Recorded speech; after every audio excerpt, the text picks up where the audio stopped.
I need someone to tell me go. Go. Welcome, everybody, to the 49er FX and Nacra 17 European Championship. I'm Alan Block, joined to my left by Ben Riemacher, Olympic 49er sailor, and Marcus Bauer, another Olympic 49er sailor. And guys, it's a phenomenal day. It's been a phenomenal week. What we're watching today in just a few minutes is the beginning of the finals action for these fleets. Now we're going to start with the men's 49er, probably the best known fleet right now in the Olympics. It puts out America's Cup sailors and Volvo Ocean racers and creates a lot of incredible champions around the world. But the format's interesting. We've already had 3 days of qualifying. Now we're moving to 3 days of finals. The last day, which will be the stadium racing portion of it, is going to be probably the most exciting of all, with maybe 25 knots on call for us. We are here in Kiel, just outside the Kiel Fjord in Kiel Bay, and that's wonderful for us because, Marcus, you're from here. Talk to us about the conditions in Kiel, what it's like, and what these sailors can expect. I think we'll have plenty of time to talk a bit more about Kiel. I think we've got 4 minutes to go for the start. So very briefly, we're going to have a moderate offshore breeze today. Kiel's got everything. You know, we've got onshore breeze with nice waves, a little bit of current, not too much usually. Today it's going to be offshore breeze. Tomorrow's going to be offshore breeze, but a bigger day. And then on Friday it's going to be a big day with shifty, gusty offshore winds. It's going to be rough. It's going to be great to watch. I can't wait. And there's been plenty of action so far. We've had 2 good, reasonably breezy days, 1 light day. So all these guys have sort of mixed it up, and we've seen the cream rise to the top. Again, 49ers for 2 hours or so today, and then FX's the girls in the afternoon, maybe even some Nacra 17 foilers after that.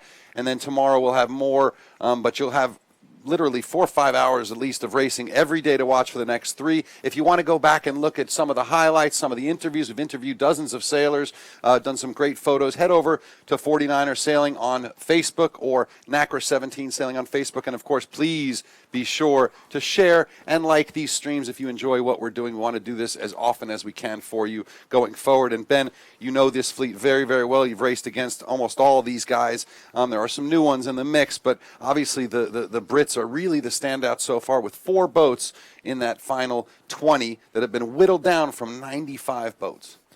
Yeah, it's not a surprise to see Dylan Fletcher and Stuart Bithell in the lead right now. Those two were right at the top of the fleet heading into Rio. Dylan got the spot, and Stu, sailing with John Pink, was left at home. But the two teamed up, boat park meeting, going moth sailing right after the Olympics, and decided to start a campaign together. And they kept training all winter. So it's not a surprise to see how hard they've been training, and you can see them in the background. That's GBR 3 we're talking about. Dylan Fletcher and Stu Bithell were on board with another British team. Can't quite see their faces yet, but those guys have earned their lead so far, but it's a really small lead. The points were cut in half after qualifying, so we could have lots of races, and there's only 25 points within the whole fleet right now, so... So let's talk about the course, as these guys are just 1 minute and 30 out from their start. This is just basic windward-leeward stuff, or are there some modifications? Yeah, it'll be a 2-lap windward-leeward, aiming for a 20-minute race. At the top, we've got a gate, so teams can go regular marks to port or out to the right as well. So those of you who've watched the America's Cup or the World Match Racing Tour know what that top gate is like, and we're trying it for the 49er, I think for the first time in real competition. You've tested it, though. We did it in 2013 and 2014 a little bit, decided we didn't have enough info for Rio, so now we're trying it again. All right, so go ahead, Marcus. Let's talk about line bias for a second. What the SAP Sailing Analytics tell me is that it's almost an even line. Just a minute ago, it was fairly biased to the left, almost a 40-meter advantage on the left side. Wind has swung back to the right, so it's a fairly even line now. Pretty square. Interesting thing with the breeze coming offshore slightly to the south. Usually the left side of the course a little bit favored here in Kiel. That's where I will put my money on. But boats are not bunching up on the left side, despite the fact that it was just biased over there. It's even now, most of the fleet on the right-hand side of the line. Looks like one of the Italian teams there working the pin pretty hard. I think we need to get some idea of who these onboards are. Yeah, it's only 20 seconds to go now, so the teams will be working as hard as they can to close the gap to windward, create a gap to leeward, and get somewhere to accelerate. You can see them doing a little bit of sculling and holding, and they'll accelerate in about 5 seconds here. That is either Dave O'Connor or David Gilmore. I'm not exactly sure which one that was.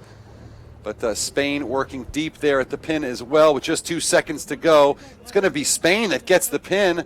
And Italy just squeaking up. Look at that, the jib luffing, and it's to Spain that gets that pin the best as one of the French teams streaking across on port, taking sterns. Who do we got here? It's like Gilmore, doesn't it? That is Gilmore. That's Dave Gilmore and his new crew, Joel Turner. Joel switching over from skippering last year to crewing this year, and they're in third place. And just bow out and to leeward of the Polish team, Lukasz Przybyk and Paweł Kolodiński. In the background, there's Argentina, the Lange brothers, in Argentina 51. Gilmore, also with a great start. Gilmore, sort of in the middle of the line, started a little bit to the right. Safe start for them. Wind has swung a little bit to the left just now, so pin end starters slightly favored. Jeez, look at how punched out they are. That is 380? That's Jack Hawkins and Chris Thomas. So the guys who are trying to hold their lane on starboard are under a lot of pressure with the left shift after the start, so they're going to be fighting for height. Looks like maybe a little bit of coming back to the right a tiny bit. Is there anywhere, Marcus, people can go to see some of these analytics? Sure, just go to sapsailing.com, follow it on your second screen. You've got all the data, all the results coming in live. And what kind of data can they see on that SAP Sailing Analytics? Well, we do have all the GPS data, of course, so we get speeds and distances traveled, but we also have the wind. We've got 2 wind sensors out there on this TV course, so we get a really good idea of what the wind is doing. Probably a better idea than the coaches have. Do the coaches come and ask you later? They should. Marcus, what do you expect here? We've seen the Brits digging into this left shift. Are they going to run out of left shift and will it come back to center, or are they going to a favored side? Well, it's going to swing back and forth all the time here.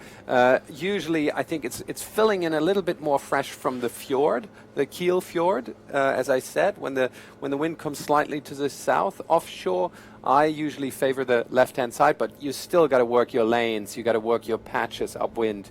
You can't just nail the corner. We're on board with Hawkins and Thomas here. We saw how punched they were at the start, but they haven't gone across. They've stayed on starboard since their start at the midline, and we see most of the fleet is pretty far leveraged to the right of them. They're looking over their shoulders, trying to wait for something to go back on, and I would expect they're trying to get back, and maybe the shifts have come around a bit. Is that true? Sure. You can see in the background there's a little bit of a dark patch over there on the right-hand side. It looks pretty soft here on the left, and they're really going out on a limb here, but they are still leading. The boat to leeward is still, now they've tagged. Let's have a look at the analytics, whether they caught a shift there. Decent angle coming back, it looks like, but yeah, definitely more pressure there at the top of the screen, as you can see, and I mean, I think you can tell by the way that Jack was trapping there. He's sort of not really stretched out. You know, definitely that 7, 8 knot range. Yeah, they were starting to feel a little uncomfortable about their position and hoping to get back, but the wind didn't cooperate with them. I think we can see Portuguese flag on the far side. Is that George Lima? It doing is well up there. And right-hand side is getting lifted big time right now, and it does look like they've got a fair bit of breeze. Swinging back now. Yeah, I like Jack's angle, looks though. good. I really do like Jack's angle. So we're going to see a very shifty day. Already we can tell. Here is the swing back, major swing back that just happened. We can see they're sailing in different winds right now because the boat far left, Jack Hawkins, he's on a lift, but so are some of the guys on the right on starboard lifts. And really, with these southerlies and southwesterlies that we've had all week, it's been a lot of that. And even when the wind was stronger than today, it was not so much in direction, but in velocity, huge up and down. And then yesterday, obviously, with the same direction, or no, yesterday we had a different direction, but very, very light and shifty. So back on board here. Oh, sorry, we're looking at 360. Jack Hawkins, Chris Thomas, 4 of those British teams in the top 20 in this gold fleet. And remember, 75 of the boats are off sailing in silver and bronze fleet. And we're looking at a leaderboard here based on, I think, distance to the top mark, with Meindorfer and Spranger in second right now. You can see the lead alternating between Jack and Chris here on the left, and the Germans somewhere off on the right. Meindorfer. Pronounce that for me. Meindorfer. Megendorfer. All right, that's not Spranger. And Andreas Spranger. So then they're getting headed now on the right side. Chris Hawkins has made his cross, so he's got back across the fleet. He was feeling a little exposed on the side, but was patient enough to wait for the wind to come across, and now he's consolidated his lead after a great start. It's obviously a few boats still to battle to be first to the windward mark, but a great beat for him so far. And this is his first trip to Gold Fleet. Look at him covering on the Portuguese, too. Yeah. Nice move there. Italians, I believe, but Visconti and Tonji Those guys are veterans of the class, and they're in premier spot here to go for the Olympic spot for Italy this time, and they're very motivated, those two. Very tall boys, fun-loving Italians. It's one of the great stories of this regatta is that for 7 or 8 years, only 3 teams have won world championships and really dominated these classes. Iker Martinez and Xavi Fernandez.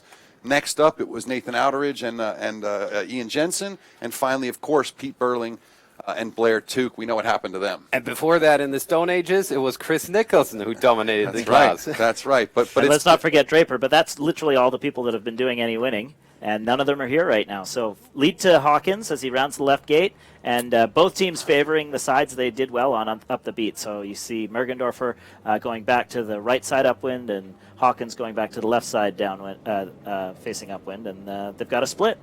And you know, anyone who sails fast boats know that putting it down at the pin and working it hard off that end is often a good strategy. That's what Jack Hawkins did, and it was a nice move.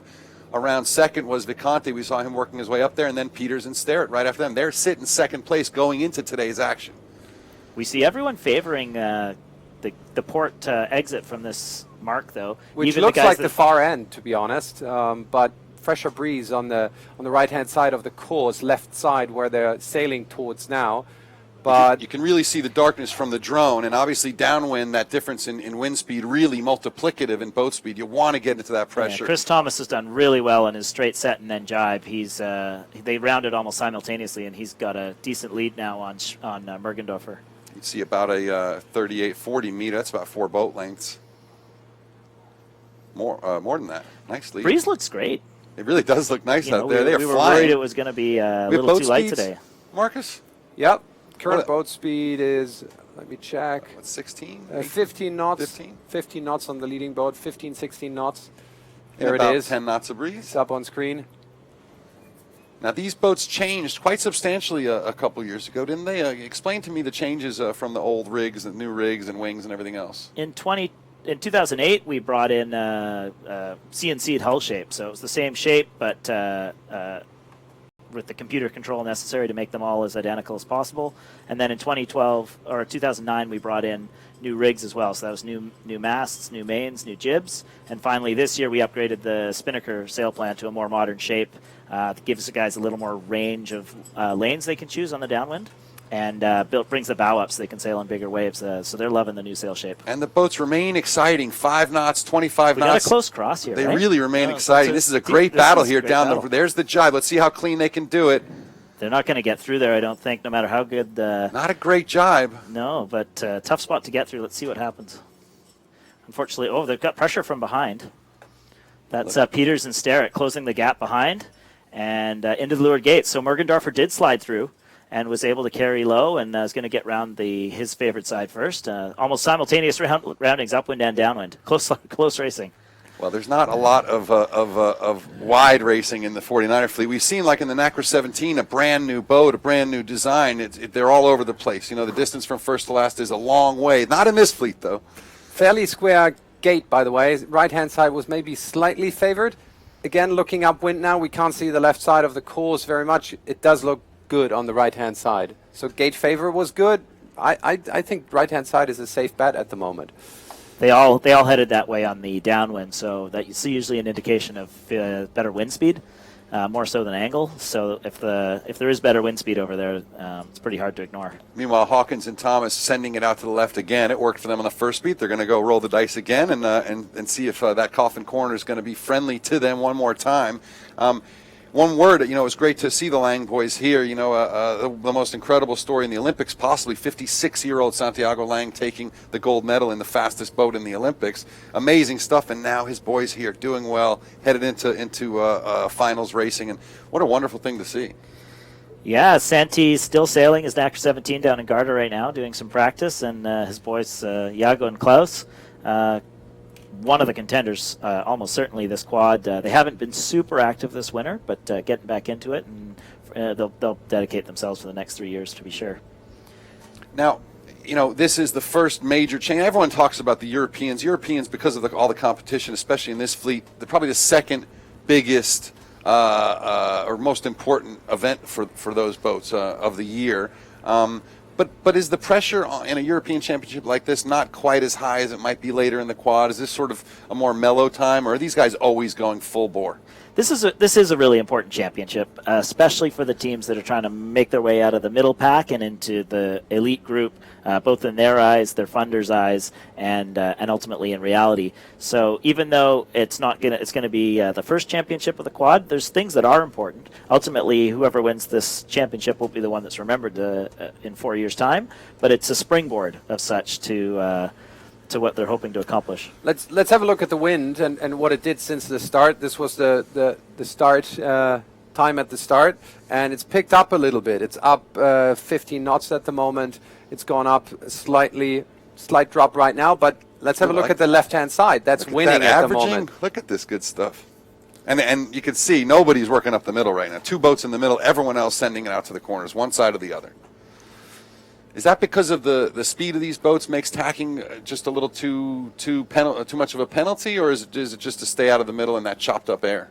I think, in the 49er and slow tacking boats, attack's always a big investment. And when the wind shifts or when you want to cover an opponent, it's always... Well, we got a tight cross here. Jack Hawkins tried for the cross. He wasn't going to make it. And Mergendorfer ended up tacking underneath. Now, I don't know if that was... if he's going to call for a foul there, but... It was a very... I'm not sure what Chris Thomas was planning there, but it didn't go as he would have hoped. And now he's still kind of messing around with his track neither set. boat had a good tack either. Yeah. So what I was about to explain was if you want to cover an opponent in a slow tacking boat, it's sort of a damned if you do, damned if you don't scenario. You always invest quite a bit. You might lose 3 boat length with a tack. It varies how well you do them. Nice flat water here, so you got to get your payback if you do that tack. So often you got to wing it out and go away from the opponent, take the risk, because taking the tack is also a risk.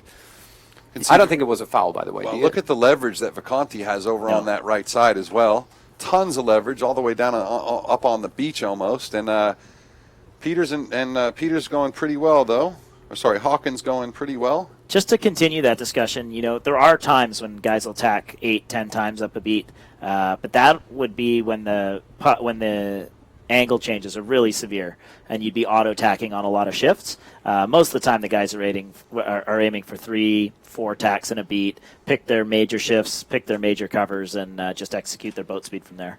And folks, if you want to see the results up to date, up to now, or if you have friends in the fleet or people from your yacht club in the fleet, go ahead and check it out at 49er.org. You can see the results of all 95 boats. Interestingly, though, the guy who's been leading all week long, who is Dylan Fletcher Scott and Stuart Bithell, I think sitting in, 7th or 8th now? They're in 3rd there on the board. You can see they're in 10th in this race. In this race, yeah, let's get that out. Yeah, so on the far right column, we're talking about the sums of all the scores, and you can see from 1st to 10th, it's only 14.5 points right now, and just a single race that isn't Dylan's best so far drops him out of first place. But we can expect that. Over the next 6 races of Gold Fleet in both the 49er and the 49er FX, this is where the championship will be decided. The qualifying will give guys a bit of an advantage or disadvantage depending on how they did. But we're going to watch this championship unfold. Pretty amazing that 14 points between the entire top 10. Guys, let's have a look at the replay of that tack we looked at. Here it is.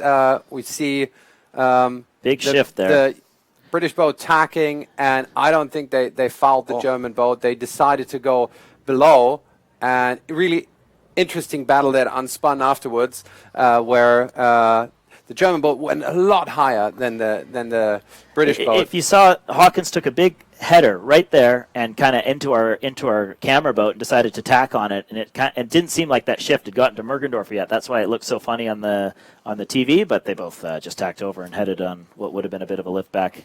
I'm starting to understand why both of you guys went to the Olympics, and I haven't. So we see the rounding already, and that is Mergendorfer is that in the lead, or are we looking at the lead boats? Because someone's rounded. Yeah, Mergendorfer just went a lot higher than Hawkins and Thomas, and they pinched him off on the way over. That's a show of strength. Brilliant stuff, brilliant stuff. The Germans performing very well throughout the fleets here, I think, but Germany, I think, with 3 in the top 20, 2 or 3. One who just missed out. 21st. The third was in 21st. Justus Schmidt and Max Boehm right on the bubble of Gold Fleet put a last-minute protest in that wasn't that was dismissed, and they're now hoping to win Silver Fleet, but lesser than their expectations. They were the bronze medalists at the 2015 Europeans, and they don't get a chance to fight for this one. The two of them did study all winter, so just getting back into their sailing. Now, Marcus, any of these German sailors, were any of them around when you were playing at this game? It's been a while. No, Highland Plössl were. They beat me in my last regatta, and I lost a case of beer against them because we had a bet going that I would never drop out of Gold Fleet, and I did in that regatta. It was terrible. So, yeah, but most of them, no, it's a different generation. It's actually... And Highland Plössl went to the Olympics last time from Germany, I think, and took the bronze medal. They took the bronze. Yeah, no, they didn't. Like I think that's what you were talking about, Ben. They studied all winter and decided not to. That was Justus Schmidt and Max Boehm. And so did Highland Plössl. But I actually don't know the reason why they didn't start at this regatta. But again, it's a great opening, and none of the medalists here playing around with us in Kiel. So it's nice for new gold to come in and the next generation to come on board. I mean, speaking to David Gilmore yesterday, he was so excited to see that sort of outerage Burling dominance end because he's been waiting for his chance. That's right, especially in the case of the Australians. Nathan's been in really solid for 2 quads now. No realistic shot of those guys ousting him. But we're coming into the finish here. It's a 20-minute target time race, and I'd say the race committee's nailed it. What's with the difference in these angles? Well, that's wind. That's wind speed. That's pressure. Yeah, that's how shifty it is out there, and you can see the wind graph down there, and the dotted line, that's the wind speed, and it's going up and down all the time. A big shift just now in the breeze. Let's have a look at them. Let's have a look at some live pictures here as they go. Yeah, to so the Hawkins finish. is going to try and just catch, but I think he's got too much to make up here. They'll be able to cover just straight directly downwind all the way through to the finish line, and a good race here for Megendorfer. He was down in 16th place overnight, and a win will be launching him close to the top 10. It really is almost a reset here because those qualification scores get cut in half, so they're not as important, and these become a little bit more important. But it's also tougher because there's only 20 boats now instead of 40 in your fleet. No chumps in this fleet. Megendorfer, this is his first gold fleet in a major championship, and he's starting it just the way he dreams. Megendorfer and Sprenger crossing the line, taking their first bullet of the week. Beautiful work from them, followed by Visconti and Tony. Yeah, Visconti and Tony from Italy. And this is the line right here. That's where they need to cross. That's the finishing flag on that boat. That's the finishing flag on that boat. That's where they're going through. And Hawkins and Thomas, is that right? Yeah, very good race for them. This is also their first trip to a gold fleet in a major championship. Looks like good training this winter with the rest of the British squad, and third place over this line to get them going. Oh, that's a bit of a time delay. Is that Poland? That's Poland 88? No, that's Visconti. Oh, sorry, that's Visconti. the replay. So we got just a little time delay from the live boat there, but we should see Jack Hawkins come through just now.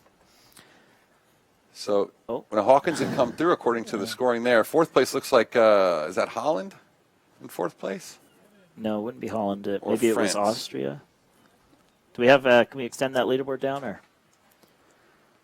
We're still getting it all figured out. Day one means some of our data takes a little bit of time to get here and figure it out, but stick around with us. We'll have it polished as can be soon. So after a really tight grouping on the first lap, we saw how close everyone was at the first leeward gates. We can see the leaders managed to separate, and there must have been a gap in the puffs because we've got this next clump of boats super tight. If we can just get in here and see some of the action, there's a lot of points to play for here. This is typically where a championship is won or lost, is whether you can nab a bunch or miss a bunch all at once. You can see this is there's going to be 8 boats crossing in 10 seconds here, and all the points count just as equally.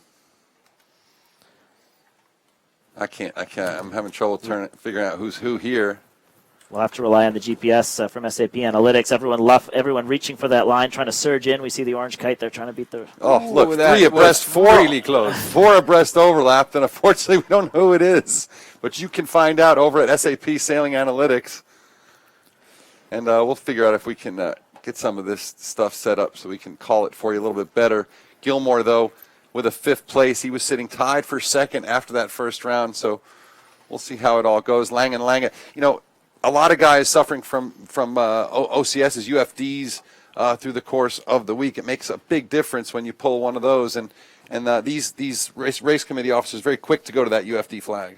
Yeah, we start on UFD there's nothing worse than having general You always recalls. start just on for UFD in this Yeah, fleet? we always start Oh, there you UFD. One chance at UFD and then straight to black. These guys all have the skills to start behind the line, and it's just a fleet mentality thing. We don't want to have practice starts. We want to have starts that work. Still more tight battles here. We've got the yellow spinnaker boat not going to cross. Oh, they're going to fall behind. And now we got another cross. That looks like a Polish boat going to try and surge for the line and beat the purple spinnaker. Oh, they're not going to make it. Oof, very tight though. Half a boat length there There's at a that German finish. boat there, and yellow. Can we tell who that is?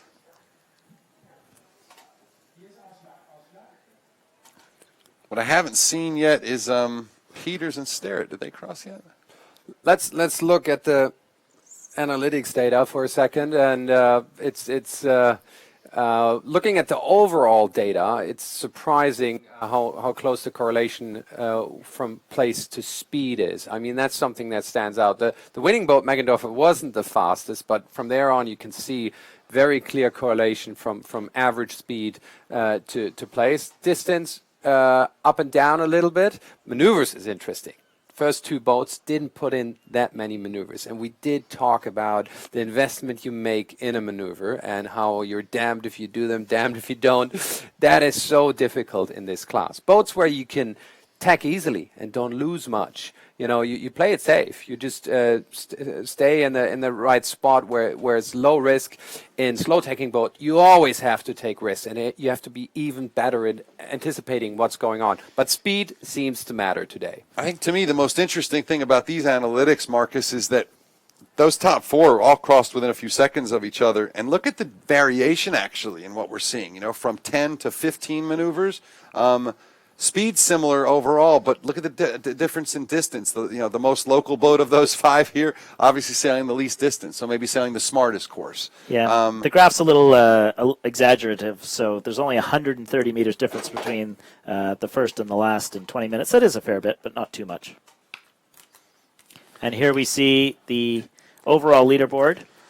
So there you with, go. With Gilmore and Turner up into the lead, followed by Peters and Starrett, and then Bildstein and Husel. So even on that last lap, we saw Bildstein and Husel move back from their leading position. They were in 8th, so they didn't have a great finish in that pack that we were talking about. We saw that group finish from 5th to about 12th. Meanwhile, they were only halfway through. Regatta leader for up until today, the entire time, Dylan, Fletcher, Scott, and Stuart Bithell down to 4th after that one.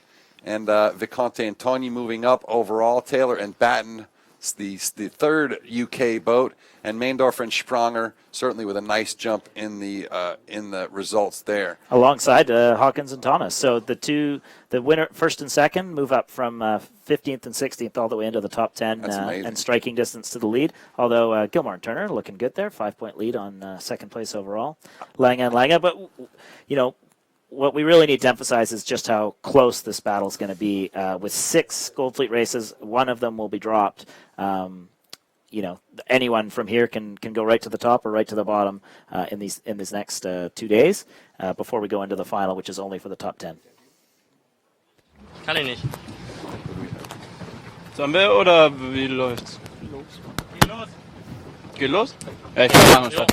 Yeah, we don't know who we had a bit of a kind of a bad start, but then take the early attack to the right side and had a pretty good shift on the right side, and I think went to the upwind mark at 3rd and rounded the right upwind mark.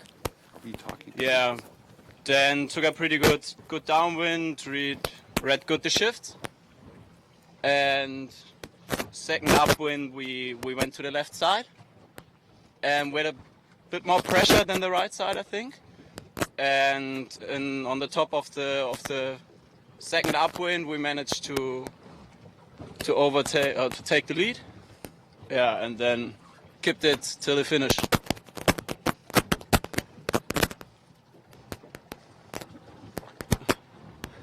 Okay, I think I'm really happy with this. I think it's a really good start into the Gold Fleet series, and I think All right, so that was a quick word, and again, we're ironing out some of the audio issues, but you could hear Meindorfer and Spranger talking about their race. They really did sail a nice race, and like you said, the graph's exaggerated, but they definitely sailed less maneuvers, less distance, and just overall a smarter race, and that's going to look really good for their efforts here going forward with all the importance of these races. Now, when we get to that final stadium sailing portion of the event, which is the last day, and that's how many races? Well, let me just jump in with a pet peeve of mine. So the stadium racing term has been used to shove sailors close to shore, which often means that the sailing conditions are poor. We call this the theater style, which means we can put the lanes in either in deep water or shallow water and make sure that the wind conditions are great for sailing. Now, what was your question with the theater? My question was, how many races do they do in that compressed format, and are they worth the same amount as these races? Yeah, so it's a 3-race day, just like these days, and each race is worth normal points, just like these races are, so it's the same from that point of view. There are only 10 boats in the final, though, so you obviously can't score worse than, I suppose, an 11th if you get a DSQ or retire. But so from that point of view, it's worth a little less, but with only the top 10 there, the points should be close and still all to play for, but in a normal fleet racing environment where it's averaging out and you got to work through multiple maneuvers to win a regatta. Gotcha. I tell you what, nowhere in the world has better looking race committee boats than Northern Europe. I swear they put on a fresh coat of varnish right before the big event. That boat is beautiful, and our race officers doing a wonderful job here today from all over the world, including, I think, Natalie from France running this course at the moment. Natalie Peverell is our overall PRO for the regatta, and she's on our hotel course area, which is our live course area. And we were discussing last night how the Kiel operation works. Just like the Sail Aarhus operation works, it's actually a collaboration of race teams between all the local yacht clubs, Hamburg, Kiel, maybe some others when it gets to Kiel week. And they need 10 courses. Here this week we had 4 courses. That's a really functional system that they've got going there, where smaller yacht clubs or not so small yacht clubs can team up and all contribute to the overall goal, the overall game.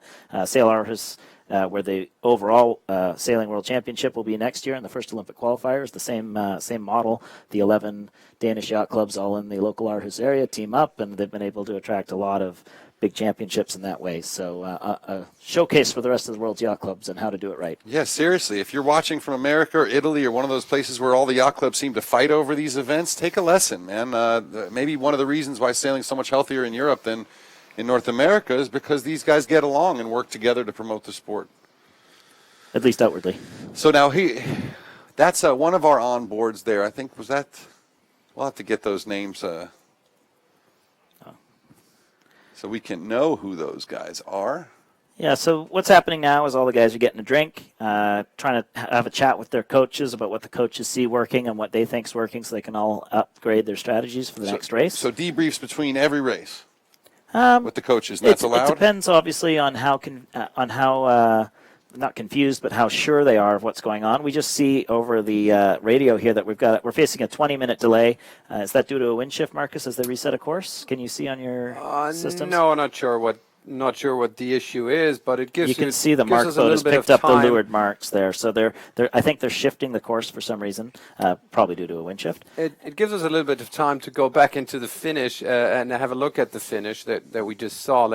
I've got it. The scene stopped here as a reminder. This is the Finnish flag, so the line is right here, and we see a whole bunch of boats coming in into that line at this point in time. And Ben, maybe to tell us again a little bit about what do boats do when it gets that tight? I mean, what's the skill here? The skill here is keeping your sail full for as long as you can and then lunging. So the guys who are in the middle, they're trapped by wind shadows on both sides. You've got to also factor in port and starboard. All the guys look at how the orange boat just squeezed in at the end. Yeah, it can. The guys will also do a mini ooch and run to the right back of the boat to try and extend their bow a little bit forward, much the way the Tour de France cyclists scooch their bikes forward to make for the finish line.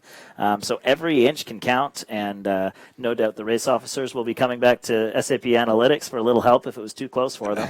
But that's That's a lot of points Yeah. in 5 seconds. So old And- traditional sailing, you would have 2-hour races, and then they would come in 5-minute breaks. Now this is the other end of the extreme. Can you push it shorter, or is that the short end now? A 20-minute race with 20 boats. I always thought that was a good rule of thumb. Number of boats equate to the number of minutes you should take. Yeah, so that's what's different about this regatta than typically. For the longest time, 49ers run with a 25-boat gold fleet. And the theory behind that was, well, there's 20 at the Olympics, so we'll do 25, so all the Olympians and a few more of their training partners can get into gold fleet, and we'll race like that. And we did 30-minute races. What we've been finding is that when we get a 25-boat gold fleet for 30 minutes, it's pretty intense. But then when we get to the Olympics with 5 fewer boats, the intensity dips a little bit, and we decided to choose to see if we could up the intensity here. So we're bringing it to a 20-minute race. We've given them an extra out at the windward mark, which is no doubt going to be packed. And at the end of this week, we'll see what we think, whether we'll use the same format for the World Championship as well, which is in 4 weeks' time in Porto, Portugal. But I like it. I think that was a great race. It was tight from start to finish, fair still. Never boring. Never boring. And I don't like it we when get the through second downwind is just a procession and nothing really happens. And the upwind gate opens that up. 20 boats, I think, is enough. 25 boats becomes a bit messy. And I think it's a good format. I hope the sailors like it. Well, look, let me take a short break to tell you a couple of quick things. While we're in a holding pattern for about the next 16 minutes, you can take this opportunity to head over to 49er Sailing or Nacra 17 Sailing on Facebook and scroll down to our videos and our pictures. You'll see some incredible work from Pedro Martinez and the guys at Sailing Energy. Those are nice high-res photos you can put on your wallpaper on your computer. Just don't sell those images or use them in an ad, folks. Also, you can see this morning's walk live. We did it right down there on the slipway. We spoke to a bunch of 49er sailors and a beautiful Danish 49er FX team in second place. So you can check out that. You can see our live talk shows we've done all week long with some incredible sailors and some fun conversations and some good information. The other thing you can do is try and win a really cool watch. Okay? Spinnaker-watches.com. Folks, go check them out. They're really cool. They're a great, lower, your high value but lower cost alternative to the Rolexes and the other things out there. They get all of the features you need for sailing, countdown timers, and all sorts of other cool stuff at an affordable price. And this is a specific to 49er watch. You know, the ones that you'll be able to buy have a 49er logo on the back, bezeled in there. Nice. And it's got a yacht timer on here. It's good for your 5-minute starts, your 6-minute starts, your 10-minute starts. Nice and weighty. Like that? Looks good. There's 6 different colors to choose from. Show the camera there. So you want to win one of product these? placement here. First off, if you're not patient and you just want to buy one as a gift or for yourself, head over right now. You can either click the link at the top of 49er.org or you can just go to spinnaker-watches.com. In the checkout screen, your coupon code is LIVE25, and as long as you buy it over the next few days, you get 25% off any order. If you want to win one, well, here's what you do. You ready? Okay. You got to be watching this broadcast sometime over the next 3 days. You must be watching it. You got to take a picture with your phone of you or and your friends. Hopefully your you're in a friends, watching your party. yacht club, your junior sailors, preferably your girlfriend or your wife's picture of these people watching. The more creative you are, the more we're going to like it. Take that picture, upload it to Facebook, Twitter, Instagram. or Instagram. All of them are either 49er Sailing or Nacra 17 Sailing. That's the hashtag. The hashtag you're going to use to win your watch or your $200 gift certificate towards your watch is Spinnaker Watches 49er. Sorry, Spinnaker Watches 49er. That's the hashtag. If you do those 3 things, picture, upload, hashtag, you'll be entered to win. And I don't anticipate thousands of people doing this because I'm giving you a bit of a chore, But you can definitely get over there and get a really good chance of winning. Almost. Make sure you follow Spinnaker Watches on whatever channel you're uploading, and then you're entered to win the gift certificate and pick yourself up a great watch. Are we going to announce each one each day? Or? Yeah, we're gonna. Well, so tomorrow morning we'll announce who won for today. All right, cool, and we'll send you a message. So you don't even necessarily need to be watching when we announce it, because obviously all over the world people are watching us at different times. Yeah, we'll give everyone 24 hours, the same fair shake to watch it today. And then during tomorrow's broadcast, we'll announce the first winner and onwards. One other thing, Happy birthday to my beautiful Joey May, 2 years old today. I love you. And my wife, 40 years old. Whoa, great. And you're working here? Yes. Oh, boy, you're in trouble like I'm in trouble. We had the cake in the morning. Can we throw on screen what these watches look like? I think we have some video queued up, and that we've got a little bit of a showcase. The watches are really nice. I personally use them myself for my Wednesday night racing. Me and my high school buddy and a friend of ours from 29er days all do our sailing on Wednesday nights, and we use these to start, so should you. No? Yeah. Ooh, look at that. It's about 45, 50 seconds.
Yeah. Video. So I would like to be using my watch to go out sailing right now.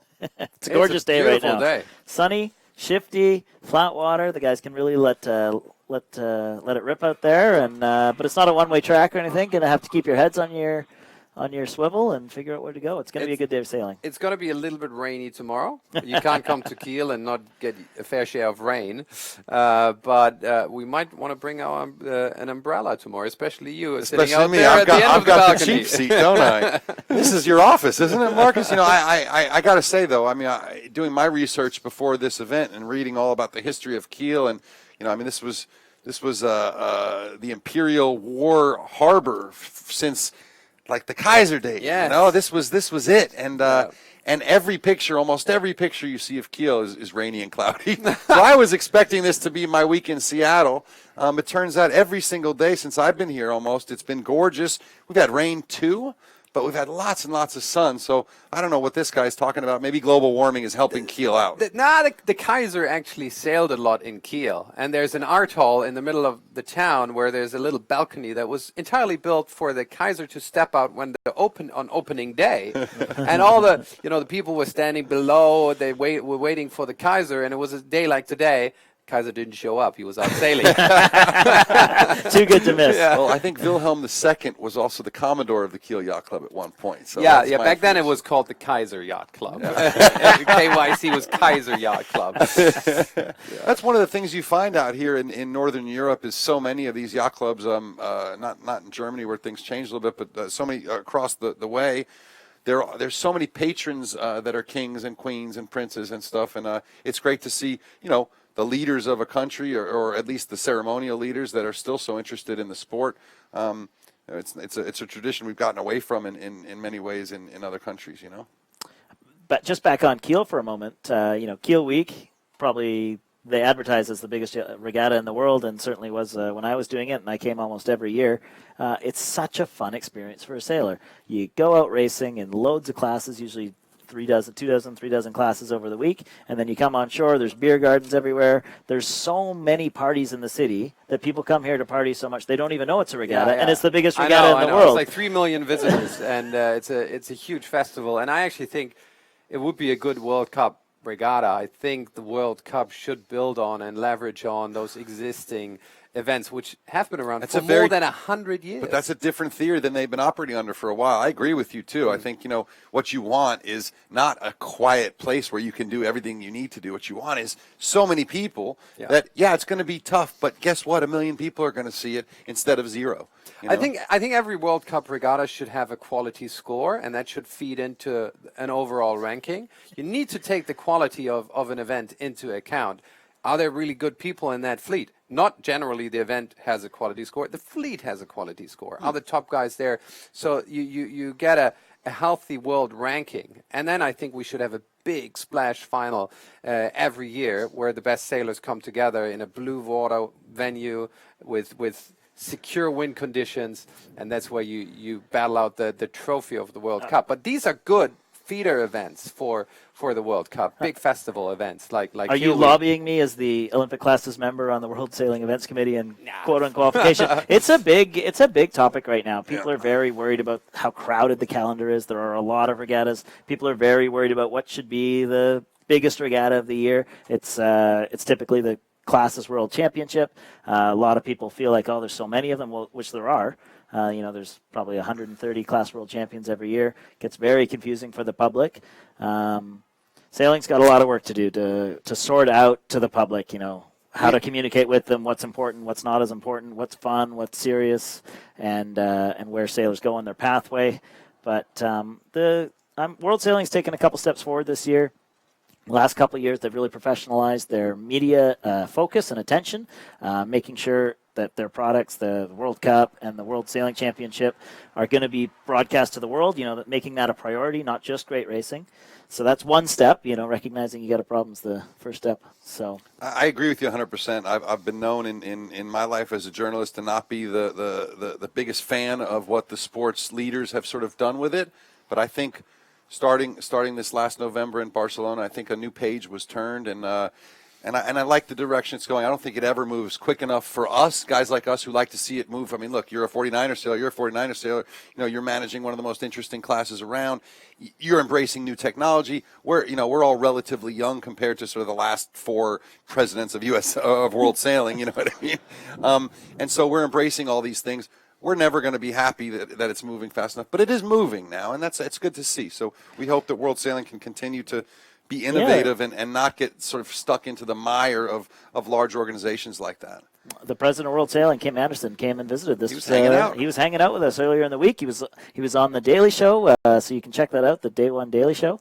And a 49er sailor too, wasn't he back in the day? No, dinghy sailor of some kind. Dinghy sailor, yeah, and he still sails Flying a lot. Dutchman, probably. Yeah, 50, probably. there I you think go. it might have generationed out there. But I'm just looking over your shoulder, Alan. I'm seeing some of the FX sailors come to start rigging their boats. They will, just to remind everyone what the schedule is for the day, we've got 3 49er races back to back to back, followed by 3 49er FX races back to back to back, all 20 minutes long, hopefully with shorter gaps than this one. And then if we're lucky and the timing works out, then we will get to watch some Nacra 17 foiling racing after that. As they're on the course just adjacent, so we can fly our drone a little bit farther and pick up some of that racing. And then tomorrow we'll be on an updated schedule where we can show the foiling Nacra 17 first off on this hotel course, followed again by the 49ers. So those are the Gold Fleet racing days, and then all 3 events will conclude in the theater on the final day, right from hotel course, this course. I'm so excited. From looking at the images now, it does look like the wind has swung out towards the right quite substantially, and that's probably the reason for the delay. I think we can still see the AP flag up in the background. It's awfully small. Maybe our boat can go a little bit closer there.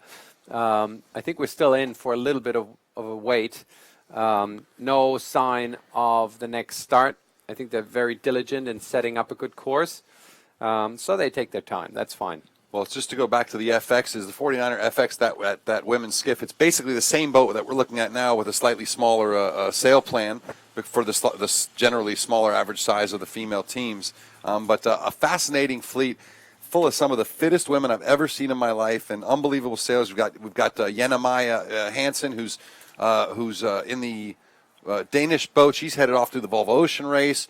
It's a really cool fleet. It's also the biggest fleet ever in 49er FX history. 65 boats here. We did allow some male and mixed youth teams. Just a so handful, there were only 6 of them. So there were 59 female teams here. Just last week, we had 3 of our top FX sailors get pulled into Volvo campaigns. Tamara Echegoyen's going with Mapfree, the gold medalist, Martine Grail heading off around the world, and also Jenna May Hansen. Unbelievable. So those were 1st, 3rd, and 4th overall in the in the Olympics last year, all getting rides right away, mid quad. They're all young. They're all still going to be campaigning FX, and I have a sneaking suspicion that Alex Maloney and Molly Meach might have something up their sleeves, and that's the excuse why they're not here. We can't give anything away, or you can't. I mean, I've heard rumors. There's a lot of rumors about a certain boat 8. It's all coming together. We'll see how it goes. But what's great is that we're finally seeing the merger of the top Olympic sailing and the top pro properties, the America's Cup and the Volvo Ocean Race, all using the same teams and able to fight in relevant classes. So it's nice to see. The other thing, Ben, is that these three fleets coming together really complements. They complement each other because this is now full gender parity, as the IOC, the Olympic Committee, really wants. You've got all females, all males, and 1-in-1 mixed. So it's really right on the edge of just what's happening in sailing today. We're seeing, we've always had women in the Olympics for a long time. We've had women in their own disciplines in sailing, but now we're finally seeing these incredible athletes integrated into the Open Sailing Championships. We've had some of these FXers and Nacra sailors were in the Red Bull Youth America's Cup. Okay. We didn't have any women on any America's Cup teams yet, but now we're seeing them spreading throughout the Volvo, not just from the last time, but now the younger ones coming in, and with a real chance to make a difference. That first time with the women's sort of requirement of the Volvo with the Team SCA, it was a learning experience. None of them had the kind of experience they needed for the offshore stuff, but now we're seeing that experience filtered down. And frankly, as a guy with a daughter, talking to another guy with a daughter, it's two daughters here. Two daughters there here. we go. It's a good day to be a dad of a daughter if you want to see them go and have a chance to have a career in this sport. Yeah, and you were talking about the merger of the fleets. It's not really that. We got the 49er class just cooperating very closely now with the Nacra 17 class. Joint administration. Joint administration, same president. I'm the manager of both classes, and I'm not sure the sailors were happy to join for. I'm not sure the sailors were happy to join for political reasons. They wanted to join because they're their buddies. They've got the same ideas, how to sail. They've got the same support systems, big trailers. They can travel together as teams. The coaches can help out on both sides. And, I think it's just fun to have a few more people all like-minded, all traveling together. Helps out with the shared accommodations and all the stuff that sailors have to spend their time on when they're not just thinking about sailing. With regards to those classes, gender being an interesting aspect, but age also being an interesting aspect. When they introduced the Nacra, I think one of the main goals was to make the sport more young and athletic, and ironically, the oldest medal winner ever won the medal. But I think that's a good thing. I think sailing is a sport that is built on where success is built on experience, and illegal drugs don't matter because you have to be physically fit, but not to a point where you would use illegal drugs. It just doesn't make sense. You have to be smart. You can't dope that, maybe with tech, but really, and that's beautiful. So you can build experience and do the sport for a long time, and I do think that's a good thing. And I don't know if it's going to stay the same way now that we're getting on foils, but at the same time, double world champion Bora Goulari is down in Lake Garda training right now. He's no spring chicken. I think Bora's getting up to 40 He's early now. 40s, yeah. Yeah, and just a bit younger than me. We talked to Robert Scheidt last night, the legend, all the way through lasers, into the star. Usually guys from there go on to just stay in stars. Yep. Back to the laser. Now in the 49er, he's in his mid-40s. Guys are, athletes in general are figuring out how to keep their bodies in shape so they can do their passions longer. And we're seeing that some of them can still stay at the top of their game. Just yesterday, a German sailor announced his campaign in the Nacra. Johannes Polger. He was in Qingdao in the Tornado, and he now got together with a girl that went to the Rio Olympics in the Nacra, and he's going to do a campaign for Tokyo. And that would have been one of your contemporaries when you were on the German sailing team. team. You were sailing the Tornado when I was sailing the 49er. It's a very interesting time to see that old experience, the Tornado experience popping in. And a lot of those guys have been trying to freshen their skills, like Eker in the M32 World Match Racing Tour and the GC32. They've been trying to freshen their skills, but to see how they respond to the foiling setup and who can really get a handle on it first it's fascinating stuff. I'm very, very excited to watch the Nacras. I've just had a message from one of our fans, James Turner, just wants a reminder for what the hashtag is to win the watch. So that's hashtag Spinnaker Watches 49er. And James, I'm not saying that this will get you any preferential treatment, but the more you share our feed with all your friends, well, it might help you get a little nod toward that prize selection.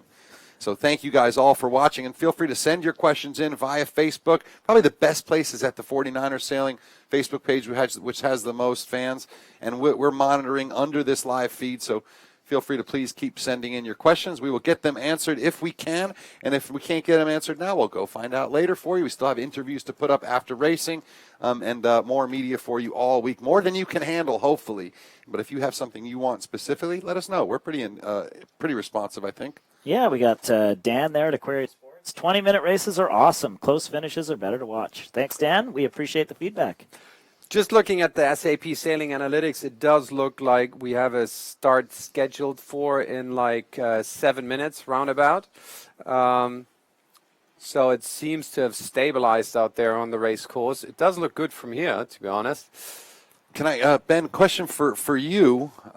So, you know, people who are enjoying this format and this style of live coverage, what can they sort of put in their calendars over the next 6 months for watching 49ers FXs and Nacras live?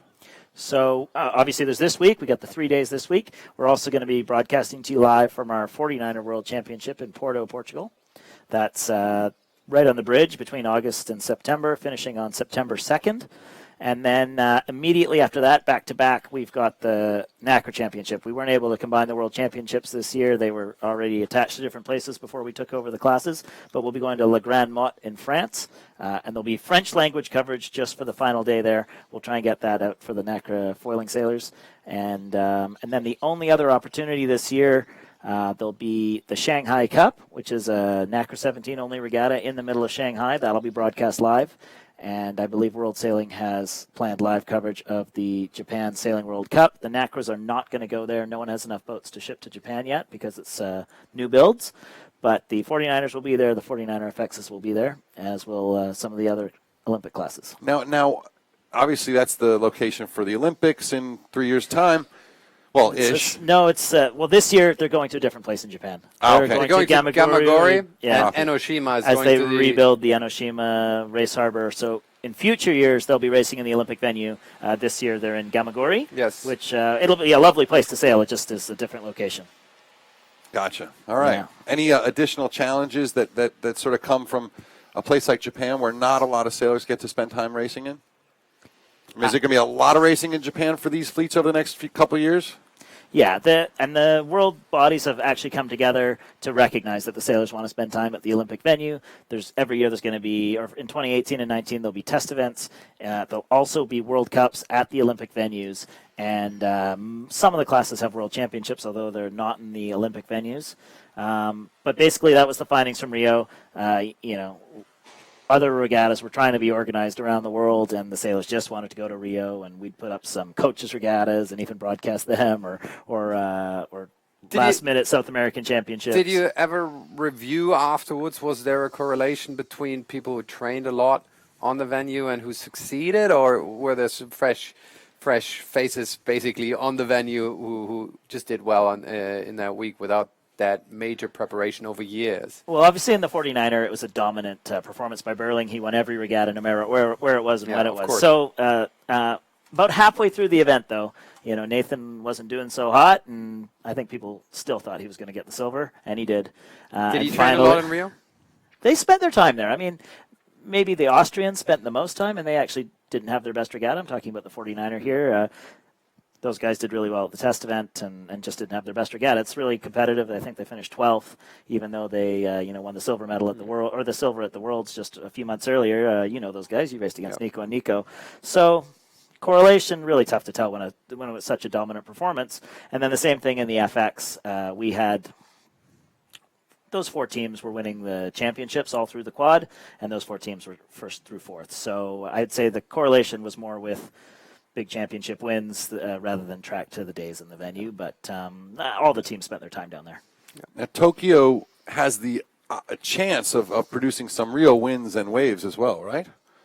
And I think the venue is fairly open to certain directions, and I think it could be one of those incredibly exciting sailing venues, or not, but it could be frightening. Our Nacra sailors are certainly wondering how it's going to go. we put them on the flattest water courses this week. They only got the boats 3 weeks ago, and they are foiling really nicely in the flat water. The boat's designed well for it, but the foils aren't super long and deep. They're bigger than your average foils, but there's still plenty of room for them to leap out of the water, and there's going to be a lot of time needed to be spent on learning how to get on the foils properly, and Marcus redirects us back to the next race. We're looking pretty close to it, actually. 2:30 to go to the start, and now let's see if the Brits are going to work that pin again this time. And very similar to the first race where I looked at the data like 2:30 before the start, and the left-hand side had a major bias of like 50 meters advantage.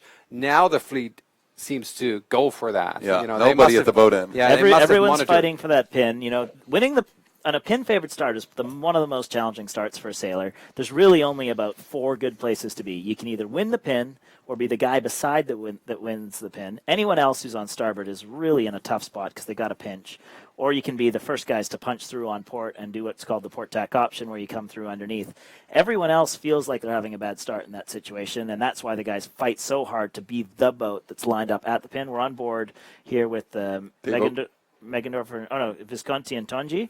And you can see they're working super hard, super intensely to hold their position. There's 1:40 to go, and they're at maximum concentration, working the boat as hard as they can. And you see, as boats realize they're not going to win the pin, they start bailing out and setting up for the port tack option. Fisher and Jovan bailing out hard. 91 from Australia following them. That's Dave Gilmore, Joel Turner, both bailing out for the jibe, looking to go take sterns now. Late decisions here. The guys have until about 40 seconds to make that decision. 35 seconds, you can still set up on port, so they'll work as hard as they can until they realize it's not going to be for them. We got Bildstein and Husel. They've just decided they can't make it either, so they're going to go through the line and bail out, go around. Everybody, it's like it's a general recall. Must be an AP. It's an AP. It was a 60-meter, 60-meter advantage on the left-hand side. He pulled the plug. It was too much. Good thing that he pulled that off. Yeah, race committee's got a tough job here with the shifting winds. Obviously, they've set up for what they thought was going to be a whole new course direction, and you can see the Mark Lair already going to switch. So we got another delay. It's the nature of sailing in an offshore venue, in an offshore breeze. Well, it's not a big deal as long as you have 3 chatty folks like us to keep you guys occupied, but certainly don't hang out here if you don't want to listen to us yap anymore. Go over to Facebook and watch some more videos. So really, I'll tell you, maybe my favorite video so far is what is it called? Tangles at the Top Mark on 49er. That's with one of my favorite teams, Steph Roble and Maggie Shea from the U.S., getting wrapped up around the mark yesterday. It's pretty good stuff. It's got a lot of views already, so you can head over to Facebook and watch that.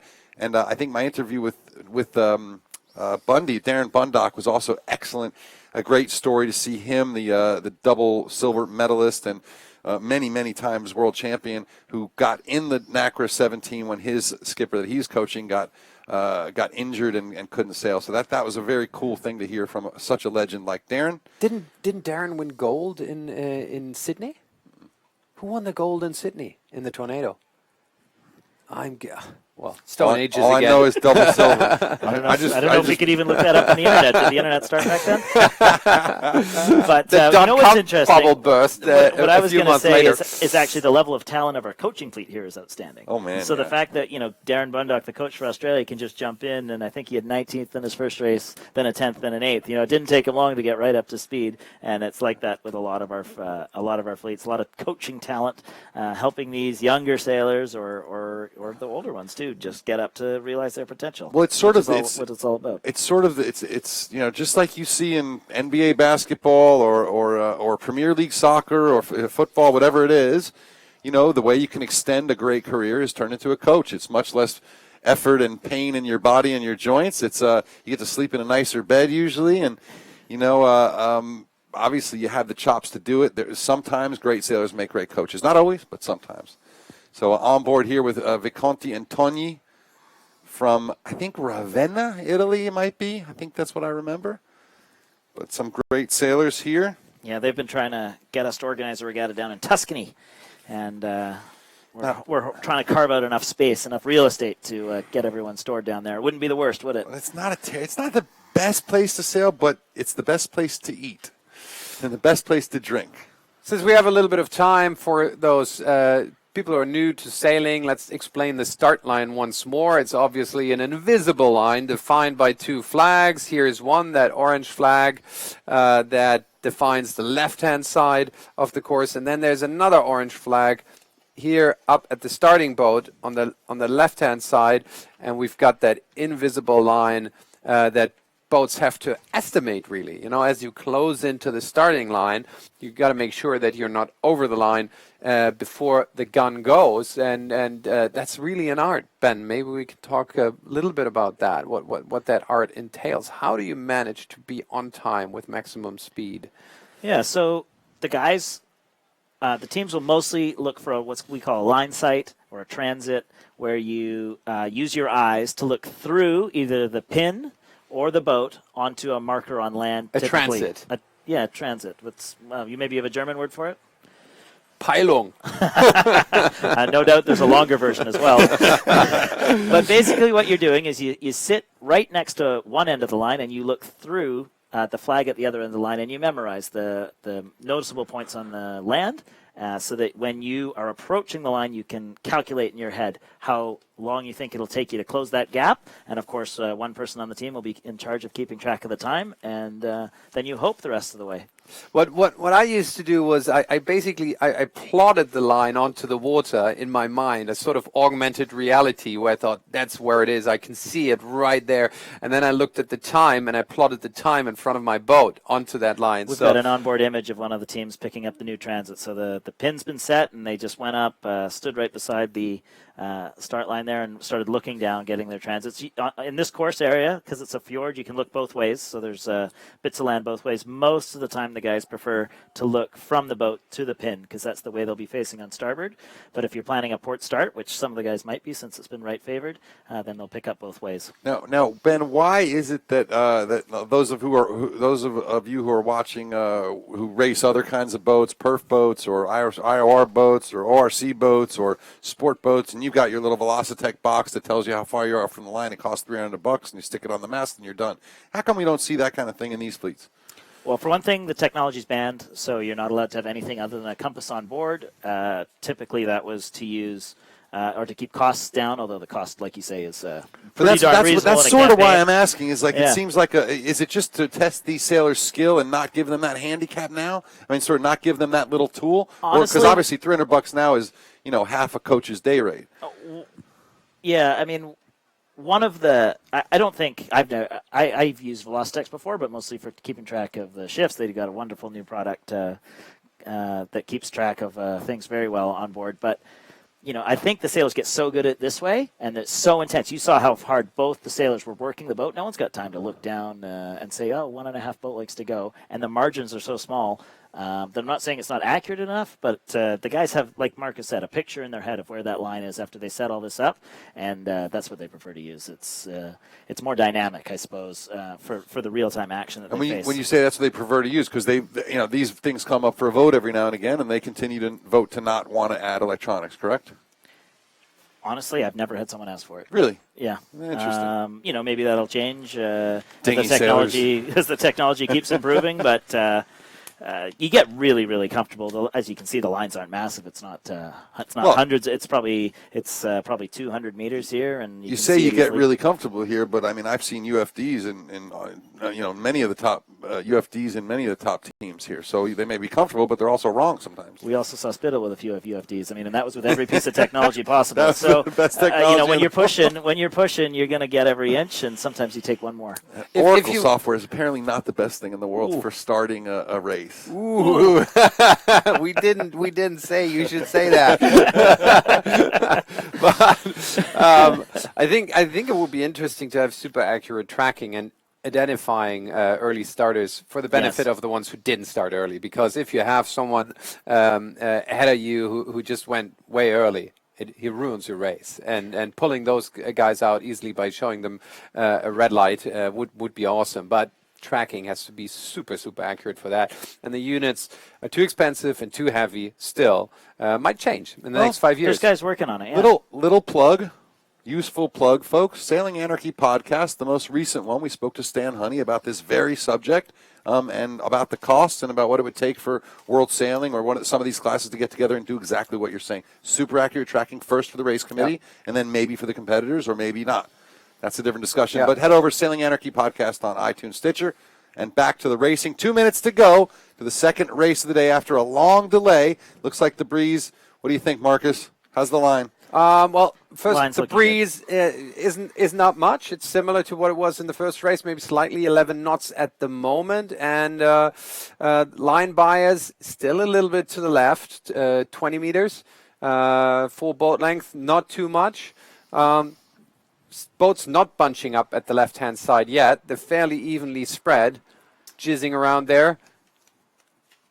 Yeah, we're seeing, we don't know yet, well, we can see from now that the teams are going to be evenly spread across the line. Some guys are going to try and go for the boat and probably get out right. Some guys are probably going to go for the pin and see if they can get clean wind from as early as possible in the race. And then others are just going to be comfortable. Like I said, there's good transits both ways. They can just do their approach as they can and try and build as much gap between them and the boats to windward and leeward so they have a safer room to operate as possible. We saw Diego Botín hanging out, Diego and Iago hanging out there at the pin, and then they jetted off and decided to go back to the other side and see if they could work their approach again. But as you say, they got a lot of time to figure it out because the boats are so quick to accelerate. Yeah, right around now would be a tough time to bail out. 40 seconds, you commit, and then if what you're trying to do doesn't work out, then you can back out and go for the port tack option. We can see boats in there just joining in. He's going to try and get in below. Which Brit is that? But yeah, we can see here aiming for the pin. Oh, we just changed. This is Visconti. He doesn't like his spot now, so he's going to reach off, probably flip onto port, and then he will probably wait behind, or maybe he's found a hole. So he thinks he's found a hole with only 10 seconds to go. He's getting his control lines on. And France 14, Matthew Frey all the way down the pin. He's going to go for that with, is that Peters again? Yeah, so that's Matthew Frey. Won the 2012 European Championship. Fletcher won the on pin port. beautifully. Fletcher very on port. Jack on port. Go. Sorry. That very much looked like an individual recall. I'd be surprised. It could be a general. Nice start by the French, by the way. At the pin end, there was a bias towards the left still. I was really interested to see both Dylan Fletcher Scott and Chris Taylor going off and starting on port. Yeah, so Stearns. The port tack option, it does get you some clear wind right away. When I did some analysis using the SFP software, I found that was the second most successful technique for starting behind winning the pin or the boat. So guys, there's a lot of lanes on port usually. We see James Peters. He was second up from the pin, and he couldn't make that work. So he's had to tack out and try and find a new lane. If you tack in the first minute, if you have to tack in the first minute of a race, it's not a great indicator for a good first beat. But speaking of good starts, we've got both the Spanish boats in the after or the far away. We've got Spain 97 is Diego Botín and Iago Mara. They're doing great. And then in the middle ground, we've got Spain 46. That's the Alonso brothers, third at the 2015 Worlds. And then Matthew Frey with his new crew just recently in Pekin, Clement Pekin.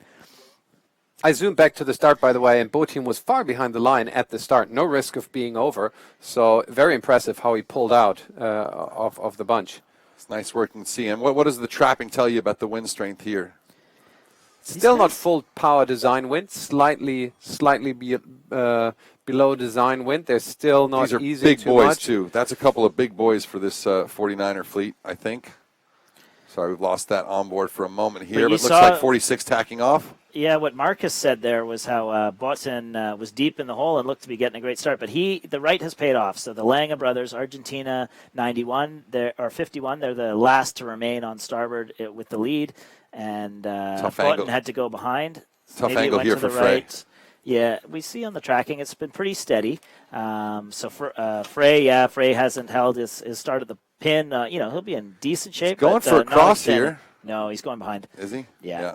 But close behind the guy's heading left. He's going to try and punch through here. It's a really, if he has to duck there, which he will, he's going to have to duck that boat and the next boat. So it's all of a sudden you're in the front row and you go back early. You got to take three sterns.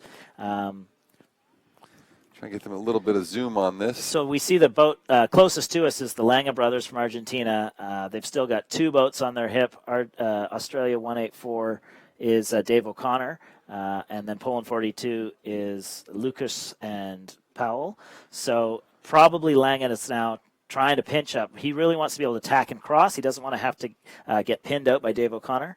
Dave O'Connor recently back into the fleet. Even I raced against him, even though he's young. And he's been doing some bunch of 18 sailing and not only jumps in the boat, and he came in. Here he is in Gold Fleet. Not only 18 sailing, but sailing with Kako on the Thurlow Fisher's Lawyers and winning the J.J. Gilton a couple years ago, if I remember correctly, and doing very well down there in Sydney Harbor. I think they're going to take a little break on the Thurlow Fishers for a year, getting a little burned out. And Dave-O really enjoying being this fleet with very young Harry Morton, just 20 years old, down here with his dad, having a great time. Yeah, a little shout out to your old buddy Emmett Lazich there. Called up Dave O'Connor and said, "Hey, Dave, you're young enough to do this. Get back in the boat. I got a crew for you." And Dave, so he's always game for a good time, and sure enough. Okay, so we see Lang is tacking, and O'Connor wasn't able to hold him, so he's tacked underneath, hoping for a lane back. And looking like Lang the is leaders here, for clear, sure. clear winner of the close side. What does the SAP analytics software tell us, Marcus, about whether you think he's going to be able to get across? It's looking strong right now from this angle. He does look really strong. If the wind stays like it is, he's going to come out on top again from the left-hand side, the leading boat. Pinching in from the left so far that old rule of thumb of mine, when the wind blows slightly to the south of this Olympic center, head to the left, is working out well. Going to be curious if that works all day, but let's see how he progresses. Right-hand side, it's always the left-hand side is a bit more steady and solid, where the right-hand side, sudden big gains and then big losses. And I think he's going to come out all right. Marcus, from how many Kiel weeks have you won? Only 2. Only 2. One in the or 3 maybe. One in the 420 and 2 in the 49er. But yeah, not that many. Out of about 20, that's only a 50% hit rate. Not that good. But yeah, look at just following Lange here. He's flying across. He's loving this. You know, he's taking a risk to be the farthest left boat. But once you start coming back and seeing bows you're crossing, every moment you're coming across, you're thinking, oh, that's another bit of risk that I've taken away. I'm going to be in contention almost no matter what happens here. At this closing gap, he's going to have a good beat. We don't know yet whether he'll be top to the windward mark because there's still a few shifts and some leverage for the guys on the far right. But he's loving this position right now. I think he's almost safe going through. He's fully powered, going really fast. I think faster than the rest. Yeah, I think he can ease off a little bit. Do you? What would you be looking for in the downwinds, Marcus? What is it on the left side that you think gives that a favored edge upwind? More breeze and shifts to the left. You know, if you look at the larger picture, I can, if I would zoom out, you would see that there's the fjord, and the fjord is like a wind funnel. It blows out of that funnel and bends around the corner towards the left, and that creates the left shift on the left-hand side of the course. And on the right-hand side of the course, more. You can actually see it in the trails right here. You can see that the right-hand side is confused. Lots of shifts, lots of up and down. Left-hand side is like a train track. Yeah. So on the downwind, do you buy into the dig into a header theory of sailing downwind where you get on the inside of a long shift, or do you just go for the first angle? I'd go for wind. Okay. I'd always wind wins on the downwind. And here we see that Lange agrees with you. He's gone to the same side he came upwind with, as has second place Dave O'Connor. So those guys, yeah, they've clearly found a side they like. Really big lead here for such a short beat. Yeah. That left has paid dividends. A much better set by Lange brothers over Dave O'Connor, who's going to be a little sloppy having spent 10 years in other boats, but nevertheless, great position. We see in third place Lucas and Powell from Poland. You want to go for their names here, Alan, or are you going to stick with my... and Koldinsky. There you go. They told me before, and I recorded them. But, yeah, third place. They got 7th in last year's European Championship. Super tight here. This is wow. This is Dave and Joel, who managed to just squeak around the windward mark and then straight on the downwind. So that's their second good race in a row in Gold Fleet already from a pretty strong position. So they're happy. This is an Aussie affair right now with the Poles splitting the two Australians, one from Western Australia, one from Eastern Australia. Let's just have a brief look at the overview map of Kiel, and that explains what's going on here.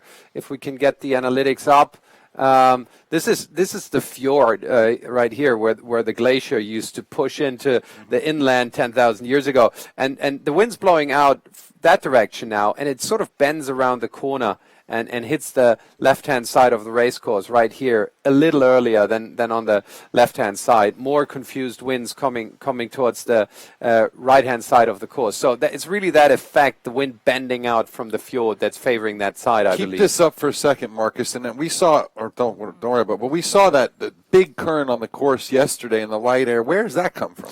Well, what happens in Kiel is if you got a big onshore or a big offshore day, especially offshore day, the water gets pushed out to the other side of the Baltic Sea towards Sweden and Denmark, and then the next day it just flows back. And it makes a difference of like 30, 40 centimeters in water height here in the harbor. It's not tidal. It's just, we call it Schwip-Schwab effect, actually. We call it a sesh, is the word in English. It's called a sesh. And then when it pushes back in, it can take, it can create major current in the upper levels of the water column. Folks who might live on Lake Garda or Lake Erie or one of the long, skinny lakes in the world will know this effect and know that it can actually cause flooding up to 2-3 feet in difference in water level in certain bodies of water. Interesting to know it happens here on saltwater as well. The Lange boys doing very well, but Dave O'Connor is eating into their lead according to the analytics.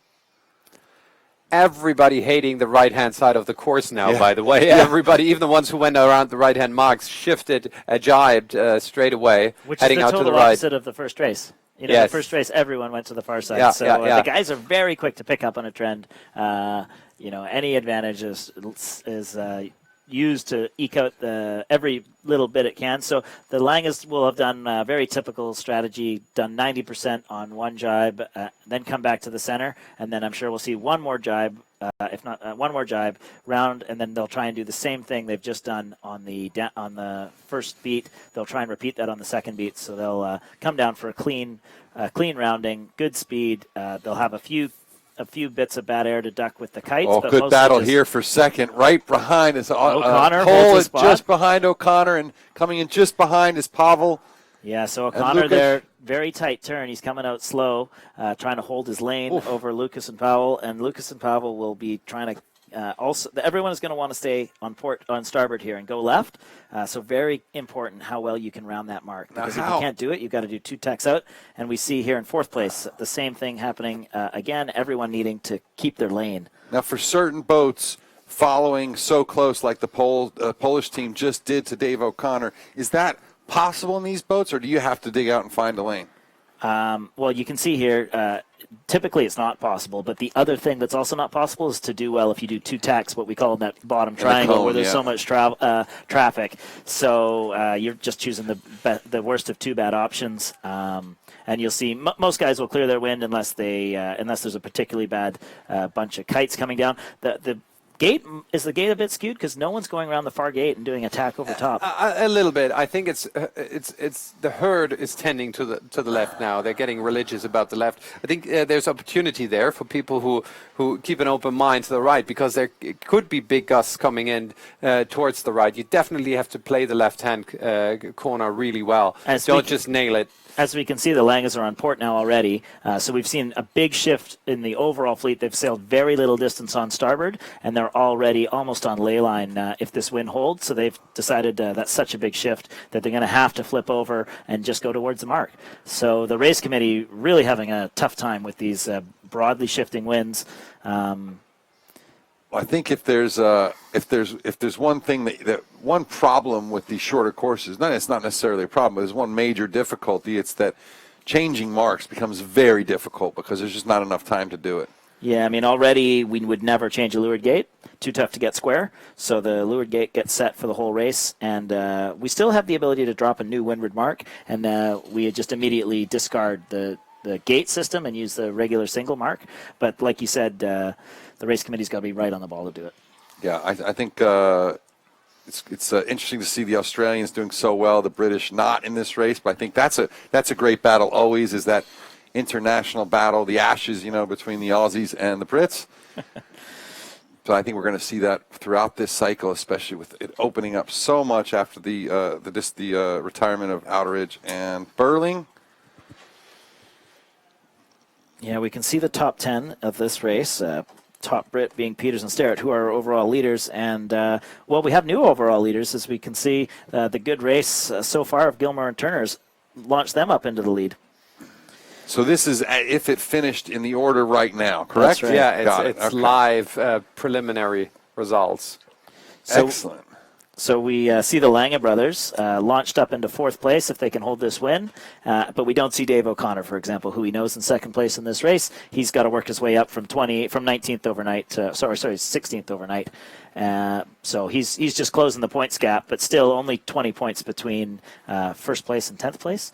So very close racing and 4 more races to go. Now, Jago and Klaus Lange, we've been watching them over the past few years, and they just keep marching up the results. How old are these kids, and how long does that learning curve continue until you get gold, or is it peter out at some point?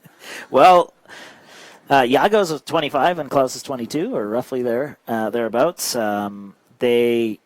Klaus was, or Jago's always been a hardcore sailor, wanted to do this his whole life. Klaus is, well, he's 4 years in now, but he needed a little convincing, but he's obviously committed now. And they're, loving the fact they can travel around with their dad. Obviously, they learn from him continuously, and they'll just keep progressing as hard as they can until, the Olympics. They're in it to win it, but it doesn't guarantee an outcome. Interesting bit of data from their boat is that they easily crack the 10-knot average speed mark in this race. Nobody else does. They're Wow. like 10.2 knots, where the next best boat is 9.5. That's huge. Yeah, That's a massive they delta. might go a little bit lower, but they That's seem clearly to love to working hit for the them. pedal. Can I offer a theory on that? Go. Yeah, go I ahead. would say that they're a faster boat than Dave O'Connor. They're one of the fastest boats. That plus being one of the few boats that stuck it all the way to the left meant they had more wind.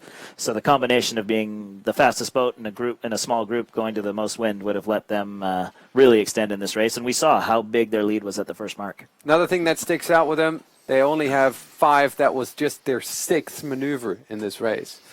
Yeah, I always 2 thought- tacks on the beat, 2 jibes on the downwind, and here we go. Yeah, I always thought if you don't have a strategy, just sail a circle. Start on starboard and then go around in a circle. Certainly in boats like this, it's not a bad strategy, and we've seen it in America's Cup boats and GC32s and every other kind of fast boat out there too. Yeah, so they've gone for the right gate at the top this time. Must have been favored for them. It is 'cause favored. They threw in Big an extra time. tack, and they're going to do full set. jibe set. Yeah. So they want to get back to favored the, end jibe set makes perfect sense for them. They might not be far off the ley line to the bottom anyway. Yeah.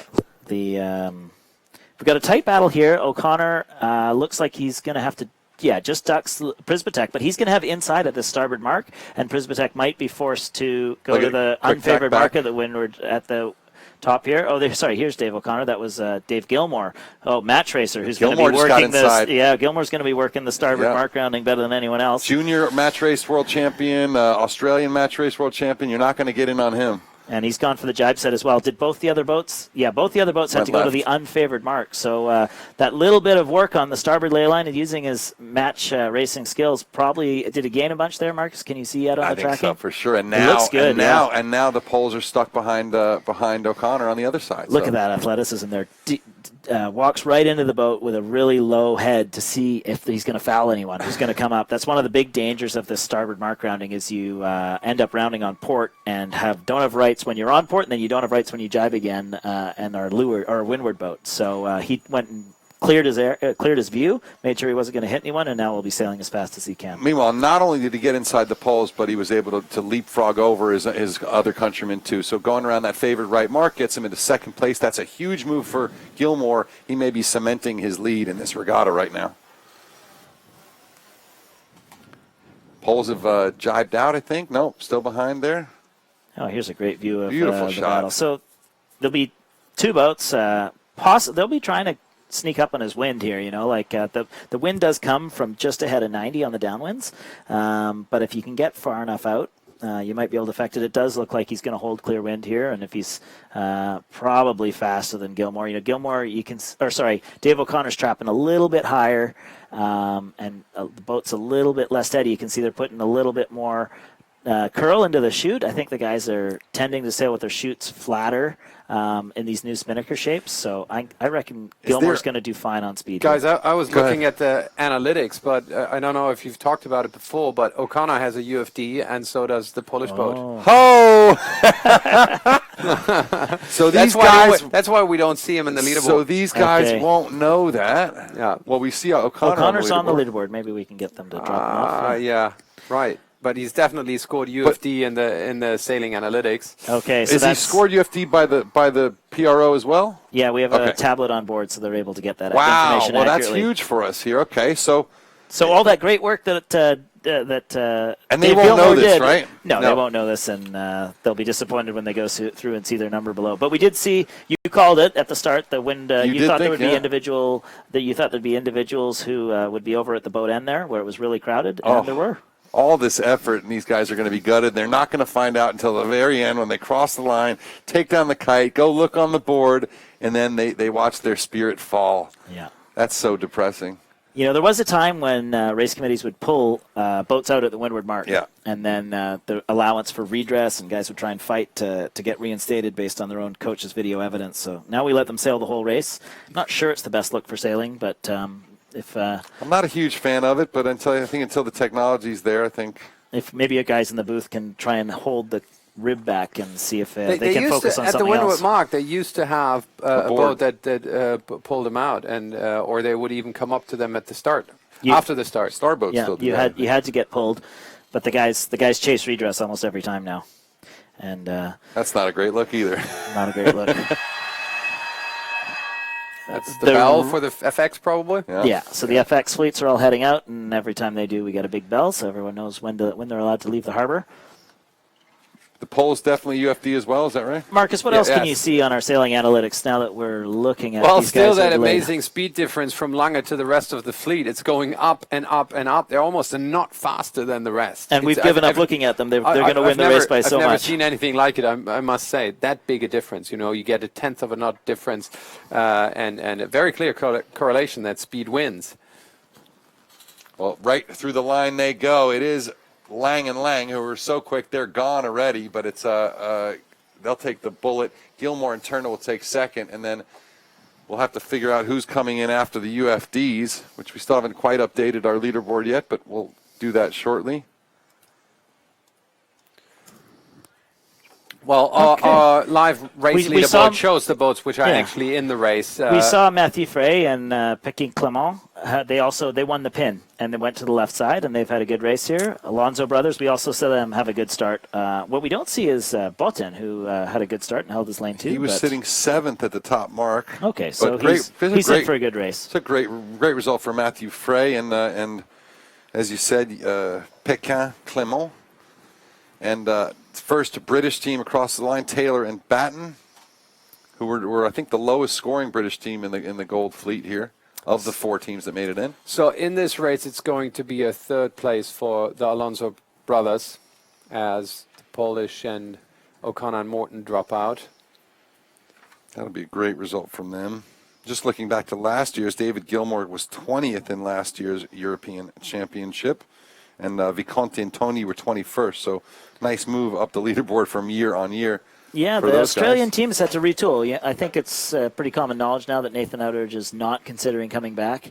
And the he's been the leader of the Australian team along with his longtime coach Emmett Lazic for a while. As we see Peters and Stuart head through the line, good race from them. They'll be chasing the Aussies for the lead, and then we see Diego Botten and Iago Mara come through, followed by Chris Taylor and Sam Batten. Also their first trip to Gold Fleet in a major championship. Good races from them. The guys are looking at score averages here, so top 10 finishes, they'll put them in the bank every time. But like I was saying with the Australian team, with Nathan Outteridge and Ian Jensen likely not to return, they've had to really rededicate themselves to who's going to be next. Nathan and Goobs brought 3 other Australian teams into their training group for the final 3 years of the last quad. And we see the progression. The guys started doing well in 15 and 16, worked all the way through their Aussie summer, and are hitting the European summer here on good form. And interestingly, you see not just Dave Gilmore here, but his brother Lockie Gilmore here. other brother Sam, not here, but racing 49ers as well, as doing all the other match racing and cat sailing that these boys do. Let's have a look at the analytics, and this is really interesting. I mean, in the end, a few boats did crack the 10-knot mark, but look how far ahead Lange and Lange are in terms of speed. Third column all the way to the right, Wow, that's 10.69 knots average speed. And what also sticks out is their low on maneuver count. They kept it super simple, worked the course over the left-hand side, which seems to be the side to be on today, and covered a little bit more distance than Gilmore and Turner, but not much, like 100 meters extra distance on a 6-kilometer race is not too much. So speed does matter today. And you look at Gilmore and Turner; they had almost twice as many maneuvers. So 15 maneuvers to 8. That's unbelievable. Yeah. They must have carved out a few bits of meters here and there. Brings down their average speed, so maybe they do have decent speed potential as well. Mm-hmm. Yeah, Dave's quick. I mean, Dave's very quick in this boat. He has been for a while now. But, He worked the rightish side too, so he wasn't banging. He wasn't hard left on the first beat. So No, it shows that there are multiple routes up the course. One where you're carving distance out, taking a few more shifts, and one where you're committing to that left side and taking the long bend. Can we have a look dial at up the two different analytics, and options? I've got just all the spaghetti up on the analytics. Basically, all the courses that the boat sailed, and you can see nobody in the top 5. I've just highlighted the top 4, top 5. Nobody really worked the right-hand side. That's the courses I just got highlighted. So everybody really worked the left-hand side of the course. Nobody who went all the way. Can you pull the first beats? Well, I can go back to the first beat, but you can see this is all the courses. It's really all the data. Yeah. If I go to the first beat, let's jump back. It's gonna refetch the data. You can see that the top 5 came from the left-hand side, and this big bunch of boats that came from the right really didn't manage to squeeze in. I don't know if we have an interview set up for this next one. And here we have the overall scores. So Gilmore and Turner up in the lead, very similar to what we saw the last time we looked at this leaderboard last halfway through the race. 4-point lead there. Both of them moved. Both Gilmore and Peters moved up the fleet in that race, pulling off seconds and fifths. And then Bildstein and Husel, along with Platzi Tessie, having middling races. They wouldn't be super happy with that, but again, not a disaster with their 10ths and 13ths. And then we see the big movers of the race, the Lange brothers, up into 5th place overall after finishing the qualification down in. Which ones? 10th place. So they've been in 2 races. They've moved up from 10th place to 5th and closed down the points gap a little bit. So we see the shape of the regatta starting to pull together. What we haven't seen so far today is Fletcher and Stuart Bithell, our overnight leaders. Big drop down in the standings for Fletcher and Bithell. We don't know exactly how far they're fallen down. They just haven't been a factor this morning. Haven't been a factor. They finished Gilmore. the last race in 14th, and the first race, I think they were about 16th. So that's 30 points they piled up. They had fewer points than that out of qualifying. Yeah, that's amazing. And very typical of 49er sailing. Having a look at Viconti and Tony chatting with the coach, and we just saw Gilmore chatting with his coach. So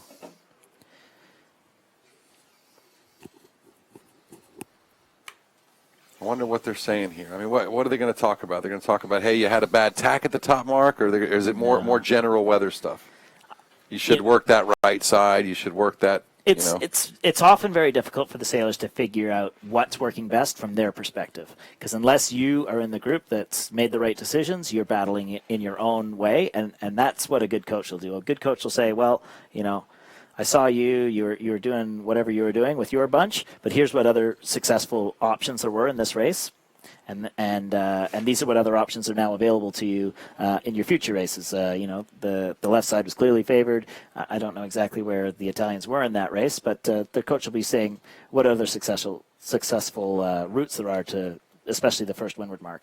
Because even in a fleet this small, you're still, as you say, each race is a series of smaller races, sort of smaller groups of races, and it's hard to see what's going on, a couple of lanes back or a couple of lanes ahead. I mean, there's a very high correlation between your first windward mark rounding position and your final position. So if you don't have your first beat tactics sound, it's very difficult to come back from. That was one of the things that Peter Burling did very well, was he was able to bring back bunches of boats even when he had poor first beats, but it's not a typical skill. It's not an easy skill to have. So we can look at a bit of a view of the sky here. The camera's been turned around 180 degrees from the way we've been looking at it, so you can see quite an overcast and dark sky in the far off in the distance, with bits of brightness over the racecourse right now. And quite beautiful here, and it's been beautiful all week. Wonderful sunrises we've been trying to post as our weather forecasts. And the guys, they'll take a little bit of water, they'll have a little chat, and then the next thing they'll do is they'll be checking the conditions again to see if the conditions have changed since the last race, and then if there's any adjustments they need to make in their tuning. So the transition from the last race to the next race is very swift here. The guys will wait till they see the race committee start to move, and then they've got 7 minutes to go. I think we might have run out of time to get our onboard interview in, but that's okay. That happens. We know the race committee is trying to make up for a little bit of lost time, but it's not much you can do when the air is as unstable as it is. They just have to do their best. And again, it's not like we're not seeing great sailors sort of rise to the occasion. And remember, ladies and gentlemen, as noon comes marching up, or as 1 o'clock starts marching in here in beautiful Kiel, Germany, it's time to take a picture of yourself or your kids or your wife or your girlfriend or your dog watching live action here from the 49er FX and Nacra 17 European Championship. Take a picture, post it on Facebook, on Twitter, on Instagram under Nacra 17 Sailing or 49er Sailing with the hashtag Spinnaker Watches 49er, and you have a chance to win one of these gorgeous Spinnaker watches that we are really enjoying, spinnaker-watches.com. And that's the contest we'll be running for 2 more days. We will announce the winner of today's contest tomorrow morning, and if you don't win then, you have a chance to win tomorrow or Friday. We'll be live from 11 o'clock. We'll be live from 11 o'clock until around 5 o'clock every day until Friday. And it should be more exciting action tomorrow, even more breeze forecast. The next day, even more breeze forecast. So we guarantee you guys are going to want to watch everything coming up to you live from Kiel.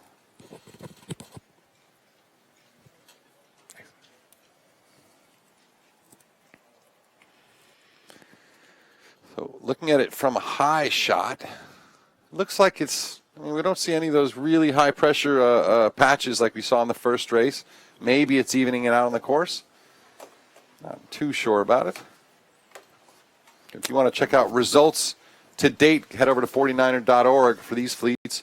And you can see a link for the European Championship. There's 2 different tabs for the FX and the 49er, with the FX sailors already having left the dock, I think. They're headed out to the course. Yeah, we see the last of the FXs, Ida Nielsen and Marie Olsen, leaving the harbor now. Everyone else has made it out ahead of them, and they've got just a short sail to the race course where they'll watch the final 49er race and see what they can pick up, and then get into battle mode themselves. So it does look like we're in for a start in the next 5 minutes. Excellent. Looking at the SAP Sailing Analytics, 12:47 is the scheduled start time. That's actually 4.5 minutes.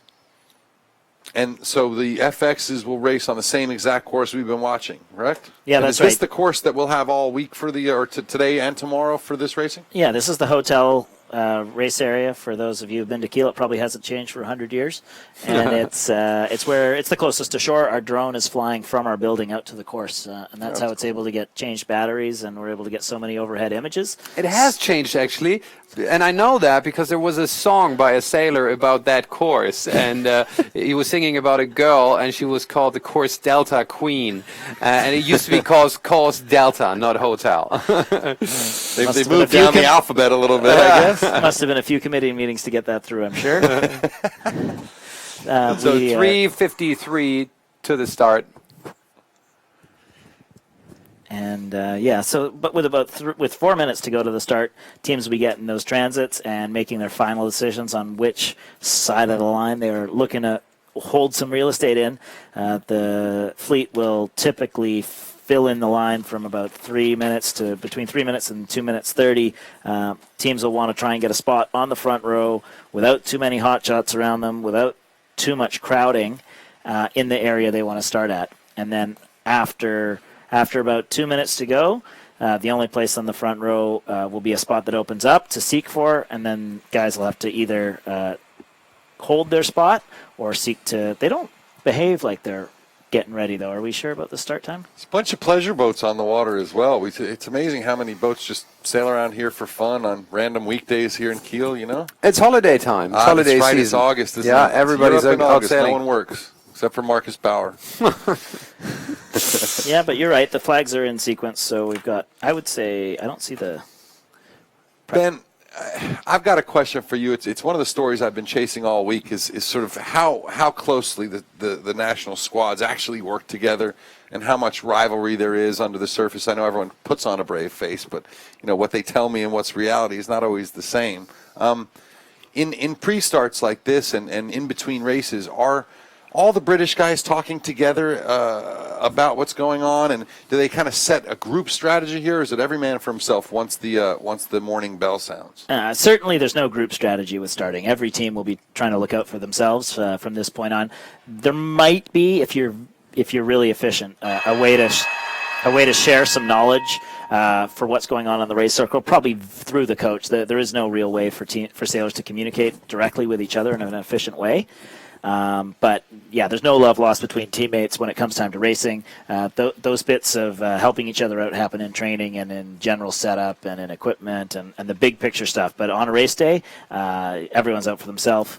And typically you'll work even harder if it's your teammate next to you. Speaking of big picture, Marcus, what's the line look like on SAP Sailing Analytics? Let's have a look at the line. It's right here. So all boats well behind at the moment. No sag in the middle. Shows it's a high-quality fleet. They know how to close into the line. Usually you get that big sag in the middle, but they're all crossing over that now, doing really well. Shows you're pretty good at drawing a straight line freehand, too. I'm an architect. What do you expect? There you go. So who do we have here working down to that pin? Oh, we just lost signal for a That's sec. the Danish boat, so it's Mads Lubeck. And he's going for the port deck option here, favoring the pin end. So guys have decided that they want a piece of that left-hand side. We'll see not all those boats are going to be able to get a start there. So we see already some bailing out. The secondary option is the port deck option. We see the guys who won the pin last time, the French, Matthew Frey, he's bailing out. And they'll just sit off to the side here and aim to come back underneath at full pace, duck the last boat. It's another sign of a high-quality fleet. When you know you're only losing one boat length in a duck, it's no big deal for clear air. And Matthew Frey. That's Vicanti right there at the pin, though. Yeah, he's going to go behind. Are the Polish? Matthew Frey, cheeky little double tack. Yeah, that was the pin. he had the room He doesn't to do have it. it though. He hasn't made it through. Nah, Yeah, looks risky. Boteem's going to kick next the up. pin again here, guys. If he can, hold it. That is, oof. Yeah, Boaten's just timed that perfectly. He's going to win the pin. Beautiful work from and Diego what that Boteem. means is he's going to be able to get up to full speed without any fear of the guys falling into anyone below him. Lovely work from the Spanish team. They kind of, you have to have patience at that spot. You have to let it unfold a little bit and not get scared and bail out. And Boteem doing a great job staying patient and heading out to the left. Five boat length advantage on the left-hand side, so the data says. So it's quite substantial. And just above, we're on board with Hawkins. He's now had a bad start and looking to tack out as quickly and as efficiently as he can to get, having a chat with his crew. They're obviously not feeling great about what's going on, and they've stopped. I wonder if we've had a general recall. So it would be surprising, or maybe these guys have fouled someone and have to, or an equipment issue. Let's get off that shot and try. I see a general recall. Everyone's come back. Oh, boy. Wow. Very late. Very surprising for a fleet to have pulled off a general recall like that. That's So, super strange. Looked pretty good from our point of view. I Of don't know course, if we we can- didn't. I don't know if we zoomed can in. get Anyways. any info from the race officer for reasoning for some of these things, but boy, David Gilmore looked punched out on the left there as well. Yeah. Oh, bit of a shame. Looked good. Yeah, Time it did to- look time to good. do it again. I'm surprised that well, maybe we didn't. Back to our GPS discussion. Can't wait till it's I in think- place and everyone can just start every time Yeah. and it counts for real no matter what. Well, and I think these guys, Hawkins and Thomas here, not happy to have had to turn around there in a pretty good spot.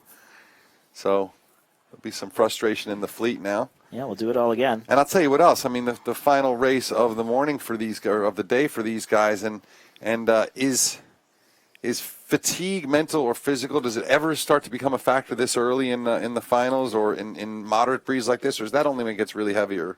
In flat water, these guys can sail a lot of hours. Yeah. The waves will, and the waves mean you have to reset your flow every And a constant lot, trim constant and- trim. yeah. So in flat water, these guys can sail many hours at full go. So I don't think fatigue will be coming in yet. And also, there's only 20-minute races and only 3 of them, so that won't be a factor. What's a factor here is just how many high-quality sailors there are. There's no spaces. There's no spaces in where you want to be, anyways. You can bet the unfavored end of the line will be empty every time because everyone knows it. No doubt the committee boat here, if they had a bit of a pin bias, 5 boat lengths, according to SAP Analytics, they'll be dropping that pin back, which means everyone has to go and get new transits and start the whole process again. They'll get right into the start as soon as they can. I'm sure we won't be waiting too long, but that's the life on the Olympic circuit here. These starts are ultra competitive. Like I said, there's about an 80 or 90% correlation between your first mark rounding and your finish position. So everyone's taking every bit they can. Well, and I think that some of the frustration for people watching at home and for TV schedules that always has to do with this sort of thing, a lot of that can get answered by technology. One of the great things about the America's Cup was that system of mark relocation they had. Now they have marks. There are marks now. A guy in Michigan built them that have motors in them, and they move around and they by themselves with GPS. You just tell them where to go. There's all sorts of ways that we can sort of make this sport work more smoothly, more quickly. The other piece of what would make the technology have the biggest difference is that if you know that the GPS is going to catch you over, there's none of that, oh, I'll just send it because everyone else is, and maybe there'll be a general, And maybe they'll I'll miss get your hidden. number, yeah. Yeah, so I think that if people can really rely on the technology and believe in the technology, we'll actually see a behavior change, and that'll mean more boats behind the line at a start and more clean starts or 100% clean starts. That's got to be one of the goals for this sport. Yeah, I agree. But what did Stan say about bringing that accuracy to smaller units? I know you need a differential GPS to get to that sort of. Here's what he said: the cost of just the chip and the unit to house it was around $50,000 in 2013. It's around $5,000 this last time. I thought So- factor 10. It came down a factor 10. I thought Exactly. it was 25, 2,500 now. But Stan knows much better than I am. So sure. let's say give it another 3 years. Yeah, And maybe at $500 now we can start to afford to buy them for World Cup fleets. Yep. And maybe start to trickle them down to World Championship non-Olympic fleets. And- Definitely for medal races and high stake races like that. Well, everyone, like when we talk about this trouble that sailing has had with keeping people engaged in the sport and growing the sport, it's not really gone that way in most places. When you ask people to tell you why is it that they're not sailing or racing, and why is it that they've left racing, the top reason is anxiety around starts. And anxiety around the rules, things that are, and when you tell non-sailors, we're going to go race, and they say, well, where do you start? And we go, well, between there and there. And they say, well, how do you know where the line is? It's amazing to people that there's no line, that you don't actually know where the starting line is. There's no other sport like that, Yeah. More rabbit starts. But from a broadcasting perspective, that means we need augmented reality. Of course we do. I mean, we draw on screen Yeah, to that's to nice, highlight but- stuff, yeah. But if you got the real augmented reality package that we see at the America's Cup, Well, we saw exactly, it in and parts at the Olympics. That's the missing piece And to it's not explain a to people what's huge going on. piece anymore, like with the way that Stan did it with helicopters and all these expensive things. Look at what drones can do today. Yeah. Drones can sit on station and act as helicopters. Drones can do markers to extremely accurate levels.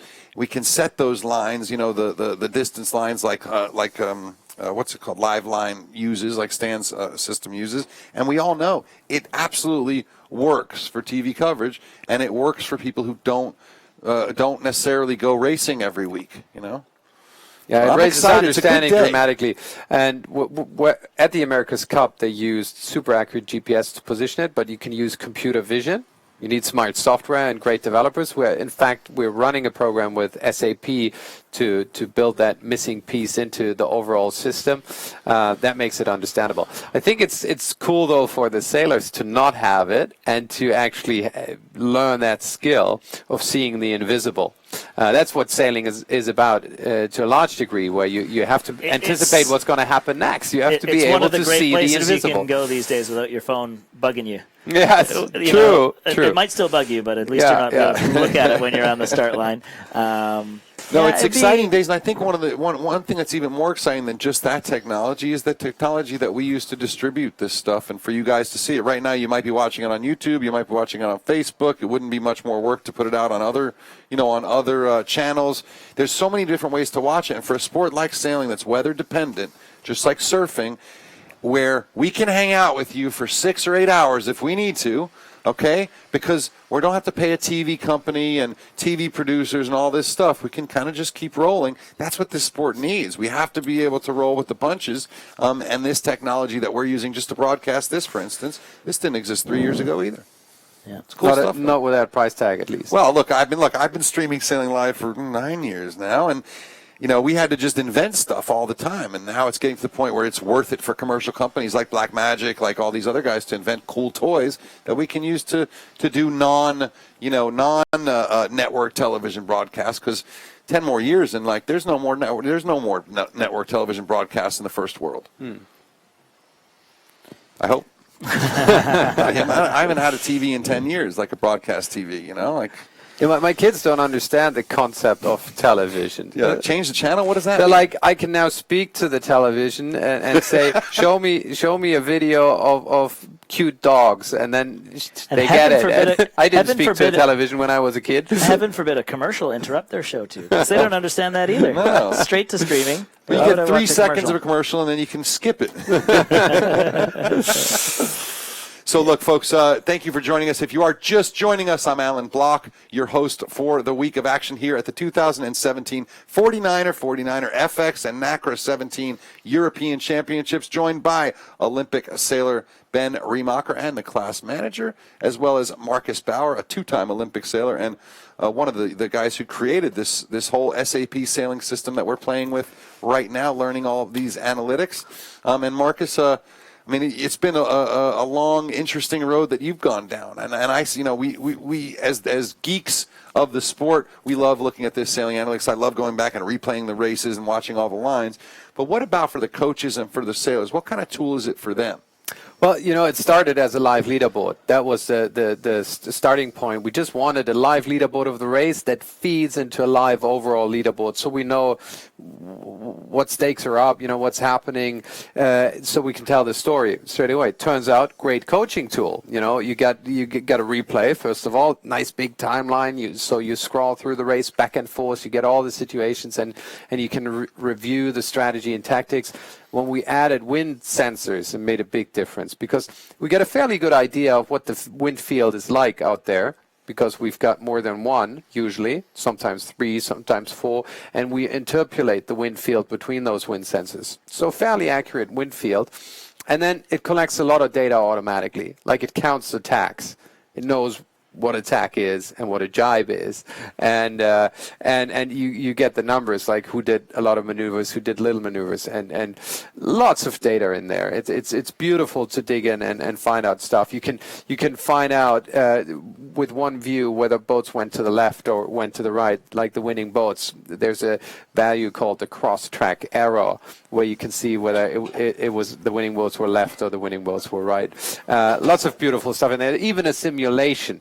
In the wind field, there is a simulation of what would have been the optimum course. What if someone could play God and he knew the best shifts? Where would he have gone?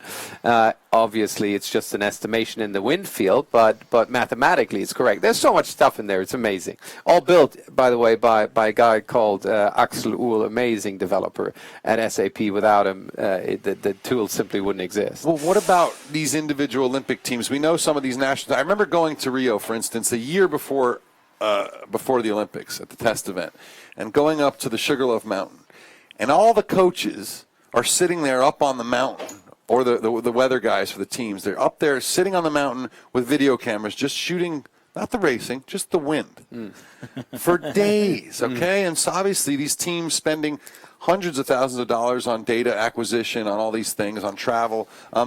Is this the kind of thing that they come to you and say, look, we need a custom package for our team analytics, and do you do that, or is this more for the sport and for the broadcasting? Well, it was built for the broadcasting initially, and then the media in general. But coaches have picked up on. We used it a lot at Sailing Team Germany at the last Olympics, and we've built extensions where we had current simulations and did thousands of measurements to take the current. But it is now a broadcasting tool, really. It's to get the vision is to make the world of sailing run SAP, to make any regatta afford tracking. And there is already a tool in the pipeline where you can download an app from the App Store. It's actually on the App Store, and you can track yourself. Someone needs to set up the race, the regatta, but a club manager can do that, and then you can track yourself for free. So that's a tool that we're building on in the next coming years. It's the app's there yet or not? It is there, yeah. What's it called? It's called Sailing Insight. All right, download it now, folks, and have a look. Yeah, but you need someone to set up the regatta. We're rolling it out in the next 12 months and working on it. Actually, one guy here is working on that job. So that our vision is that anybody can afford tracking at any Optimist regatta. And just to tie that back to Rio, so that there were lots of that Sugarloaf Mountain was a crowded place for people scouting, and even the sailors would hike up there to watch their counterparts sail, or to watch the wind flow in, or to watch the current change. But if you talk to Martine Grail about all that stuff, she said, just pay attention and think about what's happening and really notice and feel what's happening. And of course, we saw how she was able to use a couple shifts on that last beat to win the gold medal. So. Yeah, there's one thing to knowing stuff, and there's another thing to sailing well, and they're not always aligned. And luck is a nice thing to get a little occasionally as well. Yeah, for sure. Now, you got to have good eyesight and have a look and make sense of what's happening in the next 2 minutes.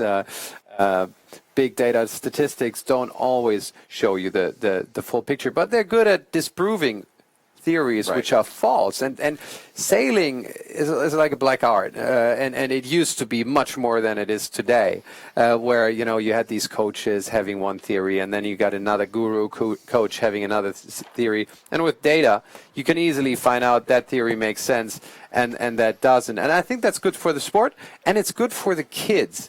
The kids grow up and they base their view of the world not only on myths, but actually on real data, and they learn to work with data, and they learn to be skeptical about things, how things work, and I think it is good for them. It's good for our world if kids get more analytical about what we do. It's a very good point.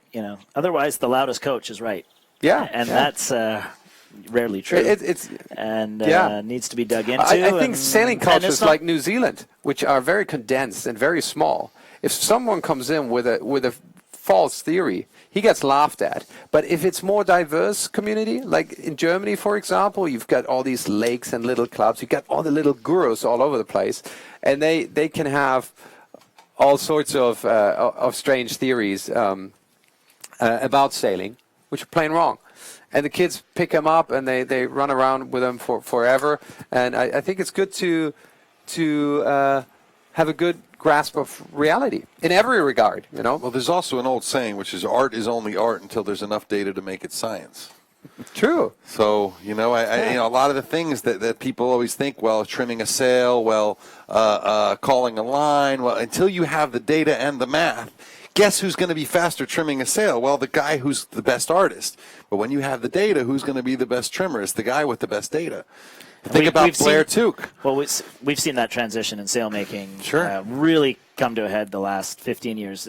Sail Vision, there was huge campaigns of trial and error tornado sails in 2008, and then in the modern sailmaking, it's all computerized. It's actually decreased the number of sail loss that are really competitive anymore, because the software is such a requirement and so heavy, and the big computers even to get all the simulations and proprietary. It's the mom and pop loft is a lot tougher to survive these days. At least, on the really competitive fleets, they can always build you a nice sail, but would it withstand the assault from the supercomputers is another question. I love the data versus art discussion, and not here though. We got one well. design sails, one design masts. This is the test But of the still, sailor. it's still an art, and I think if you get more analytical about it, you've got a better chance of winning. But there's a lot of art in it, and you got to, and that will stay like that for a long, long time in sailing. Intuition will matter a lot. Well, then the additional factor, which is sports like this mean reaction time, and that's never going to be science. That's always going to be art. Yeah. So it's great to see. And about these sails, about these boats, everything is identical, right? Identical in approach. So the execution, is only as good as tolerances can allow.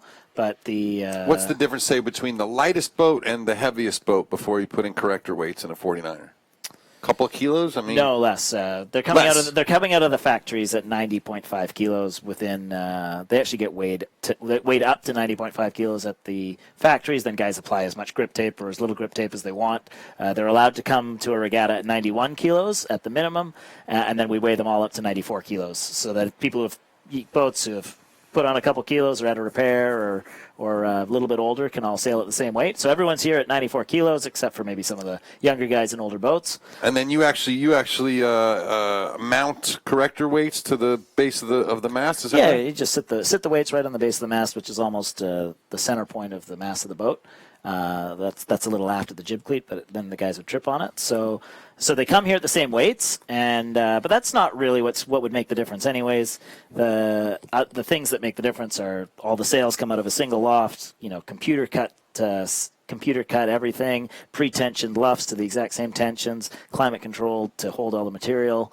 The masts are all built out of the same tubing, then to the same tool maker, Southern Spars, and then the spreaders all come out of the same molds. So everything that we try and do is as repeatable as possible. And the guys spend a little bit of time, figuring out maybe some slightly different flex characteristics, or they suit the different sails slightly better. And that's where a lot of the effort's put in, but the effort isn't put into design your own sail plan, design your own mast philosophy, none of that stuff that we see in development classes. Makes it all the more amazing to see like a 3/4 knot speed difference in one of those races when not only are the boats exactly equal, but these guys are sailing at such a high level. There's very little margin for difference at the top. Yeah, I mean, at the last America's Cup, if you remember, 2013 America's Cup, they started going upwind at 21 knots at the beginning of the Cup, and they finished at 30 knots. So sailors can use tools in a wide variety of ways, and obviously it's going to be less radical now, 20 years into the design. But here we go. 2 minutes to go to the next start. What's Final the line look like, Marcus? Again, 50 meters advantage on the left-hand side. It does seem like the race officer likes to favor that pin end, and we can see all the boats that race committee bunching boat up. is? Yeah, They don't all want the any holes boats in it. bunching up on the left-hand side.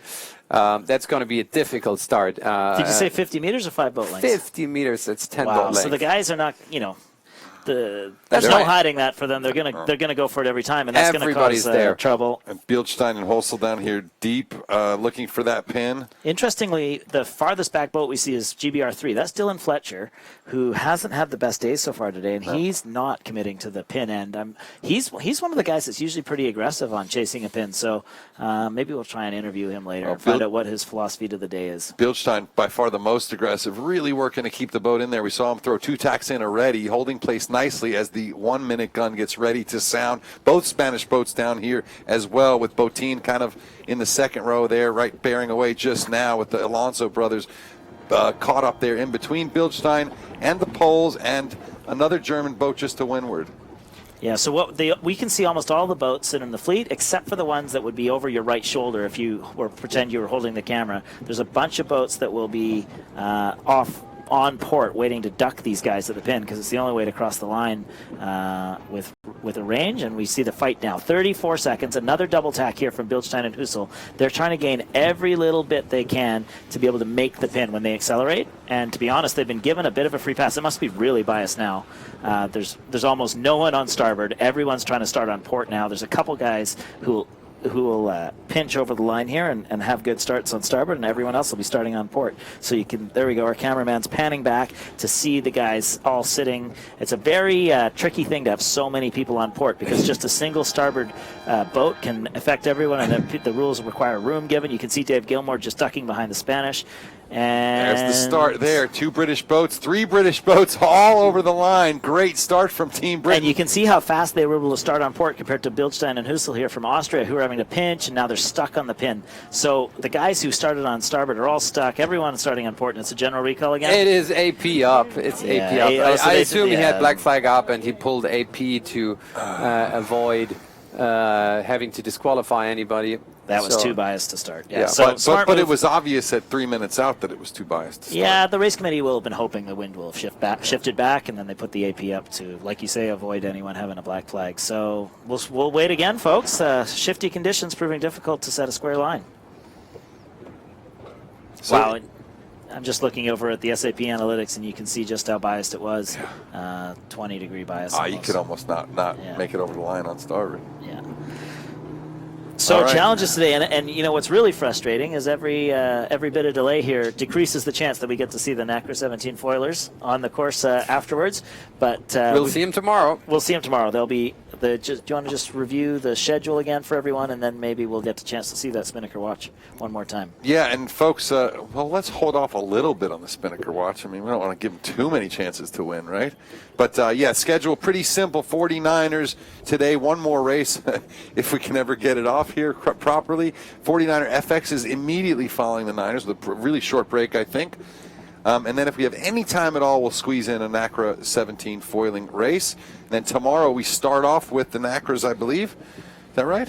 Yeah, tomorrow we start off with the Nacras, and at the same time will be the FXs on Course India, where they will be, so we won't get a chance to see them. And then in the afternoon it'll be the 49ers again for the split from Gold Fleet into the top 10. And then on Friday everything compresses down and gets earlier. I think we have a start earlier in the day, right? On Friday, we have 3 series that start at noon, starting with the Nacra 17 and then to the 49er FX and finishing off with the 49er. So let's take a look at that Spinnaker watch, and don't forget to get your hashtags in.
Super proud to have Spinnaker watches as our timekeeping partner, and you can win one of these too. Just yeah, where's Marcus? I want one. All right, we'll have to get you one for tomorrow, Marcus. But yeah, make sure to take a picture of you or your family or your friends or your junior sailing team or whatever you want watching us live on your phone or on your TV or on your giant screen. We don't care. Post that picture to any of our social channels at 49er Sailing or Nacra 17 Sailing with the hashtag Spinnaker Watches 49er, and you have a chance to win a $200 gift certificate toward a Spinnaker watch. You can check out the full line at spinnaker-watches.com. If you want to buy it now, just go ahead and put live25 in the coupon code at checkout. You get 25% off anything you order. One more race ahead in the 49ers if we can ever get it off, if this wind will ever cooperate. I thought it was a windy place, Kiel, right? And now we've had 2 or 3 days of light air. Is that normal in August? Yeah, it is. It's absolute standard weather. Everybody's complaining about the summer because it's a little wet. You know, it's raining a lot. It's always raining here, but it's raining a lot this year. But temperature-wise, this is totally normal. Wind-wise, I'd say it's actually pretty decent. And in the next coming 2 days, when the stakes get higher, it's going to be awesome breeze. When do these little bugs go away? I know, the micro bugs. I hope with a... What do they do? It's going to rain tomorrow. I think the micro bugs go away. They don't go into your brain and make you crazy, do they? Yeah, I think they crawl in your ear. Yeah, you see us wiping our face. It's not because we're sweating. No, it's because we're being swarmed. It's like in Australia. We never used to have these micro bugs. blame it on the Australians. Why not? Yeah, they Everyone else brought does. them. They imported them. Quarantine. Yeah, well, I'd say the story so far today has been the Australians, speaking of which, David Gilmour and Joel Turner. They were not one of the pre-race favorites, but they've had a very good season. They raced well in here, they raced well in Delta Lloyd, and they raced well in Kiel. So we shouldn't be surprised they've raced well here so far. But to have them at the lead 2 out of 4 races into Gold Fleet, I don't think anyone would have picked that a year ago. Well, I think after the Olympics, some people will take a break, and some people rev up their intensity, and then the next season they nail it. And it's probably they probably had a very busy winter. It's one of the few times of the quadrennial where you have a chance to leapfrog people, because everyone else works as hard as they can from this time on through the games, but that period after the games, that's really the chance where you can, if you can get your training groups right and get your dedication right, you can make a leap. The other thing that's a big factor, I think, especially for Gilmour, O'Connor is a bit more of a fluke right now, probably, given his rust, his time away from the class. But for Gilmour, he is so busy in this sport, you know, and thanks in part to his dad's support and his having his brothers out on the circuit too.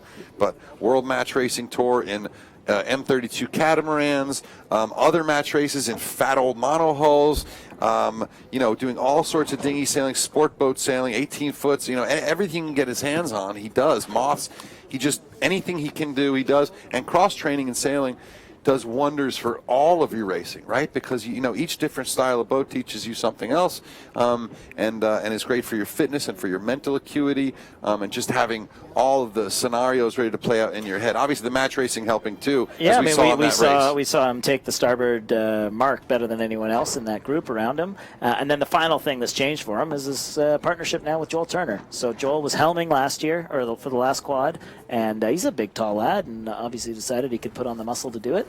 And it's clearly clicking between them. The only question that Dave had when I spoke to him yesterday after racing, the only question they had coming into this regatta was their light air ability, because they are super quick in the breeze. Obviously, being from Perth, they know how to sail in weather. They're never afraid of the big stuff. But they were a little bit worried about their light air speed. They were having some trouble in drilling and practice. They're pretty big. I mean, they're amongst the biggest out there, I think, of all the 49er sailors. And then yesterday they did really well in the light air, and I think they brought a lot of confidence to today's racing. And confidence is a winning strategy. Yeah, the light air can be people's bugbear in this sport. You know, it's a really different technique when you're in that under 7 knot range where you don't have the power. You're seeking out flow and power at all times. And, you know, like you said, they had a good day yesterday. It was a qualifying race. So I'd like to see how a team that it's not that they can't sail in light well, it's that they don't have the confidence to get back. Sorry, and I'm not saying this, I'm assuming this. It's when you're not great in light air, if you start falling off the pace, do you have the confidence to know what's wrong and that you can fix it? Yeah. And then, so you can get things right, or you can improve, or you can get not lucky, but you can have a day where, you know, maybe the competition is just slightly off and you get through it and gain confidence.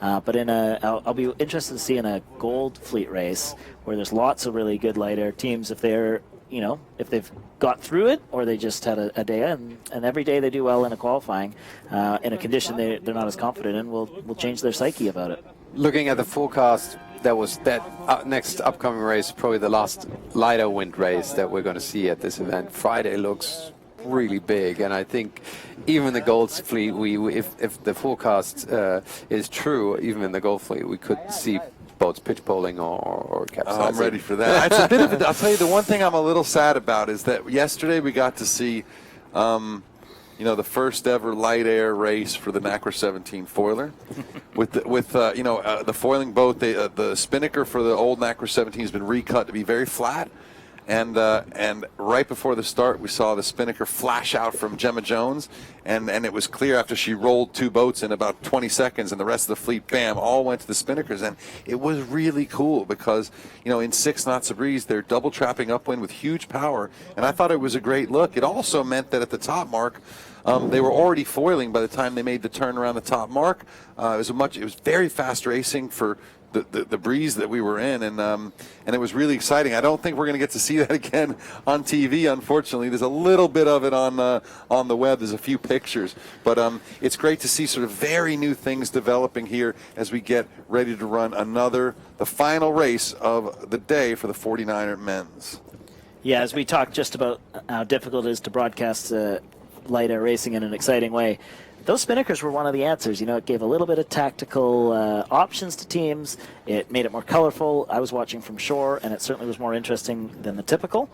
So we'll see what happens with that fleet going forward. 2 minutes, 20 seconds to go to the next start, and we're back in business. Marcus, how is the line bias? This is a first for today. The boat is favored now. It's not favored by a whole lot, but like maybe 3 boat length favor at the moment, and we know the wind is swinging back and forth, but there is a slight favor, and we do see more boats on the right hand side, or at least not that many on the pin. And what a surprise, our old friend Matt Frey and Bildstein down here working that pin again. They definitely like it. Looks like Ireland. No, who's that? That's Visconti, I think. We're on board with Visconti in the gray suits and Tonji, so they're also near the pin end of the line. Can't see the you can tell the guys that like the pin, they just kind of hang out here all day.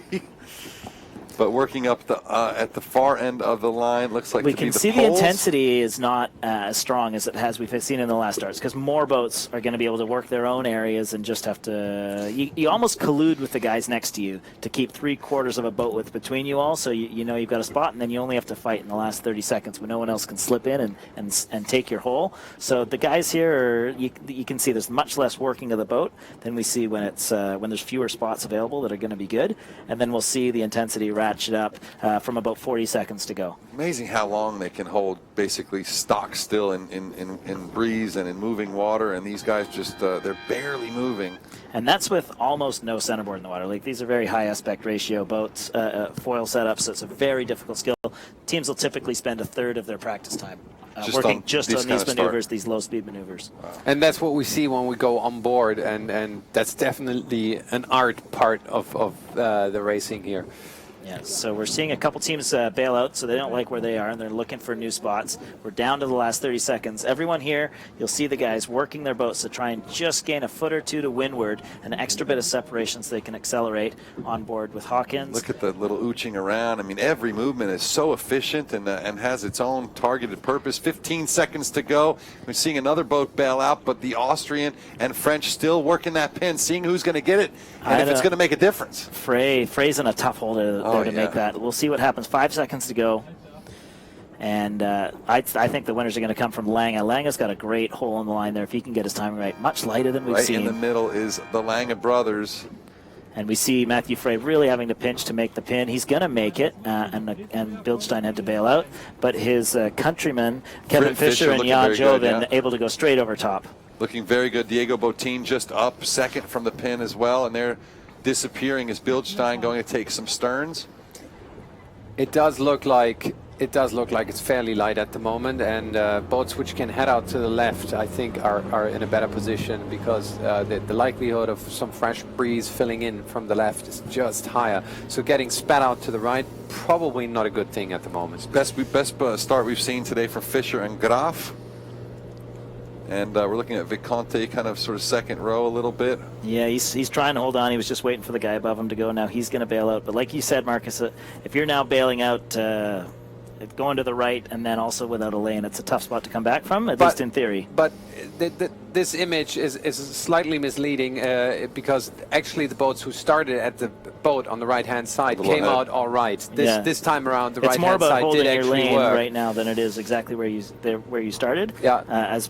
As we continue on starboard here, more and more boats will get pinched out by their neighbors, and holding your lane will probably be what we expect to. So starting on this side did actually work for the first time today. You could actually get out of jail from that side. Seeing a little bit of a left shift, though, on those left boats. So they're putting the bow down a tiny bit. Maybe that means they're headed into a shift, and maybe the left will start to pay. But at the moment, that middle where where the Lange brothers are is pretty good. I'd still want to be left.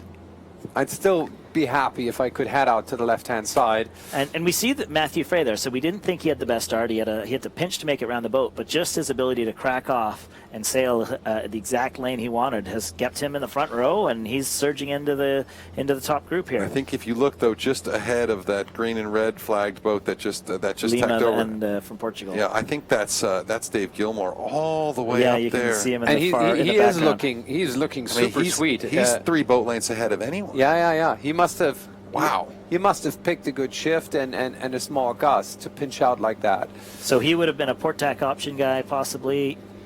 Maybe with speed on port, flipped over right away, so he's able to go to the left-hand side of the course, and also maintains all that freedom that the guy who starts at the pin does of having no one in his leeward window. He did start on port. That's Gilmore So that was the key. right here, Yeah. and he did start on port. And now the tracker showing the Danes, Lubeck and Hoffman in first place. I can't see exactly where they are, but very close with Gilmore, unless a UFD just popped up on him. Do we have any UFDs yet? No.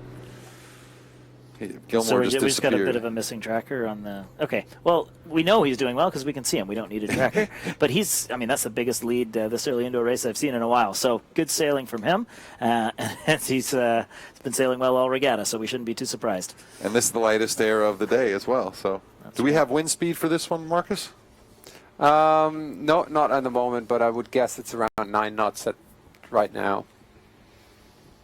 The forecast today was for a steady 7 to 9 knots, with a risk of it decaying if the thermal was pushing against it. Given that it's so much cloud cover, I think that risk is slight. So we should see this 7 to 9 knots all day. I think we were lucky to get that 15 at the beginning. We got a little spoiled, I have to say, but just the tight story racing here. I mean, look, the story got here O'Connor has been this Australian kid all week long. He's been sitting there in 2nd or 3rd place. He's been really confident, having a good time, and I mean, I talked to him a bunch of times down in the boat park, really enjoying his sail here, and that's always the key. Those 3 boats on the far hand, right-hand side, they look quite good in That's the analytics. Lubeck all the way up there. That's Lubeck, exactly. They look quite good. I'd be surprised if they can make it all the way over. They'll be sailing into the wind shadow of this Olympic center, of this big block of concrete right here. But maybe this time around it can work. They could get a slight righty and punch through. Well, And hopefully we can stay with ultimately, this. it was Gilmore who decided not to try and hold for the left side. So we may never know. I mean, if you dig into the guys to the right, they're going to get ahead of you. So maybe the right strategy will work Gilmore's got a tough angle. It looks like they have a really nice shift right on the shore up there. They do. They are. But it probably doesn't lifted. extend extend very far off the shore. We'll have to see. Look at it, though. If there's a ship, but they Lubeck just keeps lifting. yeah, very, very good job there for them to get and pick up the right shift. Probably not wind speed increase there, but a good angle. And that's O'Connor just to leeward of him, I think. That's right. So Dave O'Connor also And on the far Mengdorfer right. back into it in 3rd. So nice work here. Good stuff. Maybe local knowledge there from the German and maybe the Dane even, but O'Connor hasn't sailed here much in a long time. No. Sometimes the guys who do well on the right will have been spat out, and that's what you might call getting lucky. But Marcus will, I'm sure, tell us about that at some point when he does his starting analysis. He's just setting up for the windward mark here. Well, it's not many boats which headed out to the right. Everybody has been careful after those 2 races to punch to the right, and it does look like Gilmore can sort of, he'd definitely be top 10 in this race, maybe. But even it fifth. is the boats that got spat out to the right that are ultimately going to pay off in the first half of this beat, right? Yes. Yeah, and we can. So Megenhofer, he's had 2 good races today. That's great for first time into Gold Fleet. Same with Dave O'Connor. He didn't come here with a lot of expectations. He came here for fun, and he decided, I've got the time, I can go sailing, I'm still young, why not? And with a top finish here, he might be convinced to do a little more sailing, because I think when he was heading home to Australia after this summer, it wasn't guaranteed. So he's fighting for a sailing career here, and you see he's actually working through into the lead, so he must have some decent speed, because he's trying to get he's trying to get through the Dane Mass Lubeck, who's in the lead right now. Mass sailed with his brother in the last quad, but they quit pretty early, probably after 2013 season wasn't working out, and he went and finished up his school, and now he's back with a new crew in Hoffman-Buhl.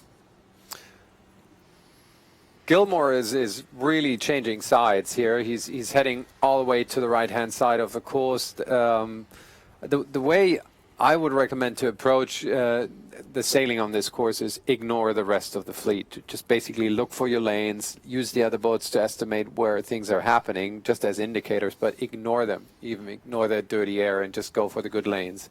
With all the lines, we actually see a pretty steady tails here, so not too much shift, right, in the last 5 minutes of this beat. With that said, what would you be looking for in this downwind? Well, I'd be heading out to the right-hand side of the course. I'd be going where the upwind was winning. Upwind was winning, yeah. 2 tacks there for O'Connor. And both of them are going to go around the opposite way. O'Connor was thinking about that right mark, and then the last minute he made that change, and I'm not sure what he saw. Maybe there's a big hole developing out there on the right. He's going for the jibe set, though. Yeah, so the leader, Lubeck, he's straight set. O'Connor jibe set. Maybe there's a little bit. Is there bias in the gate? There is a bias to the here port comes hand. Gilmore to the just go left now. gate. Will come in 5th. This is Visconti. We're looking at Visconti, who's back in about 7th place, I think. But yeah, we saw Gilmore, digging out there and staying in touch with the leaders. He'll see if he can get back into that lead. But at the moment, the other Australian holding tight and... Yeah, so we can see everyone's gone back to the place that paid on the upwind, which is, if you're not sure what to do, it's a pretty decent strategy. Low light here now with the thicker cloud coming in here. It's difficult to get the sails to pop off the screen.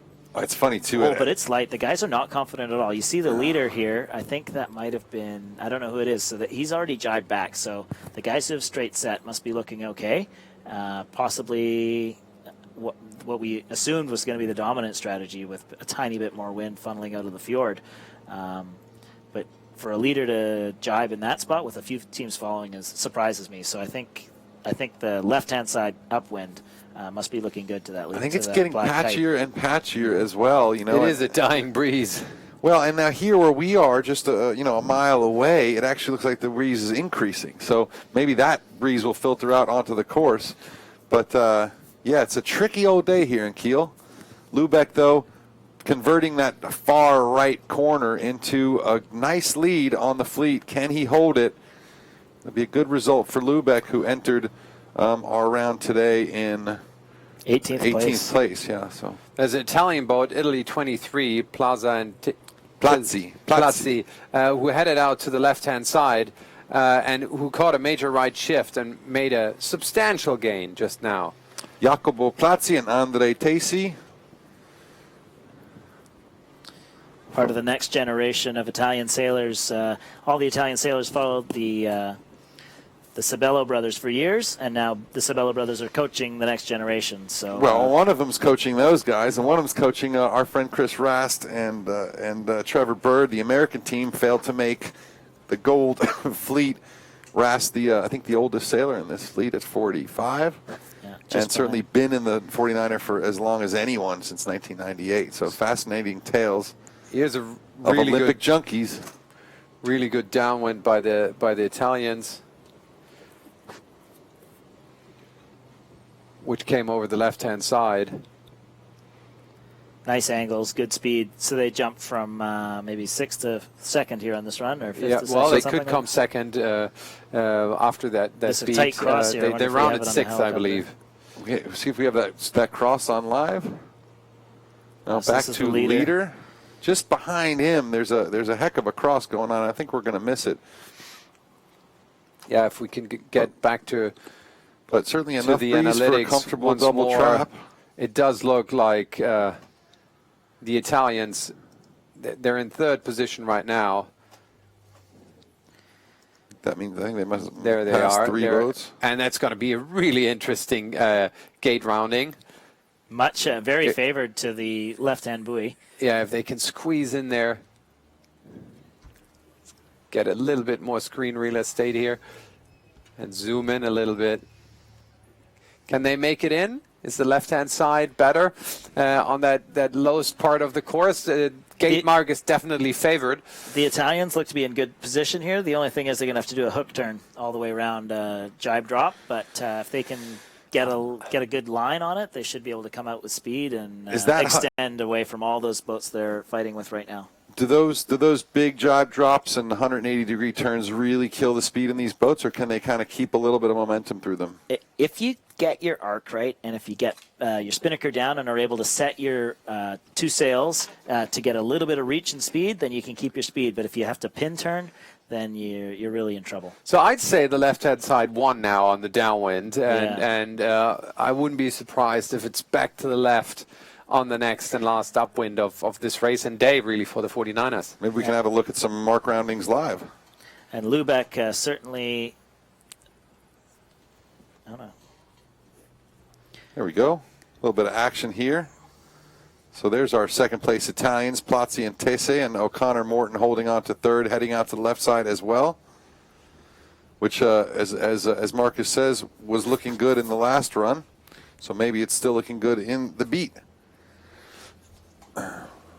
We saw just before or we can see in the analytics that Lubeck has gone back to the far right. We can actually now see him just behind Tessie's sail. So we got a split now of our leaders and the second pack. No agreement on what's going to be favored.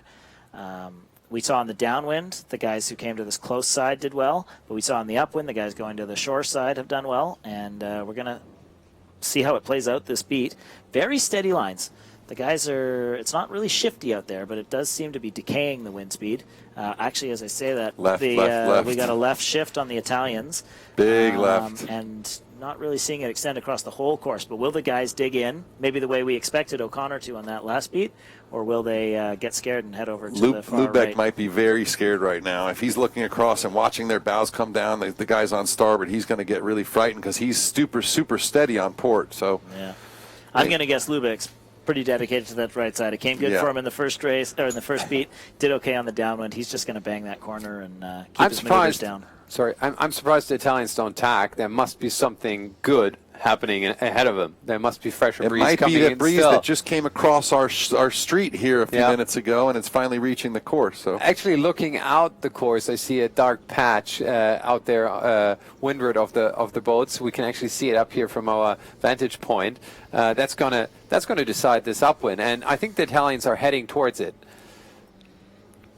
Trying to watch the leader line, see when they start to go down. 115, 133. Watch now. Boom, boom. The numbers dropping on Megendorf, on Plazzi, and compared to Lubeck. Finally, we see them both tack over, so they've gone as far as they can. That's as much leverage as they can get, and as much as they can dig into what they think is the favored side. And now they're going to squeeze it back and hope their side comes out. They're now fully trapping. When we saw them at the leeward end of the course, they were still not fully committed to it. They've got their shoulders back. They're taking almost as much power as they can here. Lubeck's coming back as well, so we're going to see the cross. And I mean, Lubeck had a big enough lead that they should be able to eat. Lubeck and Hoffman should be able to eat a little bit of that shift. But if it's pressure all the way across and it's filling in from the left, it's going to be tough. Let's see how that result is going to play into the overall here. This is the third race of the day, and we see Gilmore having another great race in fourth. But yeah, Plazzi and Tessie, good day today, 4-10-3. If they finish like that, if they finish the way they are right now, then Plazzi will be moving into silver position. That'll be a spectacular result from the Italians. And we see look how overnight close the points are. It's going to be very interesting in the coming days. But our overnight leader, Fletcher and Bithell, 16, 14, 14, gone from first to 10th in a day. They just haven't had it today. We haven't seen them on screen once. We haven't seen them feature at all. We've got also Lange brothers, really in 7th overall now. They're in 15th. One race, a better result here could have launched them right at the standings, but. All right, we'll get that out of screen. Take a look from overhead. See how it's developing. There are our Italians and Aussies on the left. Far right is going to be Lubeck and Hoffman from Denmark. A little interference issues. There we go. There, he can see just at the top of your so screen. Lubeck's got a Still great looking lead pretty here. strong. Lubeck got out of jail there. Yeah. It's the left-hand side is not coming back like No, it we isn't. thought it might. And in fact, it looks like Gilmore may have dropped a couple of positions. Well, we'll see when they come back together. Well, O'Connor's dropped a couple positions. He was the one following Tessie this side. So I'd say the right has paid off again this beat in net. It ain't over yet. Lubeck's ain't just, over yet, lifting. yeah. Lubeck's just gone back for another piece of it, too. He's just gone back to the right as well. This is the fun part of sailing upwind, where every shift double magnifies because your opponent goes down and you go up, or the other way around. So exciting. Lubeck tacked once, then tacked on the bow of the next boat out there on the right. We're not sure exactly who that is. It might be Mengendorfer. Yeah, I think it is. Another good day for him, or another good race for him. Yeah. I imagine being from Germany, that without Germany not having that many seaports to sail out of, he's done plenty of time in Kiel. But yeah, Platzi came back. Platzi came back, so that left the last shift is the most important one. And Just as we rode off the left-hand side, it did come back. And the guys, I'm going to guess they're going to go to the left-hand mark on the upwind, avoid all those starboard tackers that they'd have to go if they went around the right mark, and then maybe escape with a early, either a jibe set or an early jibe. Platzi very close tack ahead of Mengendorfer. It's super tight between them, half a boat length at most between those two boats right now. Very, very exciting as they come into the top mark. Platzi just trying to keep the bow down, the boat going fast but not lose his lane to the top mark. Yeah, so what's nice about this windward gate here is the Germans are going to have the option to tack out and go to the right mark, whereas before they would have always been following. So the previous tactics where you know that soft lee bow or even the hard lee bow is definitely the right move. Now the guy behind has a little more options to deal with if he chooses to be aggressive. Yeah, and he doesn't have to follow for even just a short reach leg. Just following someone around. You can't go forward. You can't go back. Yeah. Although he might not be able to tack and cross the next starboard boat, so he may have to follow too. And there's a couple boats right at the starboard ley line. Yeah, he's got a little bit of a lane there. Mengendorfer does no. I don't know. It's tough. Yeah, it depends on how good your tack is. He's going to go to the left marks, do a regular set. We'll see if any of them do jibe sets. That's a great camera angle there. Platzi around second, and Mengendorfer will hold third, I think. And Gilmore Turner will be coming in next. And now, what kind of speed are they doing now, Marcus, in this somewhat lighter air regime? Let me have a look. Just jibing now? I dig that out for you.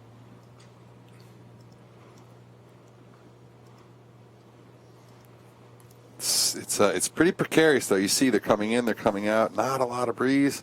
And they only need to hold it together for another half a leg.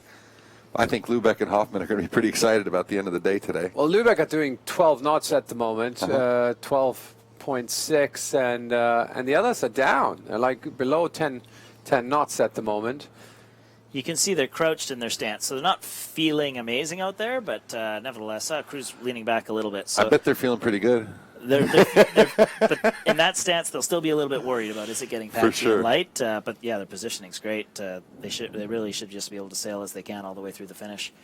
The real battle's farther back in the fleet, so we should be aiming to see what's going on there. Yeah, maybe we can get our cameraman to turn left a little bit and see. But nice to see such a good result from the Danes so far.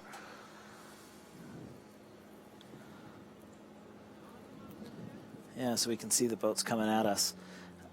Yeah, we can see the cloud cover. It's getting darker here.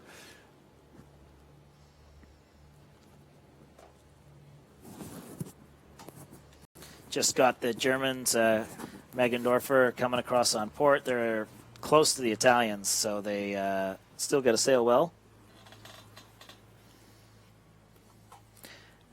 And everyone's gone to the shore side.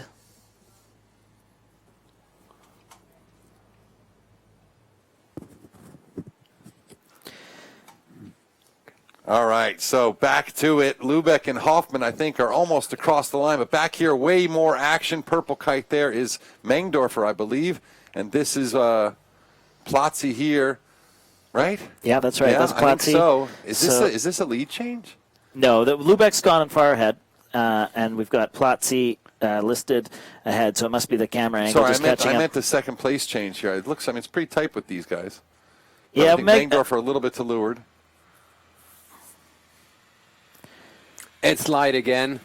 Wind's down in the 9-knot range. The Italians have done all week whenever the wind goes down. I'm not sure. I'm not sure where they're all from in Italy, but it seems like they really do enjoy this light air stuff. And Mengendorfer, though, in the 2 races of the day, just really sailing smart.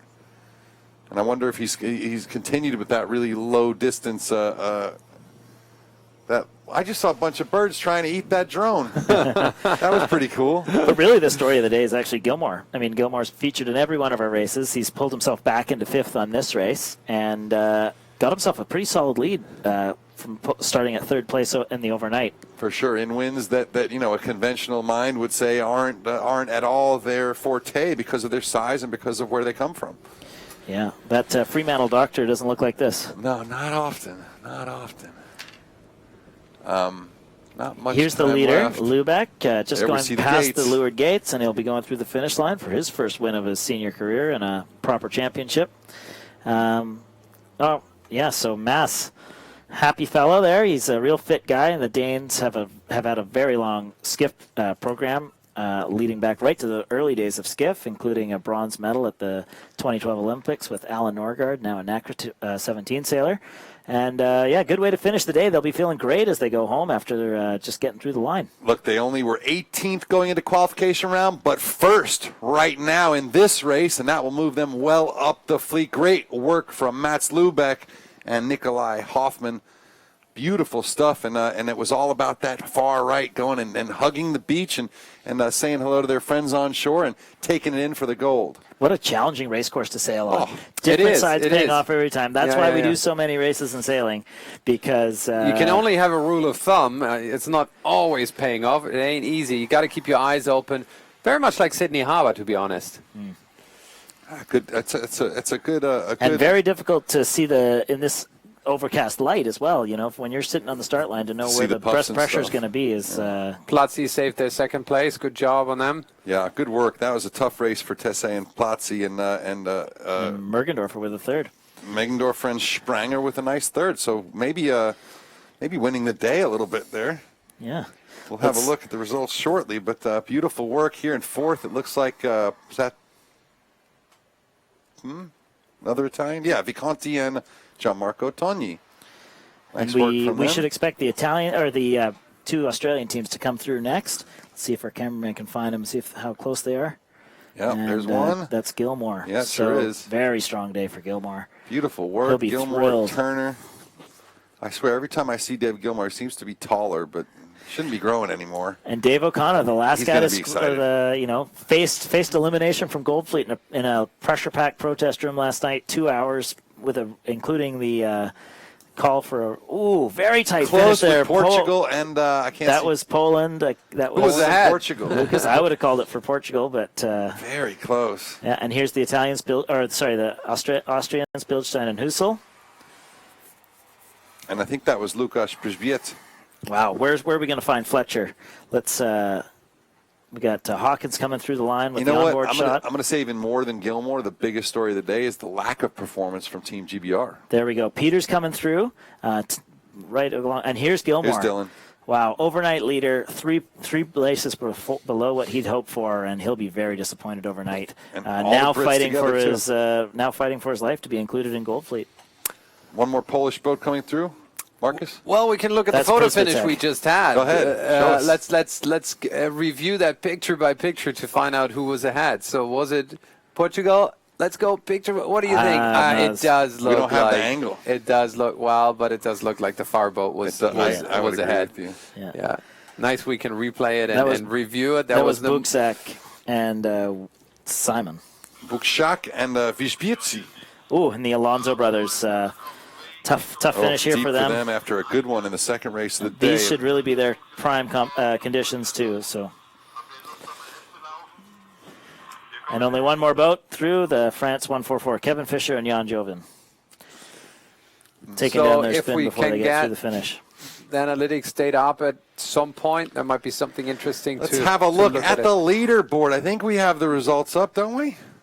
That's the last 49er race of the day. Next up will be 3 49er FX races. Let's just check how the day finishes before protests. And this is the results of the we race. go. Data first.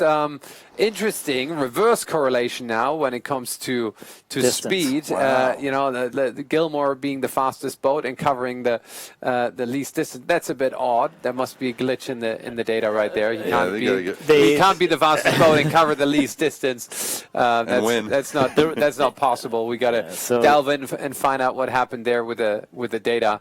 That doesn't make sense. There was a track that extended. I saw it during the tracking. So. Yeah, probably. Because what I get when I look straight into the sailing analytics is that we actually had 9.47 on Lübeck, and they were one of the fastest boats going around. Yeah.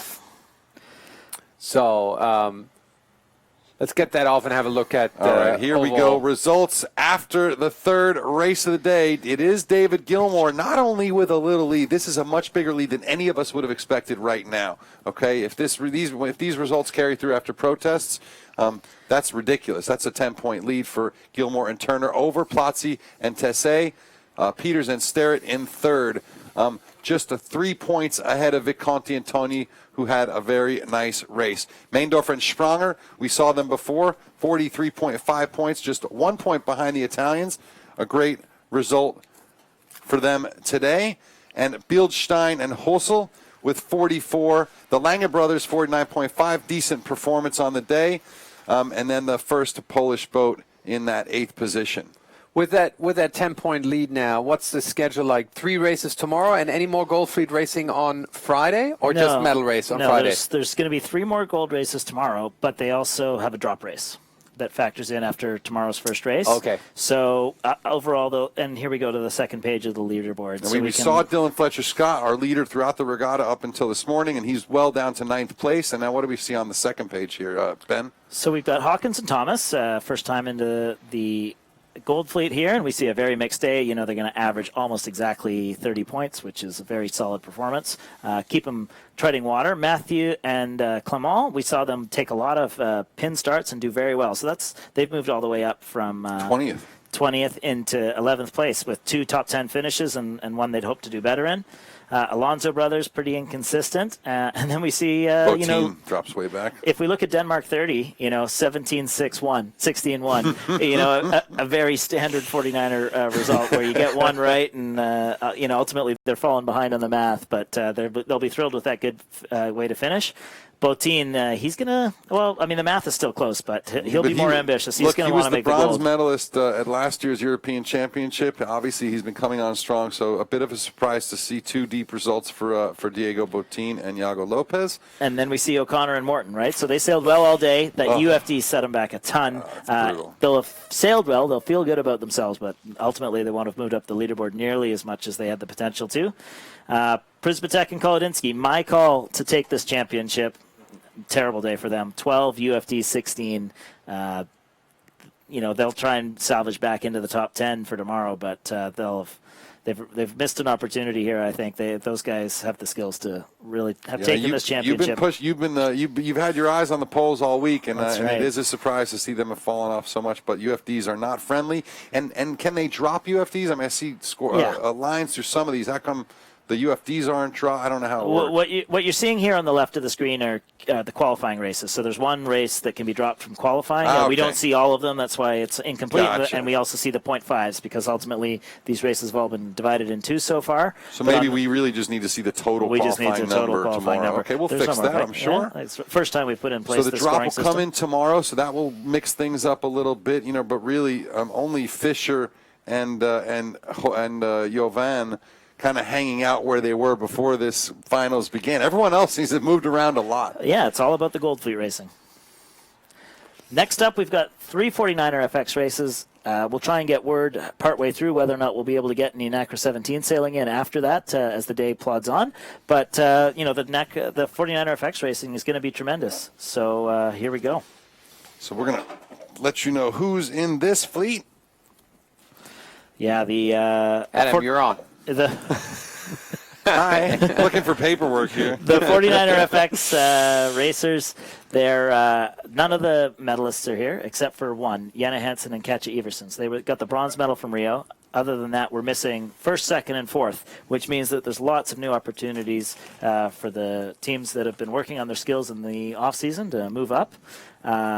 Be good if we could get the results up at some point. And Well, we you can talk us about through. it. We can talk about it for a second. I mean, we've been following them all week, obviously, and you know, it was you know, Jena and Katja were looking super strong in the first 2 days when the breeze was on. It got lighter, and Annemiek came on really in that final day from Netherlands with Cecile Janmaat, and that's a new crew for her, I believe. Yeah, so our overnight leaders are Beckering and Janmaat from the Netherlands, and Annemiek Beckering went to the last Olympics with a crew, Deutsch, who's gone back to school. And the Dutch system, they tend to trade around a lot of sailors in and out of different boats. So skippers do some crewing, crews do some helming, and they always trade partners. This is the first regatta that Beckering and Janmaat have been paired together. Janmaat does a lot of helming, and she's been on the scene actually sailing mixed for a number of years. But this is the first time they've paired up, and so far it's working great. You can see they've got only 11 points after 9 qualifying races cut in half, or 10 qualifying races cut in half. So a great average there.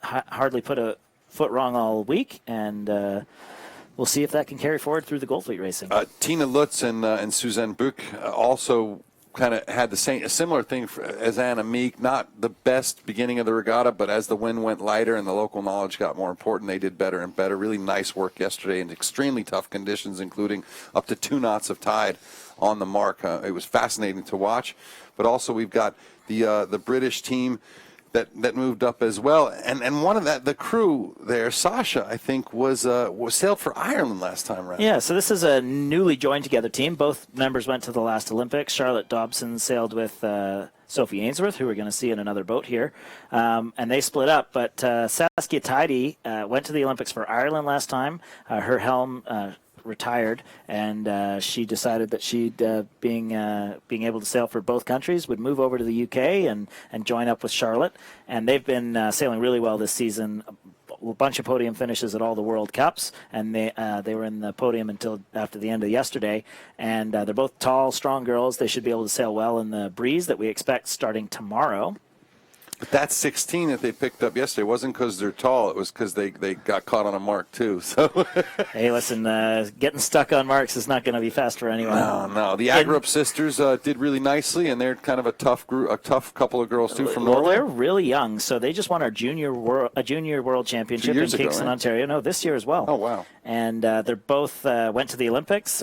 They are both studying. They're in their first year university, both in the U.S., and they had a boat that they were training with, so they drove up to the Junior Worlds and won that. And then the local favorites, Jursak and Lorenz.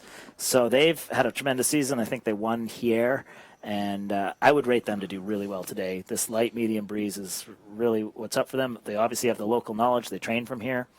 They went to the games and came 5th, so should be a top team. Definitely. The next team down in 7th place is from Sweden, Grossen Klinga. So Klinga went to the Olympics and her helm has retired. So she's teamed up with what was the 2nd place helm from the last go-round and sailing nicely, obviously, top 10. No complaints about that. Then we see Kate McGregor and Sophie Ainsworth. So Sophie was the crew we were talking about who went to the Olympics with Charlotte. Teamed up with Kate McGregor of the McGregor clan. And Kate, I mean, a world champion match racer, a Volvo Ocean Race crew, and she does a little bit of everything, and probably the strongest girl for her size, probably the pound-for-pound strongest person in this entire regatta. And she's about this big and has maybe muscles. the entire city. She's this big and has muscles about the size of mine. It's an amazing thing to see. Plus 2 very young standouts from New Zealand who've had a really nice regatta as well, done very well. And then Ida Marie Nielsen and her crew from Denmark. Marie Thurgard Olsen. Who maybe are underperforming a little bit right now. What do you think? Well, they're 3-time European champions. They won the first 3 European championships, but they haven't. They've only sailed for a month. So they told me that they put in a really good month back in the boat. But, probably a little bit of rust still. They're also tremendous heavy air sailers, the best heavy air sailers in the fleet by a long way. Well, certainly the rest of the fleet has caught up somewhat, but they were standouts from the beginning, and they've still sailed well. Are they going for Tokyo? I'm not sure if they're committing, but they're sailing hard right now, and the Danish squad. The Danish squad's solid. The Danish squad's solid. And I don't know if we have How much time do we have to the next start? Why don't we go to the second to the next still screen have of girls? time. And, Let's look at the next slide. Let's yeah, let's tell talk me through the whole who fleet. surprises you in this group, who should be way higher, and who surprised you that you didn't expect to be in Gold Fleet at all. Well, we'll start with Tess Lloyd, new crew with Solly there. So Tess qualified for the last Olympics, didn't get sent by Australia. What I thought was a really surprising decision given their young sailors. She was qualified with Caitlin Elks. Huge groundswell of campaign to rally support for the team. Tens of thousands of Didn't people sway the old boys of the yacht club. on. Didn't sway the old guard that they should deserve a spot at the last Olympics, but they've persevered and they're still sailing well. So And she's now, got a new crew. why didn't Australia send a team if they qualified? They just didn't think they would do well enough. And what's I mean, the theory? Australia wants to send people who have a chance at medaling, and those girls were 13th at the Worlds in 2016, and I guess that was just outside the range they thought. Now, personally, in a brand new class where nothing's been established and the learning curve is steep, That's I'm not, a silly decision. It's, Yeah, you it's don't have to outward, say it, I will. On the outside, it seems like they could have had a longer-term view, but they didn't.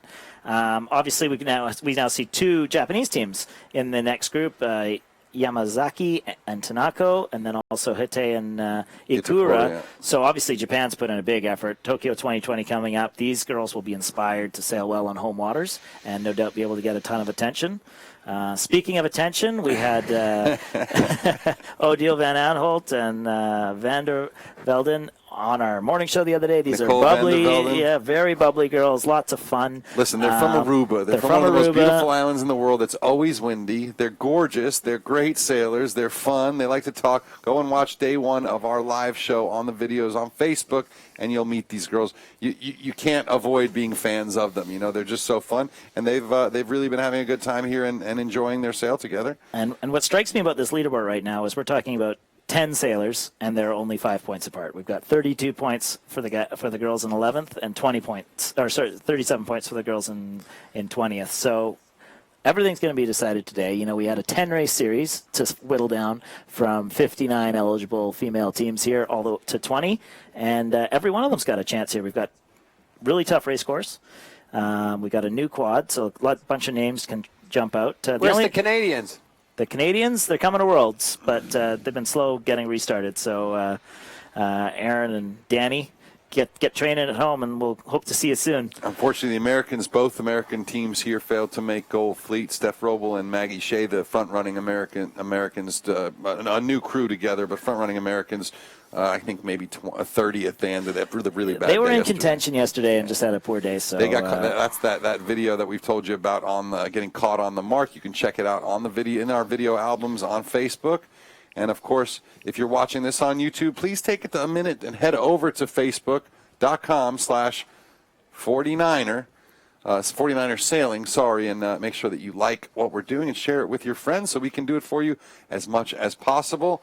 I'm Alan Block, along with Ben Remacher and Marcus Bauer. We are your hosts for the week, and man, I'm having a good time, but I'm ready for the breeze to start building, tomorrow, right? Yeah. I'm ready. I mean, I like this. It's a good mental challenge, this sort of 6 to 8 knot stuff, but the bugs are a little annoying, and I think I'm ready for a little more carnage.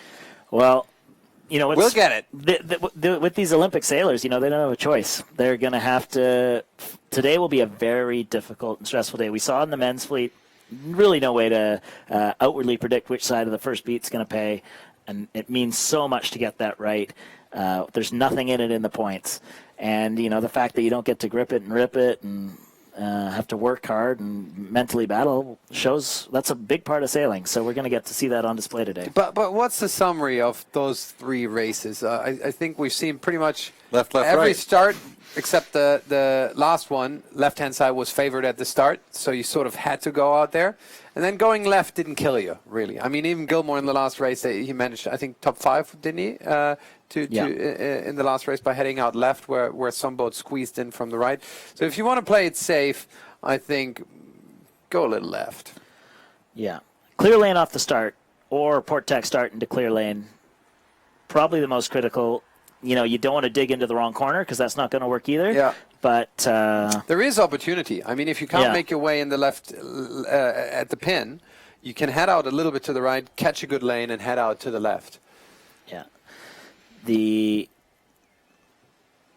the teams who ended up, getting stuck on pin boats and OCSs or UFDs, none of that stuff's going to help. There is lots of opportunity here, so I would say clean your start. Probably throw in plan to have 1 or 2 port tack option starts if you can't get what you want, and just know that there's opportunity on both sides. Keep your eyes upwind. See if it's possible to spot any puffs, and there's nothing much else you can do, is there? Just sail as fast as you can. Yeah. So it's 6 minutes to the start. We see Julia Gross and Hannah Klinge coming across our screen there, and the Agerup sisters. That was Norway 20. And there's Vicky Jursak and Annalika Lorenz. We talked a little bit about them in their overall review. Marcus, what do you know about that team? They sailed from here. They were the Olympic reps. Say again, which team? Annika and Vicky. Vicky and Annika. Well, they live in Kiel, and they train here every week, so they should know the venue really well. They've had they didn't have it easy because Vicky is really short. She's small, and obviously it helps to be tall in the 49er. And I think they did tremendously well considering that disadvantage they had. Obviously, a very good light wind crew, but I was impressed that they could hang in there in medium and strong winds. They have very good boat handling. They compensated the physics of having enough leverage with really good boat handling. Medium stuff probably their toughest area. In conditions like these now, they could be fully powered where the others aren't. If the others are depowering, they'd be depowering earlier, and not good conditions for them. Yeah. Quite a wide span of weights, I think, in the FX fleet, much wider than the 49er fleet. It seems like to me. Is that a safe assessment? I would agree with you right now. There's a wide variety in the 49er FX. I don't know the guys are paying that much attention to their weight just yet early in the quad, but they all got pretty heavy last time. The girls also, I think, a lot of them told me, and I asked some of the smaller ones, what's your plan? What's your physical fitness plan? And anyone who's small out there is really trying to put on weight, put on muscle, and these girls are putting 3 to 4 days. Some of these girls 3 to 4 days a week in the gym at heavy lifting, and eating tons of protein just to try and build, because these boats are tough work. Yeah, the strength can't be substituted. We'll see it tomorrow and the next day when boat handling needs to be saved. Lots of sheeting needs to be done. The skippers, too, got to be able to get that jib working, and even uncleating and getting it back in can be the difference between jumping off a wave or sliding sideways and not. All those maneuvers require tons of strength, and then the power for the crews, especially hoisting and dousing that spinnaker. Marie Olsen, the girl who we were just talking about, the best crew in heavy air, she broke the Danish system on testing, on athletic testing for all Olympics. Not the sailing system. She broke their system. They had to rescale everything so that she could be challenged. Wow. That's how fit she is, or at least was. She's probably getting back into shape now after a year of having a little more fun.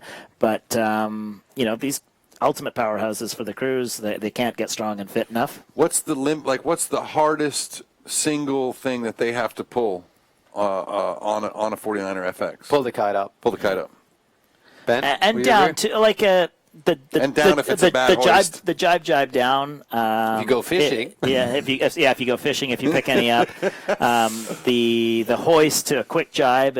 Your heart rate's right at the top. I think your buddies Eric and Tommy from here put a hilarious video out of Tommy right up there, the 165 beats per minute, and Eric's hanging out at the back of the helm at 119, just cruising along. It's where the differential is. Back when I was sailing, we once had a cassette recorder who recorded our heart rate for a day, and my highest heart rate was when I was pulling out the boat from the water. That is hilarious. I want to see that. Listen, let's get to the action here. 2:30 to go. These girls are ready to go to take it to each other. Tina Lutz and Susan Bucca. We know we have on-board cameras with them. And Marcus, how does the line look on SAP Sailing Analytics? Well, let's have a look. Oh, you mean the line bias? It does look fairly square, but I'm going to get it exactly. Let me Let's check. hope the race committee has a little more luck this time with it staying steady for the pre-start. It is fairly even. There's like one boat length in it, maybe a slight favor to the boat. Looks like the wind has increased a little bit from the last race we saw in the 49ers as well. I don't know what the averages are, but it looks a little bit, the flags is flying a little bit better, and the girls moving around pretty well. 10 knots, 10 to 11 knots at the moment. There's Anna Meek, who really, I think, should perform well in this race. She loves this stuff, and she's from not too far away. And we're on board here as well with Jenna and Katja. Yeah, most boats bunching up at the boat. Yeah, I wonder. The bias doesn't justify that, to be honest. The girls have only seen the one race, unless they were watching along with us. So they've only seen the race where the right side paid. I wonder if that'll influence what they choose to do. That's a good point, actually. Yeah, that's a really good point. But they're definitely fighting for the boat end right now, which does surprise us. Coaches should stay on shore, follow the broadcast, yeah, and follow the analytics. Be far more valuable for them to be here than out there. As long as the people talking through the broadcast are as good as you two are, I mean, of course they should. They don't have the gear that you've got right now. On board here with Tina and Susan. That little two-step is so amazing. How they throw the boat around with just a little two-step hop. Yeah, it's very cool. The rudder's very small on these boats, so they align the rudder with the direction they want to move the boat, and then move their bodies to allow it to slip and get the bow down. I don't know how you train for that other than 10,000 hours on the water. Yeah, it is a lot of hours. You see Jenna and Katja here, so they're about 4 boat lengths down from the boat in the hole. They'll be getting nervous about what's to leeward of them, but they're feeling pretty good about the gap to windward, which they'll try and start closing now.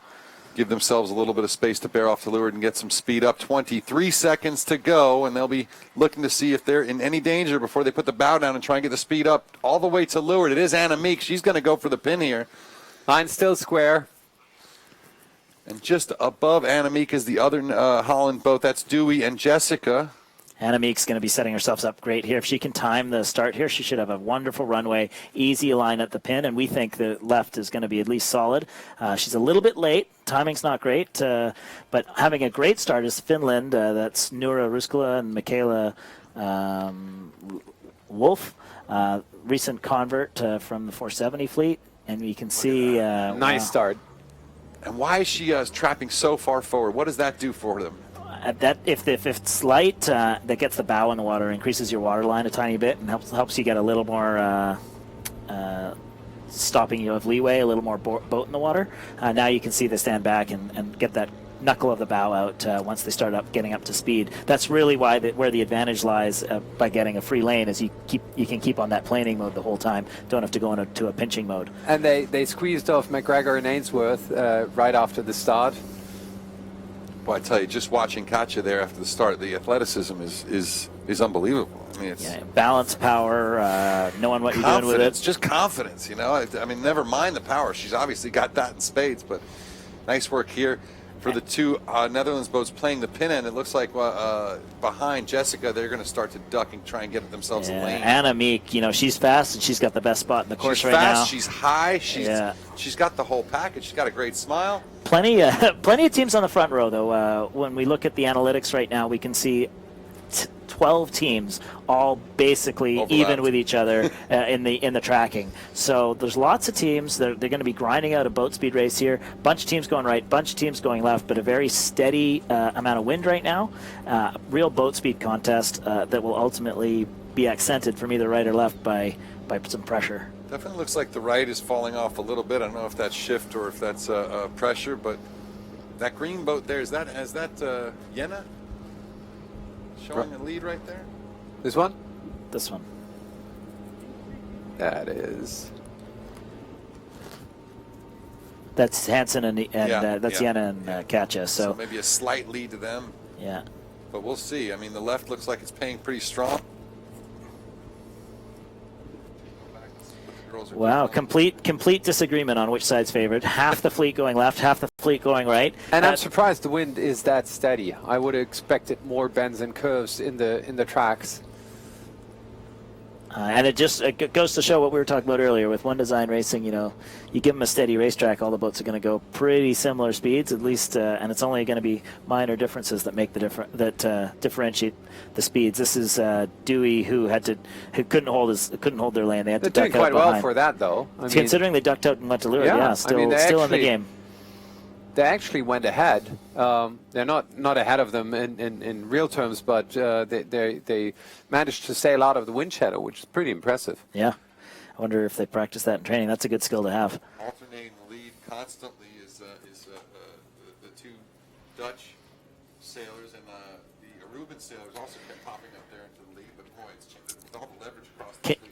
Can you find us? We see Eden Nielsen and the Danes Danish 11 there.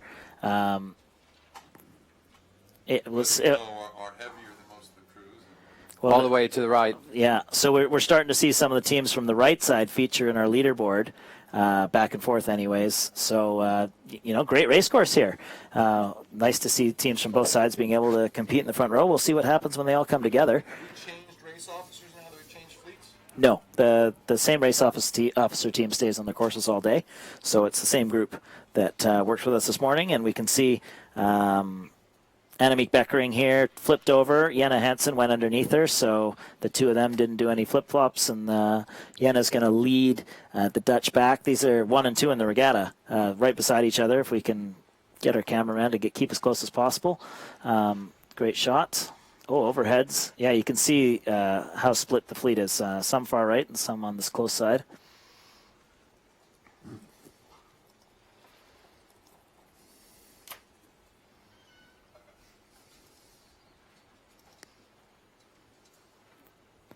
Not super breezy out there, but plenty to keep moving.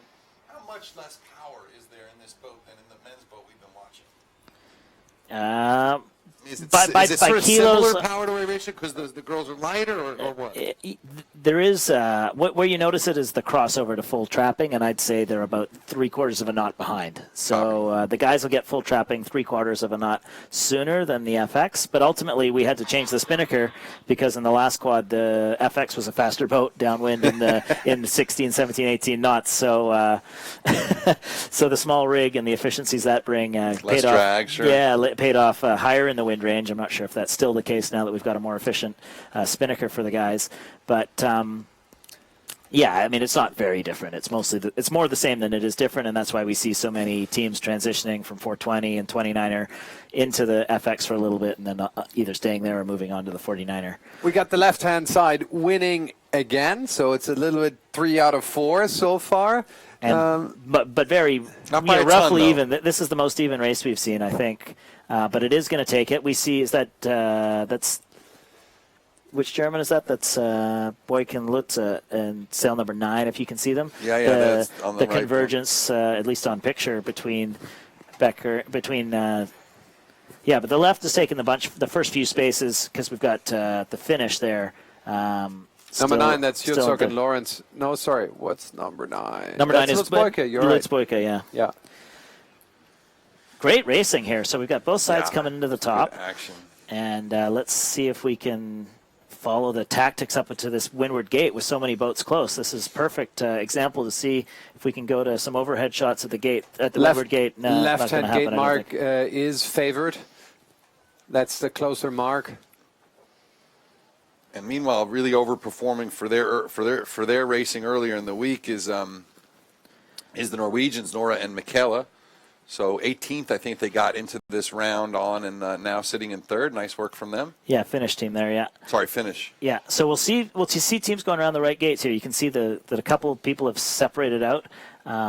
Great overhead shot here as we see the fleet divide up. The left. The closer mark, or the one in the middle of the screen, is favored on windward, but there's still some. You'll see a lot of mess. Look, they've set their kites. Our leaders have split, though, haven't they? Well, I'm just looking at the mess of boats here. So everyone's trying to set kites. We got a lot of boats stuck on port in a huge wind shadow. So that's a lot of interference. Whereas going to the right mark, we see the one boat's able to escape. And by the way, leeward gate down here in that area. That's where they need to go. I'm surprised they're not jibe setting. As they're reaching off straight to that end. But look at Jenna. Jenna's I gone think they should by be herself, going down this sailing way. away. And like if she can get through that little bit of light air on the left there. It's a great case study in how to keep things clean. We'll see if it pays off. We think the side we're looking at now is favored on wind speed, probably. And you can see those dark stretches right ahead. That's what they're trying to catch up towards. That's why they're going down faster than the wind set. downwinds. No, actually, they're carrying on. There's just where the leader is right now. We see them sailing into it. So that's but what they're it looks chasing. like a dying gust right there. Yeah. So I'd say the leaders are going to look pretty good here. That we think that's the Dutch. Is that right? Simultaneous jibe behind for German, for Luca and Lutz and Buca.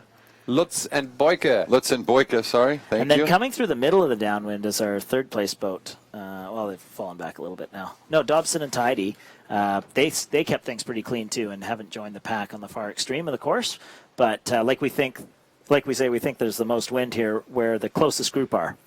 Is that bearing out in the wind speeds? Can we tell that? We see a little deeper angle in the downwind performance. It does make sense, yes. I think, and that's the reason why they continued out towards the right. That's what you can see. It's glassy in the back. It does look lighter. It could be slightly misleading, the drone image, but it definitely doesn't look stronger out on the far side of the course.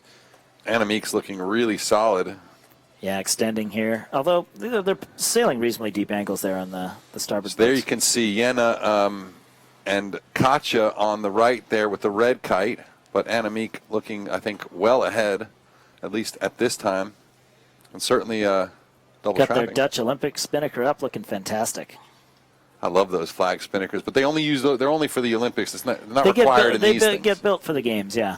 They're So quite expensive, I think, compared to a regular spinnaker. what they do is they equalize all the Okay. linear feet of stitching, which is a complicated process for everyone. So yeah, That sounds really geeky. Let's go back to the first part of that downwind. let's stay on this. We got the nice overhead. We got a bunch of crosses Yeah, coming in. Let's go back thanks. to the downwind just a little later. But while we've got these overhead images of the convergence of the fleet, if we can just stay on the pack a little bit, can we get that message to the drone pilot? And look at Jena Hansen has dropped back one, Yeah, that's 2, 3, great. Just 4. keep She's that, now in fifth keep place. that battle in picture. We know that the Dutch girls are going to be able to sail through the lured gates here. But what's going to happen with that pack Pull that. from third to? Okay, we've lost our drone there. Marcus, good time to tell us what you were going to about. Yeah, the I windward mean, mark. if let's go back to the replay of that first part of the downwind, and what you can see really slightly is some dark patches in that area right here, and that's where the boats were heading towards. That's what they were looking for. Just to get a little bit more breeze, and then as they jibe, they could go a little bit deeper, and that's what helped him make that gain on that. You beat. could also see at the beginning of that clip, you could see the calmer in the middle that was actually growing, and it kind of swallowed up Jena and Katja and the boats that decide to go left. Meanwhile, Annemiek first around the mark. No, that's Susan. Oh, sorry. And, Tina Lutz Oh, and wow. Susan Boyka. But Where did they come from? Yeah, we'll find out. No doubt. They were with the third. tracking. They were rounding the windward Yeah. mark in third position actually, and they're They're second now. They are. So we missed seeing Okay, we missed the Beckering first and one. Got it. Jan-Matt going around, but Noura Ruskala and Michaela Wolf. She's a former Optimist world champion. Can you believe it? Wow, I can. I certainly can. Tina Lutz. Yes. Wow, great. And just one of the Japanese teams coming through. Nice, and tight then rounding. Eden Look at Marie. that. Oh, look how well they're going to be able to keep their lane there, which they obviously seem to want to do. Very tight rounding, no speed, but the Kiwi team who had to go on the outside, they're in a tough spot now, having to sail outside a bunch of bad air from the Yeah. downwind and bad air from the upwind. But So look at the clump at the back. I mean, that's incredible. You got 5 boats, 4 boats almost overlap there all the way at the back end. yeah, So tight racing front really to the back. tight. And there's our leaders, extended forward. Clean sailing, going the way they want to go. Got the puff on the downwind. Everything's going right for Sailing- Annemiek, and that's from the front of the fleet. They're already in the lead overall. Sailing a circle like Marcus says you should do, you know? One tack, Keeping one it jibe, simple. you're good. Yeah. Yeah, maneuver-wise, the first 3 boats all have 4 maneuvers. That's it. After a full lap. Yeah. Yeah. That's what happens when the left side pays off. They all held their lanes and got out to it. The Rubens have 10, Wow. but they're down in the middle of the fleet. Yeah, when you get bounced around, it's not the easiest path.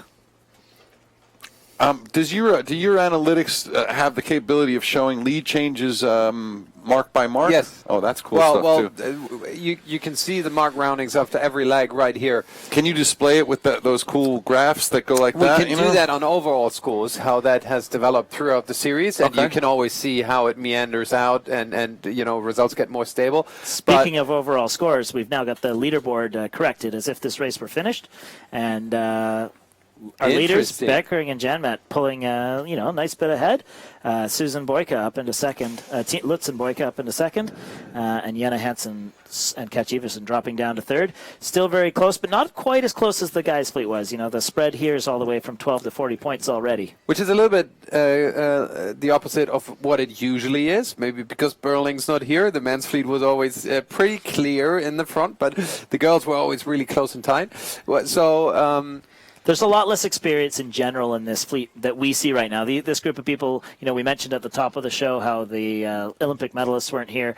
This is it's only the second quad, so there isn't the depth of long skill that we've had. A lot of the teams we see in Gold Fleet are new teams entering in their first quads. It's going to be more varying skills so far.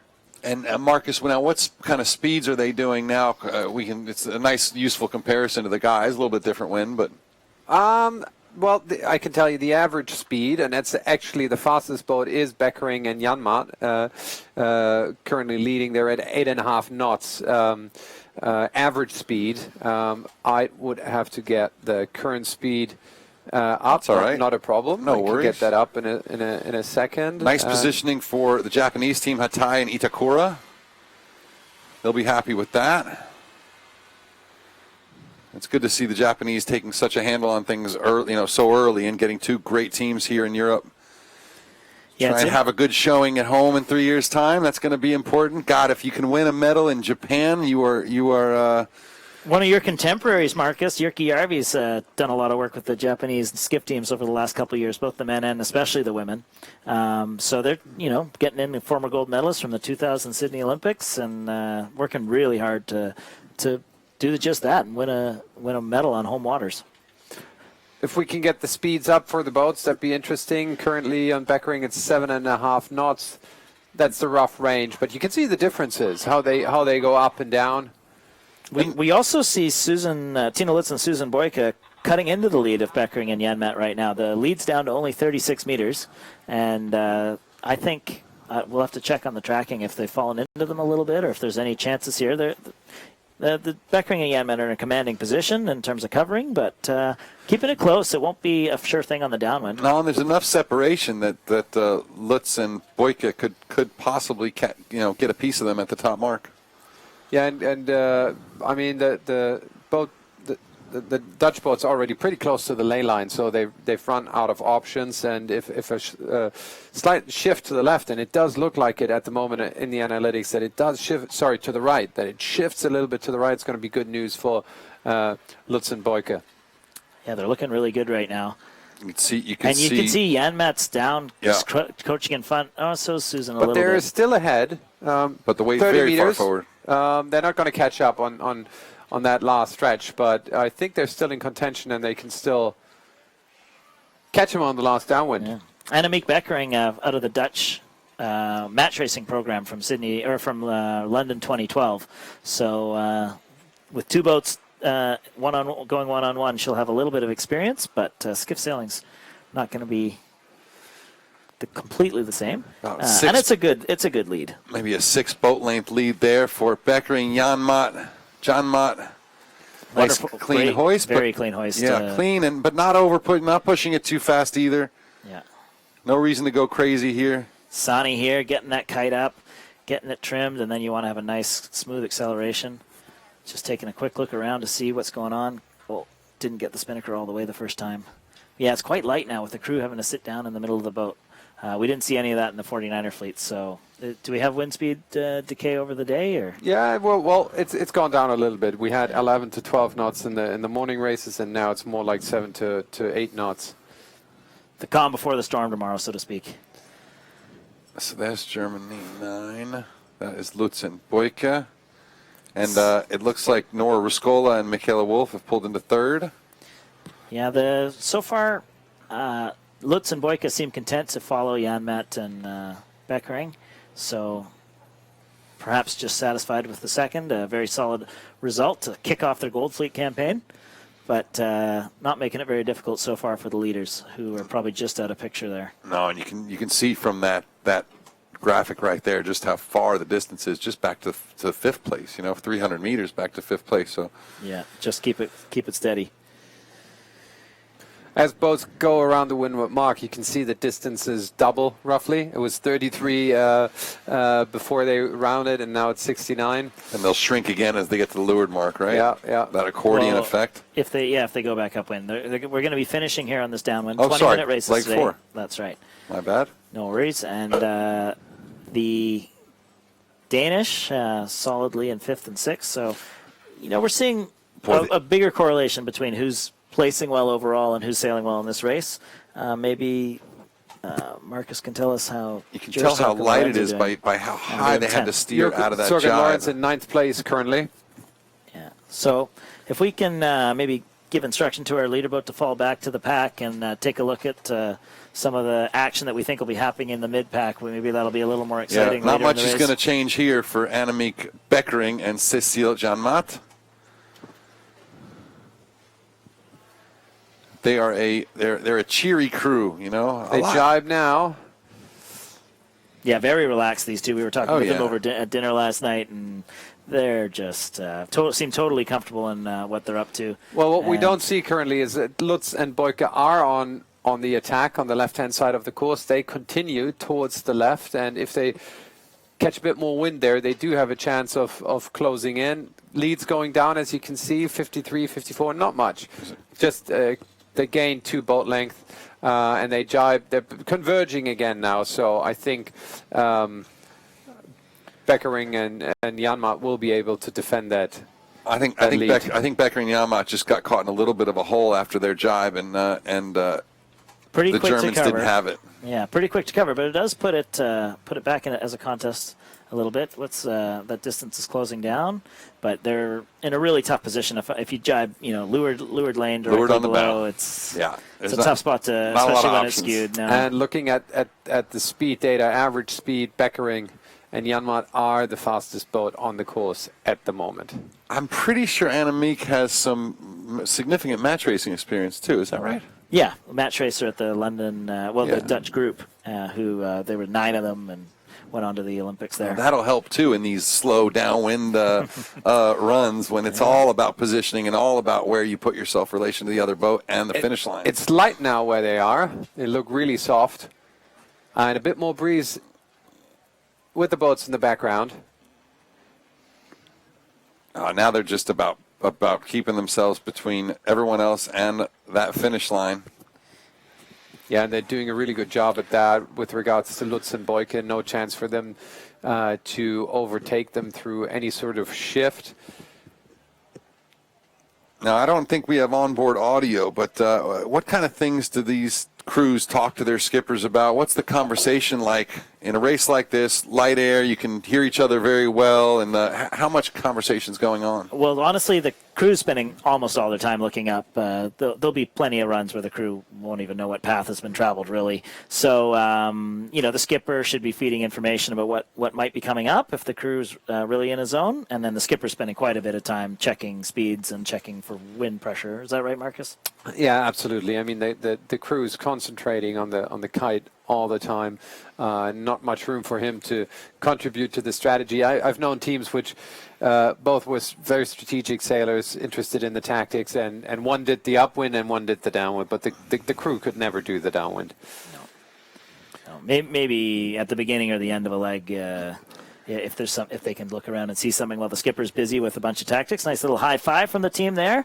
Obviously happy with how they're starting their gold fleet. Yeah, that one's got to be a confidence booster, as does this one for Susan Lutz and Boyka. Tina Lutz and Susan Boyka. Sorry, Tina and Susan. Yeah, so this duo, I would have said, was the leading contenders from Germany halfway through the last quad. Ultimately got beat out by their teammates, put it behind them, took a little time off, and they seem fresh and ready to go. And big lead there for the leading duo. We saw how close the first beat was, but after that big traffic jam at the windward mark, and everyone got caught out as the sets were happening, those two boats escaped. But how about this? Oh, Dewey and Jessica, 20th going into this gold medal round, 3rd easily. and they had to. And they were 8th at the windward mark. Yeah. Nice gain from them. Great run for these girls. They're young, aren't they? Dewey and Jessica? I think I all met- the Dutch team is young, yeah. So Beckering's like the older statesman at And where they stand mid-20s. out in that race is they've got a lot of maneuvers. They did a lot of tic-tacking and still came in well. Tight finish here. It's Ruskala like and Wolf. Finland, yeah. And Ooh, just Jen limping Jenna. in, but Jenna is not going to quite No, get it. it'll be- And then, yeah, it'll be- Dawson here I think in the New finish. Zealand. Well, yeah, that's right. So it'll be Finland. And then we've got And then- Chikahate from Japan, followed by Jersak and Lorenz from Germany. So this is where the battle on the downwind was. Oh, losing out here. We saw Ida and Marie where Ida Nielsen, number 11, there was ahead of Jenna Hansen at the last, right before the windward marks, and fell 5 places back. Those are the points that really matter in this in the grand scheme. But, And Ida had a really nice beat, and then that run just kind of evaporated. Look at this, same 3 thing with abreast Dobbs. here. Oh, Ooh, that's expensive. lots of boat English trying to go Oh, on here. boy, and Norway, I Britain think- K. McGregor. Oh, I have Dobson no and idea. Dobson and Tidy there, GBR 44, were really aggressive in how they're trying to roll that boat, and I don't think they got it right. It wasn't McGregor, it Photo was Wegelen and Orton there who maybe got the, 469, the right? best finish out of that 3. Yeah. And can't even keep up with the other boats There's flowing through. McGregor there just coming through the line, I think. And then the second Japanese boat, which would be Yamazaki and Takano.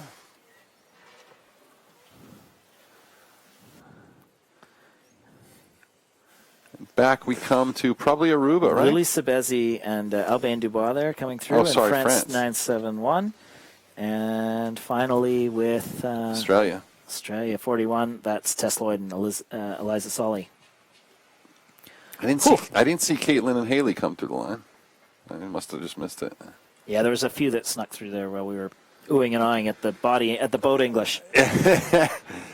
And back on board with Jenna and Katja, having a chat with their coach Peter Hansen. I can't quite see the face, but We can have another look at that photo finish. Let's go back to that. And it was 2 British boats and a Norwegian boats, and that's how it can go. You know, you go for 20 minutes, and then it's a photo finish. I can't tell who's that. Good luck. I'm calling that for Norway of the first of those two, but Yeah, between probably, the 2 Brits, I've got no idea. That was awfully close. That was the Agarup sisters sandwiched by an English sandwich. And I don't know how they'll feel about that, but who knows who got the best of that one. And the Swedes just behind Julia Gross and Hanna Klinga. So a nice first race. Good battles. I mean, really, really, I haven't seen that many lead changes in a long time. Not lead changes, but changes in position throughout the fleet. 5 positions down, 5 positions up on each leg. Amazing stuff. Yeah, Beckering was able to take that pin end and really utilize it, but for the rest of them, they were all stuck together for the most part. And interesting downwinds, chasing those puffs. What are you seeing, Marcus? Biggest gainer in the fleet was Jotzok and Lawrence, who rounded 18th and came in 8th in the end. So what does the data say this time around? Beckering, faster than the rest. Well, slightly slower than the other Dutch boat, but a lot less distance. They covered a lot less ground, did less tacks. Training partners rubbing off on each other. Clearly not here, as we've got complete opposite ends of the scale between the 2 Dutch boats. Yeah. Yeah, 14 but, maneuvers on Couvert and Kisters. So are we able first to 3 boats were the fast boats. But that's a very impressive move up from Yersak and Lorenz, 18th to 8th. That's a good sign for them. They probably had a bad first speed, maybe messed up their start and couldn't convert on the first windward, but to be able to climb up a full 10 boats in a short race like this, that's a sign of things to come for the rest of the day. Let's see if they can have a decent first speed. We did talk about that before, that the first windward mark rounding is super crucial, but teams who can pull off something like that and gain 10 places within the fleet, they're in a good position to win. And again, we'll sort of say it over and over again this week, but you can't underestimate the importance of the mental game here and confidence building exercises. And if you have a bad one, it's often kind of hard to claw yourself back in, especially at this point in the cycle. It's early in the cycle. Everyone's, a lot of new people, and so it's great to see those kind of changes, and we'll see if they can carry that confidence into the next race. Maybe we have a chance to look at the results thus far. So after the first finals race, it is Annemarie Beckering and Cécile Janmaat with a nice lead over Lutz and Boyka. So that's 6.5 points. That's a lot at this point in the regatta. Tied, though, the Germans with Jenna Hansen and and Katja Everson. So Yeah, I mean, a good scale of reference is the 20-point margin, right? Like 20 points is still only one race away from being a disaster. There are no drops right now. So we see 20 points on the leader. It takes all the way to 32 points. That's only the top 6 right now. So it's a pretty different situation from what we saw from the men. When you were talking about the mental game, you know, what I was thinking about was how easy the pin start was for Beckering and Janmat. And if anyone's going to go out and challenge those two, because they're clearly fast, and if they're going to get given the pin, it's going to be a tough championship. That's true, and they were kind of given it that time, you know. Yeah, and there was no one pushing them for it except for maybe their teammates, but only one person can have it. That's right. So you know, something to keep an eye on for the next start if it's an even line. Really nice result for the Agrup sisters. Yeah, for sure. Who came in, I think, qualified, 20? No. No, Where did they qualify? No, sorry, 5th. So, yeah, well, that's pretty much standard then for them for the regatta. Yeah, and Dawson and Stuart moving up the leaderboard. So. All right. Well, if you are just joining us, we are up in the studio high over the yacht club here in Kiel and looking out over the fjord and Kiel Bay. It's a beautiful day in Germany, and we are at the European Championship for the 49er FX and Nacra 17. I don't think we're going to have time to see Nacra 17s today. We'll try and talk to the race officials. We don't know how fast things have been going out there. We can see in the harbor here. They're not back yet. The first of the seaboard Nacra boats are back. So the foiling's happening out on course India, and if we're lucky, we'll be able to send the drones over to catch a little bit of it after our third F49er FX race. So we've got two more to go. 2 more 49er FX races to go, and we'll see if we can bring some foiling in after that. And remember, you can, if you're watching this on YouTube or Facebook, you can just scroll back and watch it for the beginning, or you can wait till later and watch the whole thing. Please make sure you like it, you share it with your friends, your yacht clubs, anyone who you think might want to learn how to sail like these girls do. Your daughters, your nieces, let's get every girl loving this stuff, because it's a great way to spend a day. It's a great way to learn everything about life, nature, and competition. Don't forget your moms and your grandmas, too. The most popular program we got at our yacht club right now is the Monday evening ladies sailing. Really? Yeah, can't get enough boats. So why not?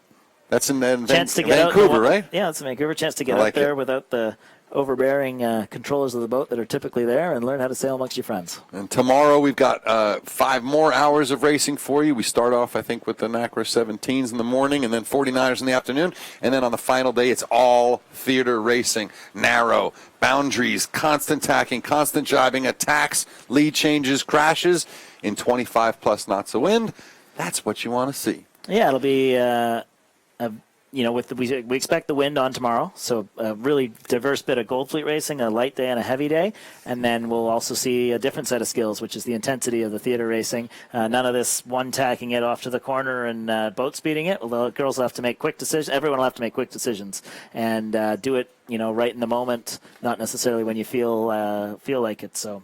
A lot of different sailing skills we're testing here. It's going to be a good day tomorrow. I hope for little rain, because our drone doesn't like rain a whole lot. And at Friday, there's no rain predicted, but very breezy. The drones are going to battle against the wind, but hopefully we'll get some beautiful shots from the action. And, worst case scenario, someone's got to go find a drone in the water, right? There is one in the water already, I can tell you that. I feel bad for that mouse that powers that drone. It's a constant hazard for folks in this business taking drone shots, because they're going to get washed every now and again. And by the way, I'm looking at the schedule in the Sailing Analytics, and the next race is scheduled roughly 6 minutes from now. So fairly quick turnaround time this time around. We can keep the talk show short. So no lunch break? No lunch break, no banana. Boss, where's my lunch break, man? Isn't this illegal? We've got to be violating some labor laws or something. Yeah. The next big regatta for the FX is their Worlds, right? Yeah, that's right. Only 3.5 weeks away is the start of our Worlds in Porto. We were in Porto for the 2015 European Championship. This is the very corner of Portugal, right? Yeah, it's the northern city. biggest city in Portugal. Unbelievable, yeah. It's there's the Douro River that at the mouth of it they make the port wine, and up the river is where the grapes are grown, and lots of cruise ships go up and down that river to see the full stages of the wine in development, and no doubt consume a few bottles en route.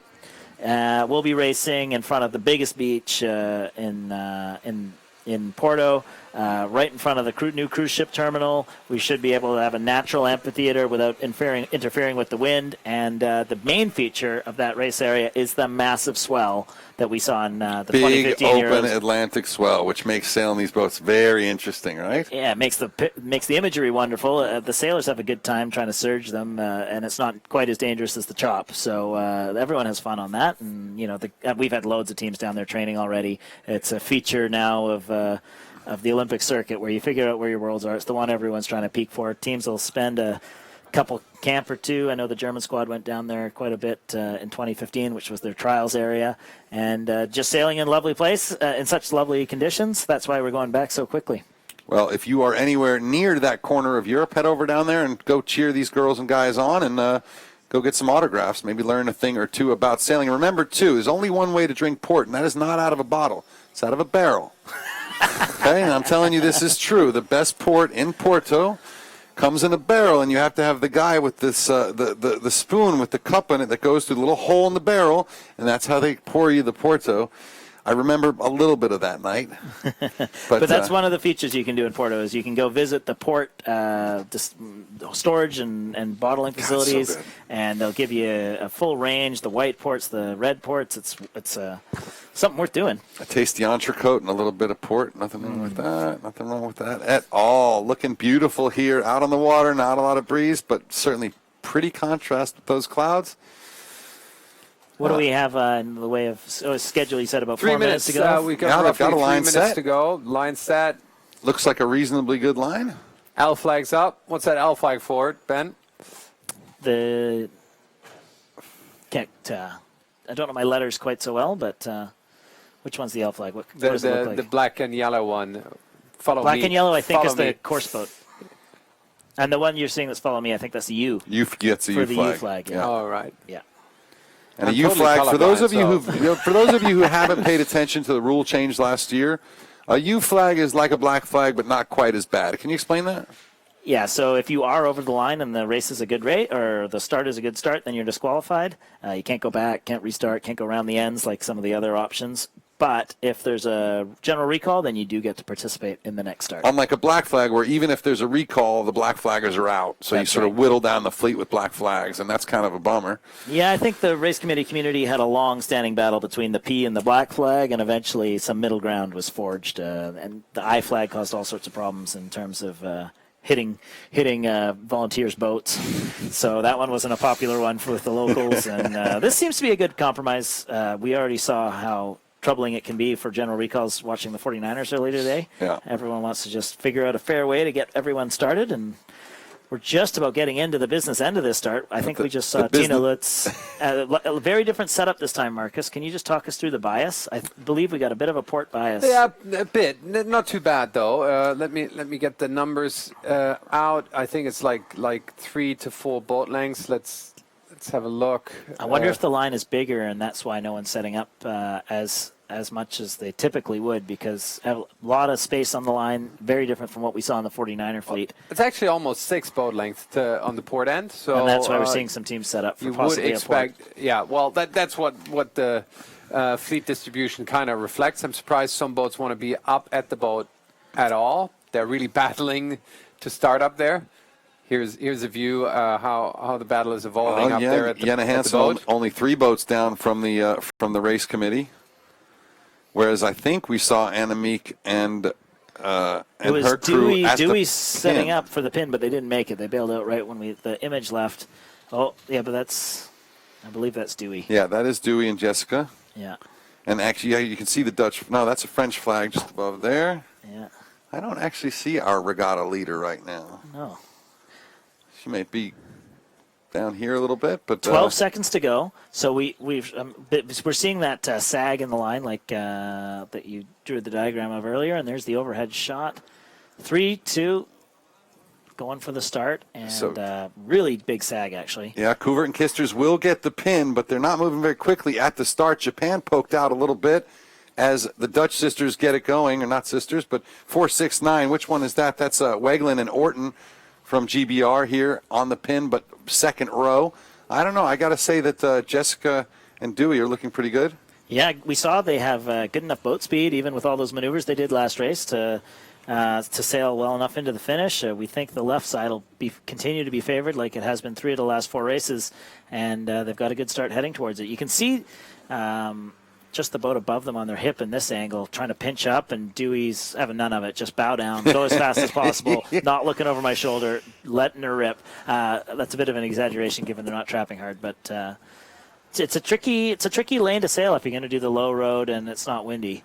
But so I think we can conclude minute after the start. Couvert and Kisters, they won the start. Beautiful start. Yeah. They really almost got unopposed. and a major left-hand shift we can see in the analytics right now. Winds bending towards the left. That magnifies their good start. Good position for Gross and Klinge, who are just kind of sitting a little bit to windward of the Dutch. Yeah, we've And there they go. So there's tack from the leaders. already we can see a really big gap developing between what we think are the leaders right now and the back end of the fleet. So quite a dramatic start in terms of its impact on the race. We saw 3/4 of the way up the beat last time, so many boats being equal, and now we can see big gap differences.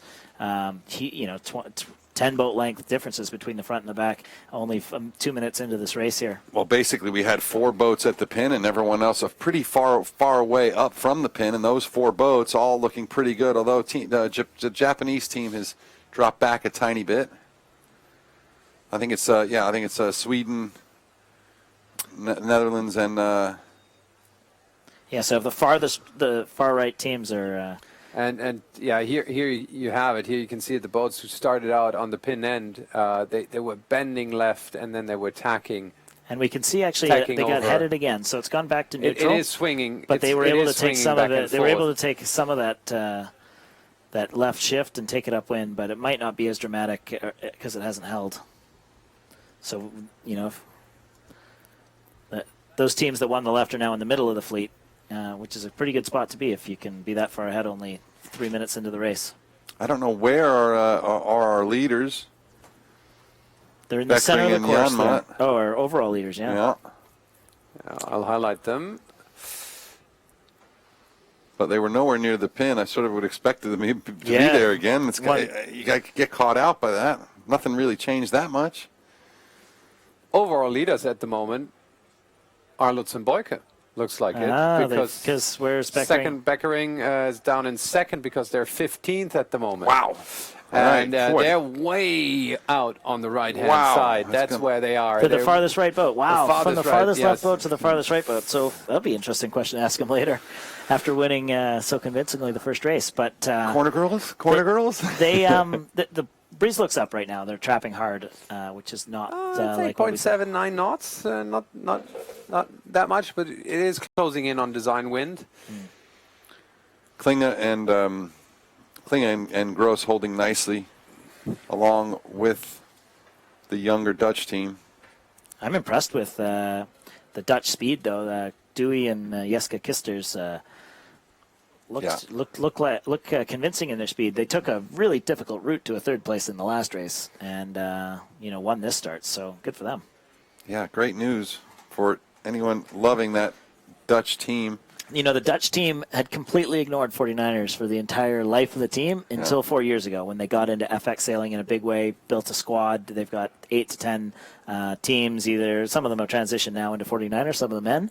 But you can see, a little bit of investment and obviously some good youth sailing, and they're right at the top here. The Netherlands sailing team is also very, very well run, very well coached, very together, and very well supported by not just Holland, but Delta Lloyd and Magic Marine and a bunch of other companies, and they really put a lot into it. The Netherlands is very proud of their seafaring heritage, and I think that's why you see, in part, the British, the Dutch, the Swedes, like these teams that really have 1,000 years of ocean gamesmanship, Speaking of them, they're back in the lead. Oh, boy. We can see here on the overall leaderboard, they're back in the lead, so they recovered a little bit from their Not having a great detour race on yet, the but you're talking about side. the overall If here. it That's the finishes now, overall. yeah. Boyke is back in second place. They're on 22.5 points, where where Beckering is on 22. So it's awfully close. A lot can happen still, but they got out of jail, I think, on that right hand side. It's not over yet. We got 3 legs left. Yeah. And it looks Just like we're showing approaching Agrup, here. the Agrup sisters showing as leaders now in this race. So the next decision here, Marcus, is the downwind. You know, Yep. we've got a gate here to get to, and probably lots of options for any of these teams. They can go any way they want. I think It's a square gate this time around. And no big puffs anywhere. We can see a little bit of extra pressure on the right where we're looking up. Yeah, not the boats much. from the right are coming in here. So we saw Dewey not able to cross. Oh, look at that. And now Susan Boyka, I think, is tacked underneath. And then we've got is this the Japanese, Japanese coming all into the way the up far in right there. boat? Yep. So we've had shifts from the left and right come in from both sides So Agarup's rounds first. around the right mark. Yeah. And is that I think that's Agro around the go left mark. And That's Lutz Boyka going around the Yeah. left windward mark. it's like they're in 3rd or 4th. They're 4th right now. Yeah, so it was Agrup around the right, and it was Dewey and Jessica around the left. Whoa. just dodging a little bit of traffic.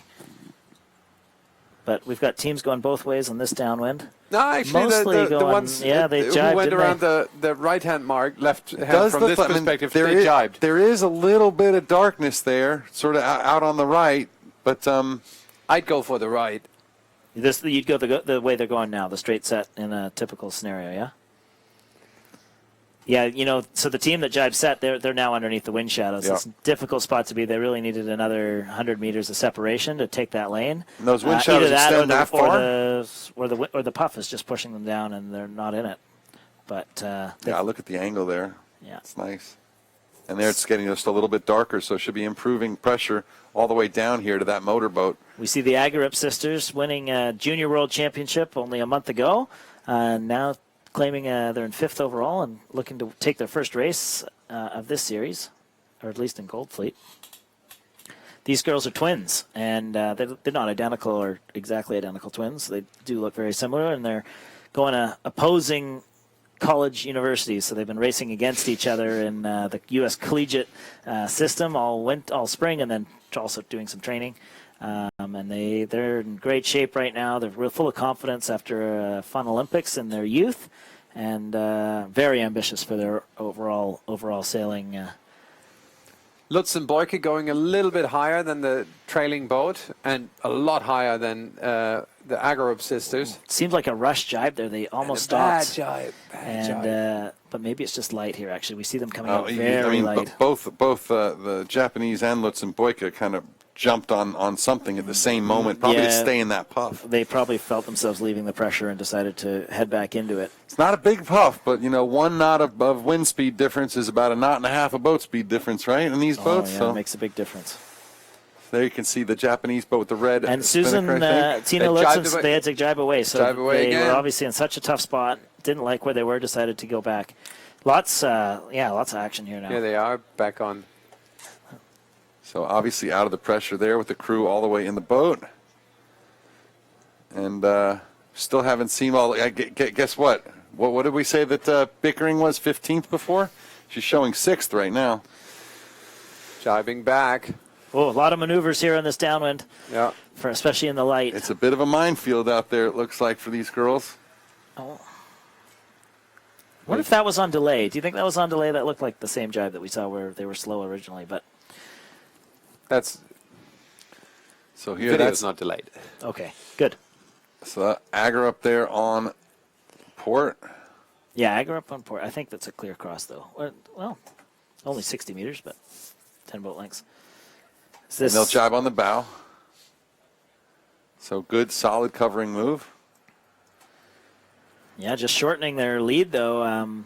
They'll likely be looking for the go straight mark. But having to soak low. Good pressure from the Well, you know outside. what? You would have from thought that- Dewey, and they're catching up here, and now we're going to see a split on the downwind gates. It really did seem like Ragarup could have consolidated a little bit better and sailed a little bit down. Yeah, she's going for we got Downwind gate is simultaneous. pretty square. So this will be a split. And I think it's a... Very conservative drop there from the Dutch team. Very And you can early. see there's a lot of breeze on the Actually, no. Sorry. There's one I take that puff back. there's one puff out there on the right, right-hand but there's side. not much around it. Yeah. So you could get all the way there, and by the time you get there, it's gone, and then you're stuck in a hole, right? It's brightening up, too. I wonder if this wind's going to fail on the girls. Tough sailing. Nice, consistent work today for Lutz and Boyka. This is a really critical part of every skiff sailor's race is coming into this leeward mark. Can you get through all these boats On port jibe. Teams start jibing on each other. It's a place to lose tens of boat lengths, and if you can arrange a lane out as well, it feels a lot cleaner and get back into your fresh wind.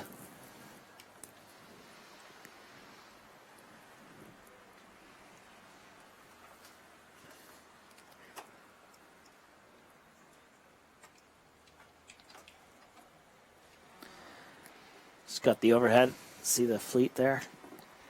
Tough lane for which Japanese team is that? I can't see the number. You can see how hazardous it is That's with all the Hite different Nikura. little puffs in there. Yeah. Back to our leaders here. Yeah, we'll probably see the Agrip sisters go for attack. Yeah, just to cover. So both the teams following just cleared all the spinnakers and then tacked out to get their win. The leader tacks over. Very standard stuff here. But we do have one team on the far right side who are Dewey and Kisters who rounded the other mark. But other than that, Agrip sisters in complete control of this race, although we say that, and they're almost even with Kuvert and Kisters. That's okay. Aruba's back in the top 10, so I'm happy. And Kate McGregor, Sophie Ainsworth have come back into it as well. At least that top 10 spot. But again, and just not seeing the GBR teams all the way up there as we've seen in a lot of this racing.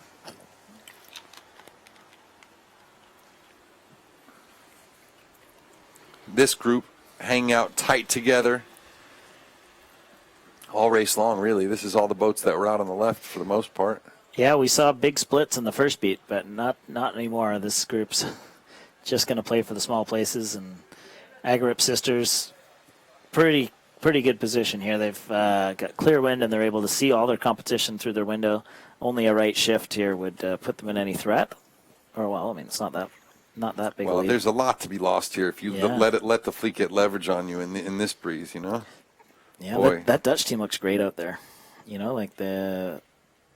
Just looking at the way the Agrip sisters are sailing, they're a little bit higher, a little bit bouncier. Sure. Yeah, and the Agrip or the Dutch duo, they look a little lower. Both seem steadier. So how do you steady out a boat like that when it's bouncing around in this little bit of chop? I'd say they're sailing probably a slightly fatter angle than the Agrip sisters. So the Agrip sisters are probably sailing a lower distance. Is there a diversion in the angles, Marcus, that you can pick up? And is that what we're able to see? So, it could be that all the bouncing is paying off because they're covering less distance, but it doesn't look as good. I check it out. Yeah. And they're actually, looks like from the overhead, looks like they're in different wind cycles a little bit. Like the three boats that we can see at the top of the screen. A lot less distance on Agrip. I mean, it's just only halfway through the race. It's like 300 meters less distance. So they're really pinching it. Yeah. And, obviously that's a style that's working for them because they're in the lead of this race, but it's not the conventional one for a skiff. I'm interested to see what this puff does to the leaderboard, because there's definitely more breeze out there on the right where Dewey and Jessica are. It's also probably not the right tactic for this spot. If they have both modes in their tool bag, they'd have wanted to be in the same mode as their competition. And right now, when the Agrip sisters are pinching, they're actually separating themselves from their competition, increasing the risk, and that's not what a leading boat would want to do. So maybe that's something their coach will review with them later. As long as he watches the live feed. Oh, they're pretty good, those coaches. Yeah, they got lots of hours on airplanes to watch everything and review with everyone. I don't know if they'll have time to do it necessarily day by day, but over the long haul, they'll be checking it all out. Got to watch my tongue. So the Agrip sisters, we can see them right here, and you can see how they went higher than the rest on the left-hand side, and that's what you were just talking about. Let's have a look at what it does to them. But they're still in the lead right now. Sure. And look at that. It's obviously working for them. Look at that wind graph that we're looking at too. Yeah, the dotted line is the strength, so we can see it going down a little bit, and the other is the direction. So it went to the right on the last downwind, and it stayed there. So quite slight a bit, swing quite to a the bit right too. I mean, yeah, it's about 10-degree shift to the right. Yeah. Surprisingly steady, though, in general, for an offshore breeze. Look at this difference in angles right here. You know, we can see the Agerup sisters again sailing high. The Dutch girls, again, probably on the low end. We saw them being really fast in the last race, and now they're practically converging here. So both teams making different modes work, and the Japanese sailing well, too, on the outside there. I think they're finally starting to yeah. they're finally in the same breeze, though, these three boats. That's right. So let's keep watching this. This is really, really tight stuff here. yeah, Two boat length only to the Japanese. And it seems like the Dutch boat's getting squeezed out, and they're going to get pinched up from one end and rolled by the other. It's an ugly spot to be in, but they don't have many options now. They're so close to the windward mark. So that's the very preliminary overall after 2 races in the final and mid-race of the second final race. Hopefully we can get back to this top mark here. German boat in the lead. Look at this. The wind is shutting down. Look at how slow as they creep up to the top mark. Who's going to be able to get around? Can the Norwegians lay from here? Yeah, they'll they've got get it. around. But it looks like the Japanese didn't go to the go right mark. No, they're going to follow. It doesn't look that it's that skewed, but they obviously just want to play the same game. So it's barely 2 boat lanes in it, and Netherlands right behind. Really tight here. Oh, they got held out. Look at that little match racing. Yeah.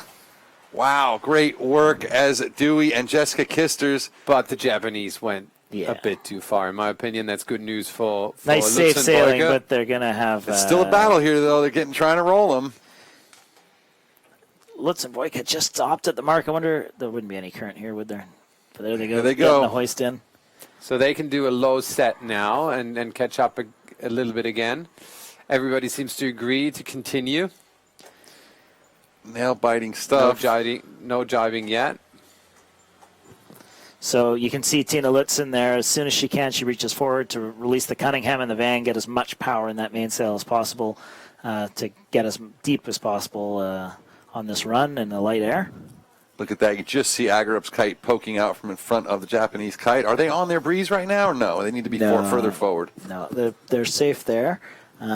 Actually, the challenge here for the Japanese team is that we know there's another Dutch boat that's on a lower lane, and eventually they're going to have to jibe. So the Dutch will be trying to keep the starboard in a low lane, holding the Japanese out, and then do a now, then stay inside. Could the Dutch long way benefit from this little sort of exchange between these two boats? They could. We can't see them in picture. Are they still just following? Looks like they got rolled, so maybe they're just behind. It depends a little bit on how the air flows around, whether they can hold and keep enough power to stay low, or whether they have to go up on the high lane. But Agerup sisters are definitely under pressure. Japanese sailing very well. Look how much softer the luff is on the Danish or on the Norwegian boat. They really aren't. They're not trimming the spinnaker nearly as hard. It does look like a different shape here. They're and trying the Japanese to go slightly in lower, a I higher suspect. mode. Yeah, so we've seen the Agerup sisters sail high on the upwind and low on the downwind. They probably have like their feel, and then the Japanese team here of. But Agerup sisters are doing a good job. This looks worse. This angle is slightly skewed. They're Yeah, still they're ahead. separating a little bit. Typically that low mode is a very effective one if you can do it well in this light wind in the skiff.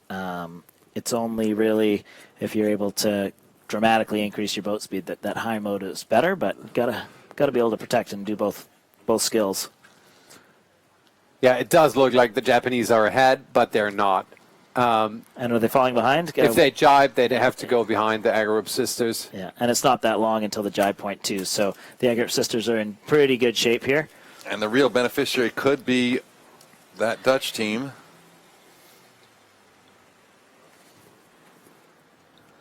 And here goes the jibe. Let's watch them.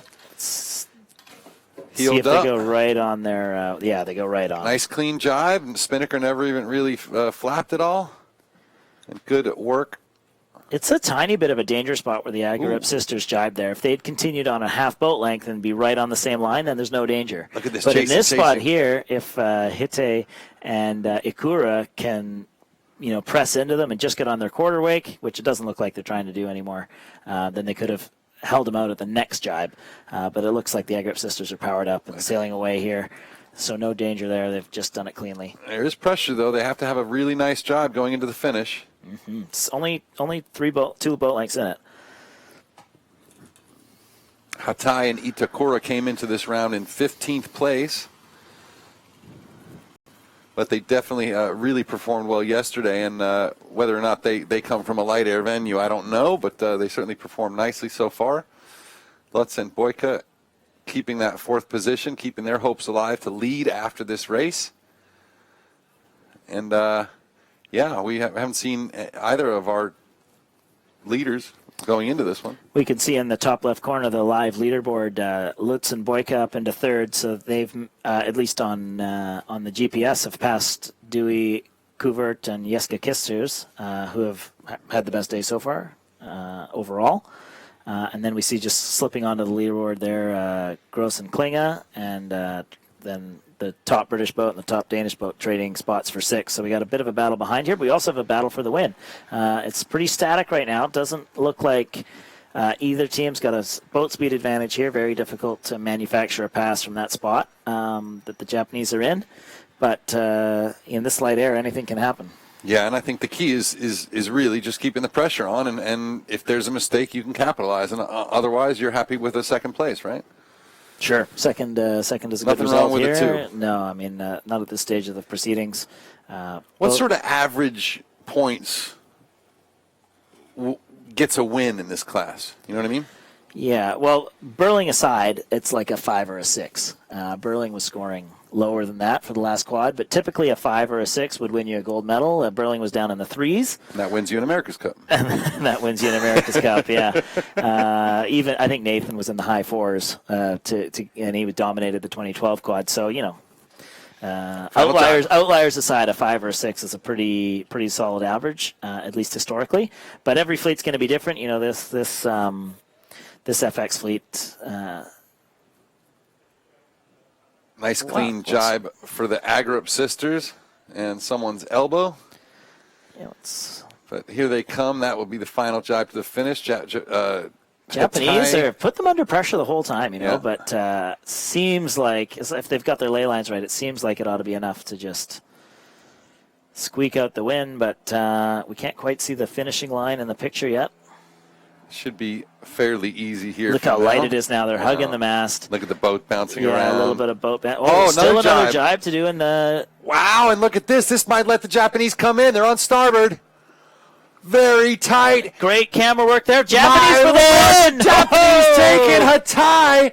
Sneaks in maybe by a meter over Ragna and Maya Agrup. How exciting was that? We talked about it all day long. Pressure, pressure, pressure. And they got the error they needed, a slow jibe in no wind, and take the win.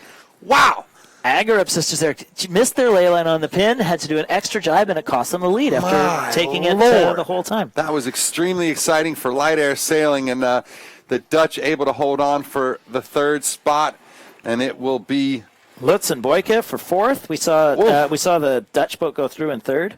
But yeah, got to keep fighting to the end. And the Japanese team, that'll be their first win of their senior career. That was so good for them. great stuff. Meanwhile, in 5th place, coming across here, the Swedish boat Klinge and Gross.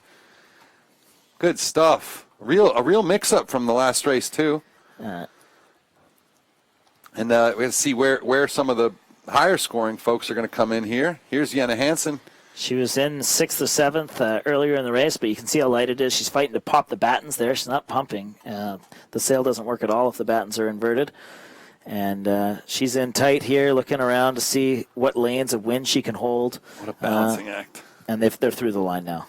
What a balancing act. And there we see it just from the other camera angles. They're done.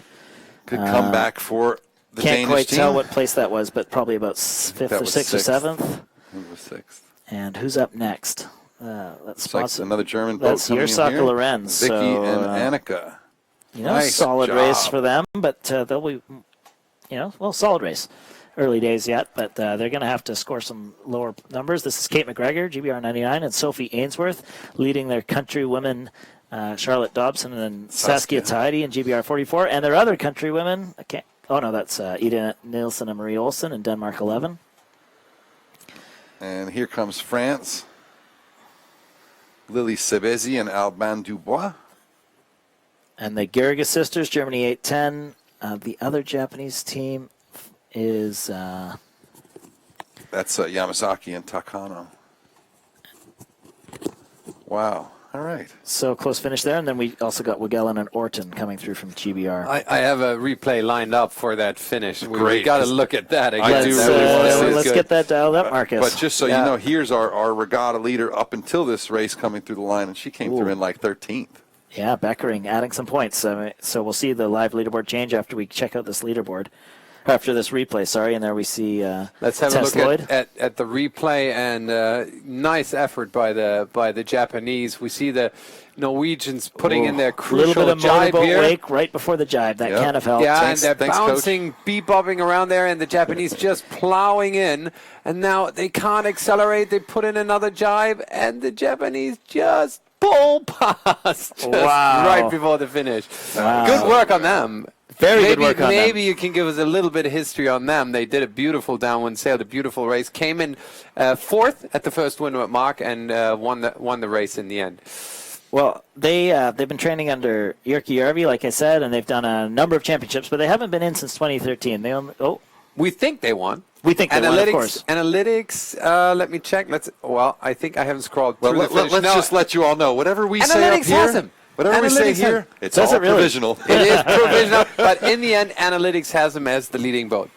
Yeah. We'll see what the eyeball of the. Yeah, there we Right. go. Let's look at the speeds first. Fast boat again. We saw that before. Kuwait and Kisters they're footing. I think they're going fast. Lutzenboyke going fast, but it's really the distance and speed combination that won for Atea Akira, and obviously that situation at the last at the finish. Maneuver wise, they were down.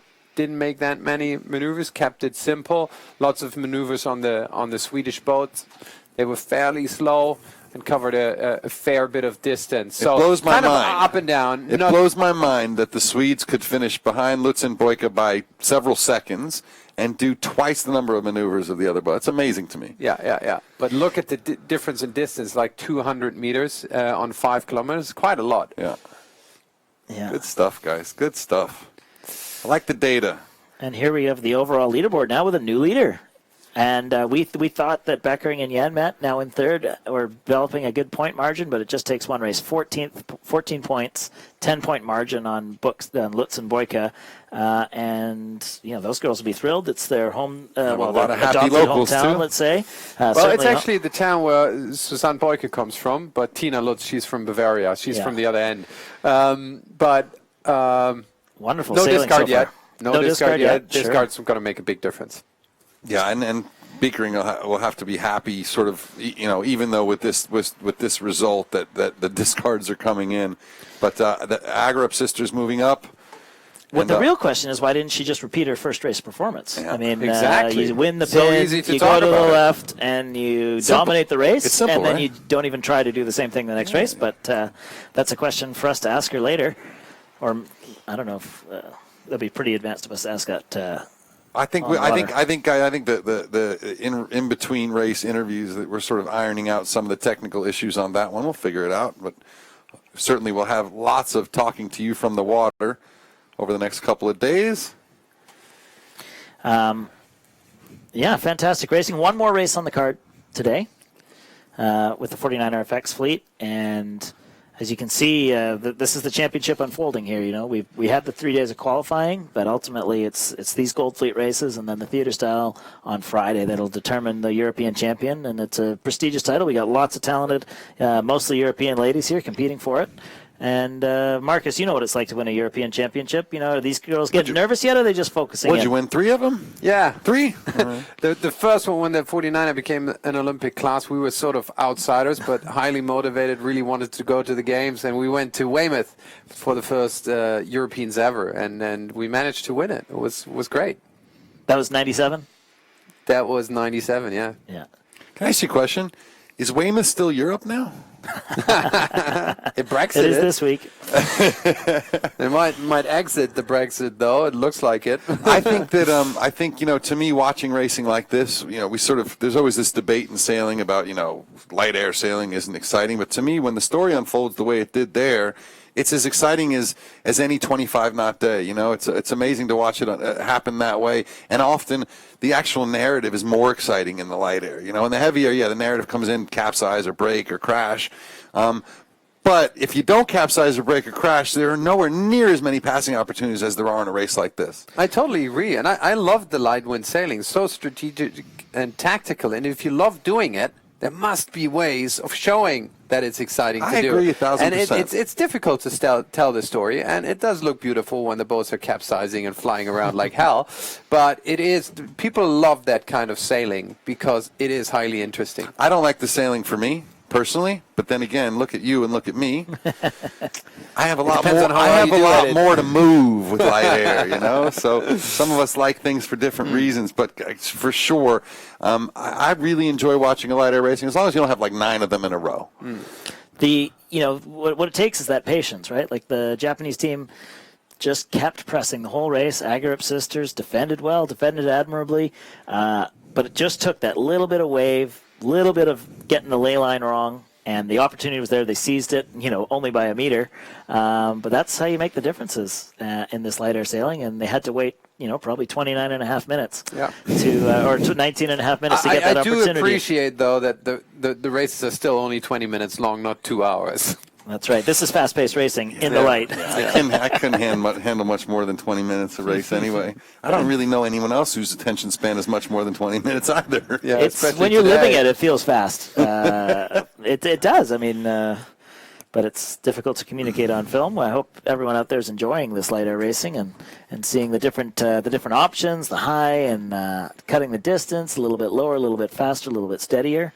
Out of position on the downwind, so all those minor details, exactly where that jibing position was for the Agerup sisters. If they'd been a little clear, maybe they have better options. A decision you make now actually comes into effect 2-3 minutes later, and only by boat lengths. And it might just be, it might have been that powerboat wake. It might have been the fact that they were looking at the Japanese and not at the powerboat wake, so they didn't have everything trimmed right or heeled up right. It also looked like they were jibing, and the finish was so close. They didn't accelerate after the jibe, put in another jibe, and they just got sucked down in the water. A little bit antsy, right? Like they flattened just a little too quick, rushed the maneuver. They probably had another meter and better boat handling there.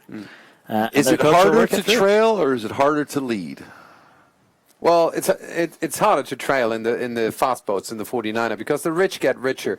In slow boats, if on the downwind, the leading boat has a disadvantage. In the fast boats on the downwind, the leading boats have an advantage. But that's the big difference.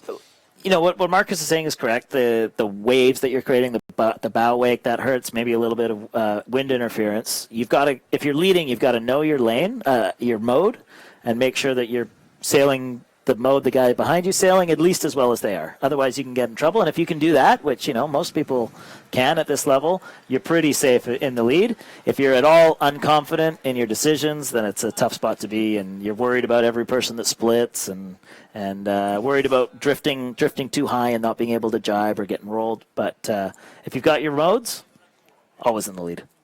There are sailors, there are sailors that love to be in the lead, and there are sailors that hate to be in the lead until the end. But there's one situation when you're in the lead and you hoisted your kite and you're in the lead, and then you get headed and the boat behind you just sucks deep, and you go, oh no, now I can't jibe. I once asked one of the top sailors, well, what do you do in a situation like that? And he said, you panic. we talked a lot with some of the people I've been coaching. Got nervous in the lead, and the worst case scenario is even Maya and the Agerup sisters here, Ragna, they came second, and if that's the worst case scenario for your race, then you're doing pretty well. So just enjoy the opportunity to win a race, and if you can work through it, go ahead, and don't feel any more pressure than you would if it's a mid-pack battle, because the places are worth the same number of points. Maybe so, but pressure-wise, remember something. This isn't. There's no giant $1 million prize pot at the end of this regatta, but what there is many, many thousands of dollars on offer for these teams, because funding for national teams, not all of them, but most of them, is dependent on your results at major regattas, the European being one of the biggest ones. So, a top 3 in finals races, or a top 5 or a top 10, these things all make a huge difference in the amount of money these teams can use for travel, for lodging, for coaching, and that's going to determine whether or not they go to Tokyo, whether or not they have a chance at a medal. Sure. Pressure. The It's Norwegian pressure. team, Yeah. the other team, Helen and Marie, they missed out on gold fleet here. They'll be seeing their rivals getting even more in the minds of their selectors and all this stuff. It's a long way away, but then to have the Agerup sisters here sailing well and almost winning races and moving up the standings puts a lot of pressure. It gives them the upper hand. Were you surprised to see Helene and Marie not make gold?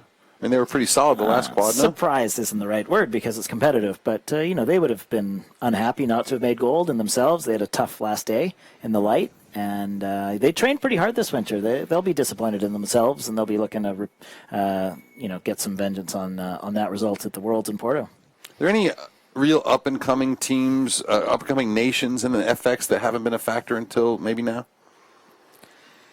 So let's talk about who is a factor then. It's tough.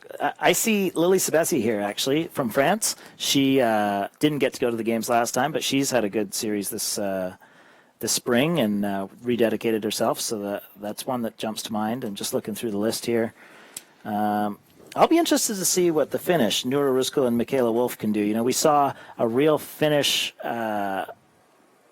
surge for 2012. 3 medals, really young teams. These girls are just, one of them, Michaela, won a medal in the match race, and then Noura's just chasing that group.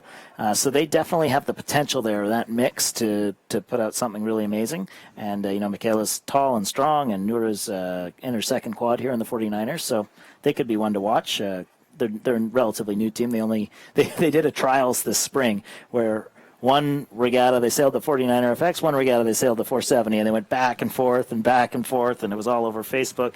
And then they did a big reveal with their big sponsor Audi to choose which boat they'd do, and obviously they chose the Skiff, and we appreciate having them come here and enjoy their sailing the way they are.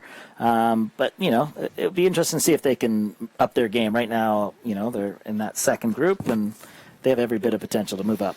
Any of the more developing nations that sort of are starting to get into sailing? I know I see two 49er teams from India that really working hard and getting better and starting to become a factor. Any of those sort of less traditional powerhouse nations that have any good FX hopefuls? Well, the Indian team in general is massive now. There's 30 boats training in India, and they had, I think, 10, I don't know if it was exactly 10, but roughly 10 boats in Garda for a month earlier this summer. So they're putting in a big effort in the 49er and the 49er FX. I think the teams that were training in the last quad have split up and moved on. So I don't know yet exactly where they're going to land, but they're putting in the effort, and typically it's probably an 8-year effort to get somewhere, but they'll be trying to make the games this time, and then maybe trying to make a big impact 2024, which is now Paris. That might be news to some of our viewers. That's true. 2 days Paris ago, and Paris LA. was awarded 2024, and LA was awarded 2028, and a whole bunch of cash to not take 2024, apparently. Oh, really? LA did some very clever things with TV revenue, but they get billions and billions of dollars from the TV contracts that the Olympics gets tens of billions of dollars from. But so that'll be interesting. Paris, where would the sailing venue be for an Olympics in Good Paris? question, La Rochelle? No, the French did a big 5 cities made the down final south, review, isn't it? and Marseille won out. Marseille. So they had a very they had a selection for the sailing venue, and La Rochelle put in, and Hyères put in, and a few others, and ultimately it was Marseille that was chosen. We were there for our 2013 Worlds. You're going to be there. You're going to be very close to there. I mean, Le Grand Mont's just around the corner. Le Grand Mont's just down there. Kiel is very close. Be Yeah. interesting to see if World Cup racing can shift to Marseille. Because it is a good venue. It's a great city as well. It is. It's a good city. They've definitely talked about it. I think it's in the works. The French have control of that contract, so I think we would expect to see racing in Marseille before too long. I don't know about next year, but certainly the year after. And I would guess they'll. I don't know how closely our fans follow, but they weren't unable to fly the drones to cover the racing in here this year because there's a military runway right at the base. So and actually, that sort of stuff. Sailing conditions should come first, but then LTE coverage should be under consideration. And can you fly a drone? Santander, we can't fly a drone there. really hurts the venue. It's not good. Well, look, those billions of dollars are not coming in because the sailors are sailors. They're coming in because people want to watch it, and advertisers want to pay for it. So it's got to be able to work for the people making the coverage as well. As we see our drone taking off, maybe 5 minutes left to another race here today. Yeah, it is 5 minutes. Really? I just guessed that. All good right, guess. So there you go. Adam, good guess. There you go. But you can see how flat it is out there. Not a lot of breeze here on the Bay of Kiel. Enough to go sailing, though, and put one more in the bank here as our first day of finals actions begins at the European FX and 49er and Nacra 17 Championships 2017. Happy to be hosting you here for the week. I'm Alan Block, along with Ben Riemacher and Marcus Bauer, bringing you all the action right through Friday afternoon when the new champions or returning champions will be crowned. Won't be a lot of returning champions, though. Could be just... There's a couple of opportunities. There we are. Ida and Marie, but other than that, who won the... Not the way they're sailing so far. Not yet, no. 3:48 to go. Can you really quick explain the difference in this format you guys have been experimenting with compared to the format of the last Olympics, which was, 10 races and then one medal race, the double points? Yeah. It's not that different. So in Rio, we ran 12 races of 30-minute target time, followed by a single double-point medal race with the top 10. And what this format would turn into is 12 regular races of a time yet to be determined, somewhere between 20 and 30 minutes, followed by 3 theater-style races with the top 10. So at double points? No, not at double points right now. Okay. The math does indicate that it should be double points if you want to equalize on the days, but we're going to keep it at single points for now and see how the fleet feels about the theater as we go on here. All right, 2:30 to go. And Marcus, how does that starting line look? Is it biased? It is biased. Again, difficult to put a non-biased line in today. From the analytics, it says 50-meter advantage to port. Doesn't look that harsh, to be honest, looking at the flag. But it is a port end advantage at the moment. So in a race like this, you can actually see one of our most experienced teams, Jana Hansen, already trying to claim that pin boat. So she's trying to win the pin. Often there's almost no advantage to being the third or fourth boat up. You either win it or you get stuck. So you try and win the pin, and if that doesn't work, you bail out and start in port and just go behind, which is a less effective tactic if it's light like this because you're not planing. But Wind's nevertheless, at 7 knots right options. now, by the way. 7 knots. So we're going to see Denmark 71, Jana Hansen and Kat Everson try and hold their spot exactly there for the next 2 minutes and give themselves just enough runway to bear off and start and clear that committee boat anchor. It is a real pack down there, too. We've got, looks like you can see them sailing and backwards. Cecile just to windward of 469 GBR. One of the rule changes between last quad and this quad is that you retain your right sailing backwards exactly for this scenario, unlike before when as soon as you sailed backwards you lost your right. So teams what they do is they sail forwards and then they sail backwards, and that has more pressure holding on their centerboards than just staying still. So that's why they move forward and backward there. Both Danish boats, that Danish 11 boat, that's Ida Nielsen and Marie Olsen. They just popped in just to windward of Jana, maybe making it really hard for Jana to stay in there at the pin. Will there be any current here, Marcus, or pretty static? Well, we should have someone out there who measures it. We don't know from here. We don't have any sensors for the currents, so I don't know. Is it straight on? I don't think that it will matter a whole lot.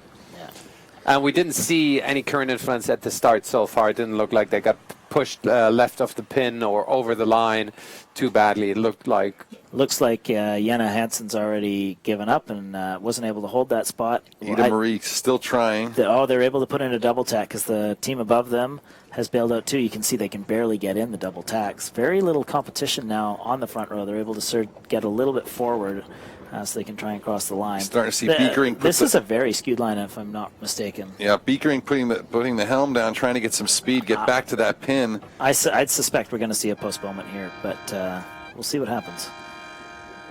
Ida Marie doing a great job holding there at the pin. 60-meter advantage at that pin there. Yeah, and I think something must happen. We can Yeah, see yeah. the teams bailing out. Okay, so wind not cooperating. We'll take a little break and try that again, right? Get the pin boat to drop back, and I'm sure they'll go into sequence just as soon as they can.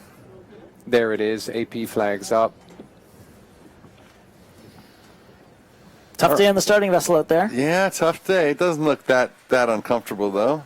Marcus, now we are tracking the Nacra 17 racing available via the SAP Sailing Analytics. It's on the other course, India, right now. I think they've started already. Yeah, they should be racing in parallel to us, but are we able to take a look at it? They were in sequence just before we switched to the Nacra racing. I can have a look at it, see how far they are. That's race number 9. And they started at 15:25, so the race is progressing right now. Okay. And folks, if you want to have a look at what Nacra 17 foiling racing is, you can look at a pretty lousy video I did from a camera phone a couple days ago, but I did it live from the water and shot the whole race, about 22 minutes or whatever. That's over on Nacra 17 Sailing on Facebook. Just scroll down through the videos, you'll find it.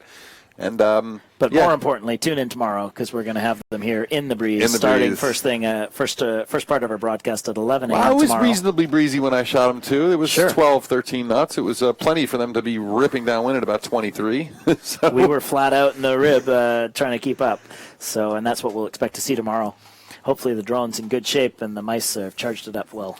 Number 2, if you have any questions about this racing, about what we're doing, you can post a comment. You can send us a message via Facebook or anything else, and we'll be happy to answer your questions. And if you want to see something covered or you have a suggestion for us, please send it along. We're happy to take it under consideration. Also, remember our contest, only an hour left here to get it in for today. You can win a beautiful Spinnaker watch. Check them out at spinnaker-watches.com. And we might have a quick look at what Spinnaker watches have to offer for you. Yeah, these watches, they carry the 49er logo on the back, and they're able to do your starting at your local racing or wherever you want. Tomorrow.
In the coupon code. In the coupon code, and you get 25% off anything you order. No, I think they put it. And you'll be good.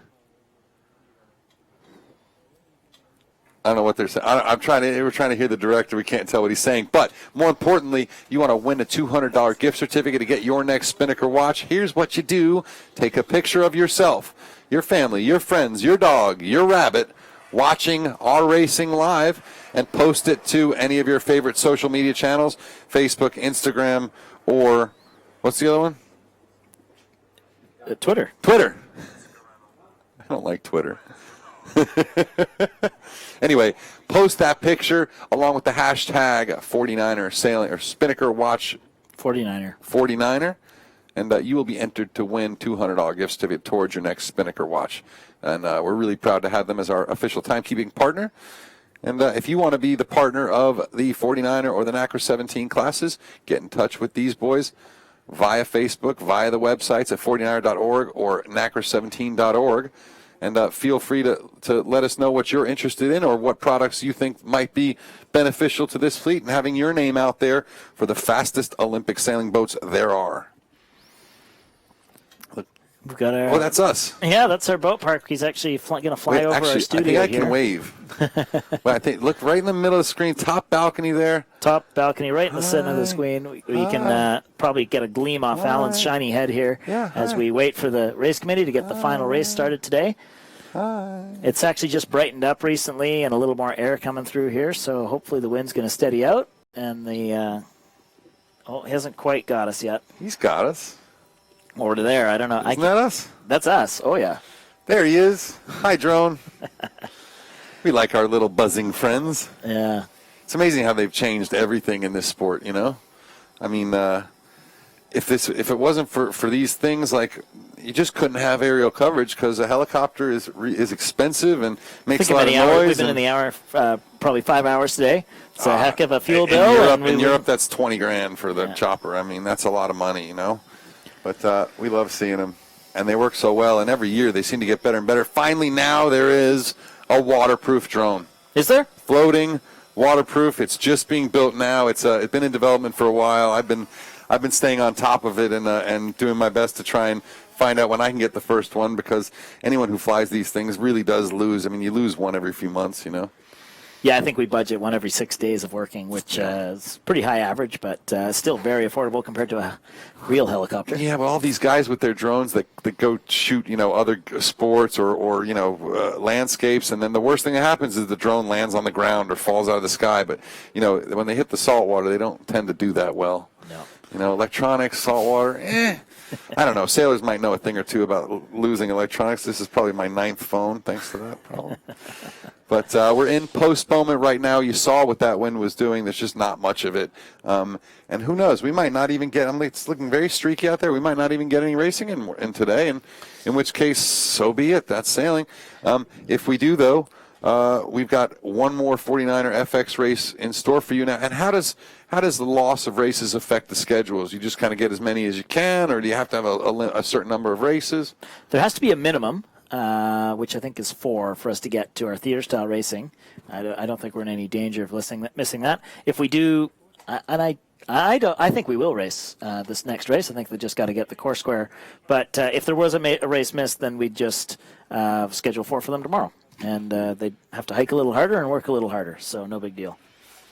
Tell you what, none of these sailors seem too afraid of work. I was when we did our dock walk this morning, and to head over to our video stream on 49er.org, you can see our live dock walk. It isn't the greatest. I had a new cameraman today, and he ain't the brightest bulb in the box. And anyway, you can see what I saw, which is like, I felt like I was at a bodybuilding competition, man. Like these dudes, and the girls too, but the dudes, with, you know, while they were changing for their launches, I'd never seen more 6-packs outside of a liquor store in my life. It's a fit man's game these days. The guys. So you're saying you're not ready for the Olympics again? No, even in our day, I don't think we were quite as strong as the guys are now. I mean, Of course we will. we dream we were, but.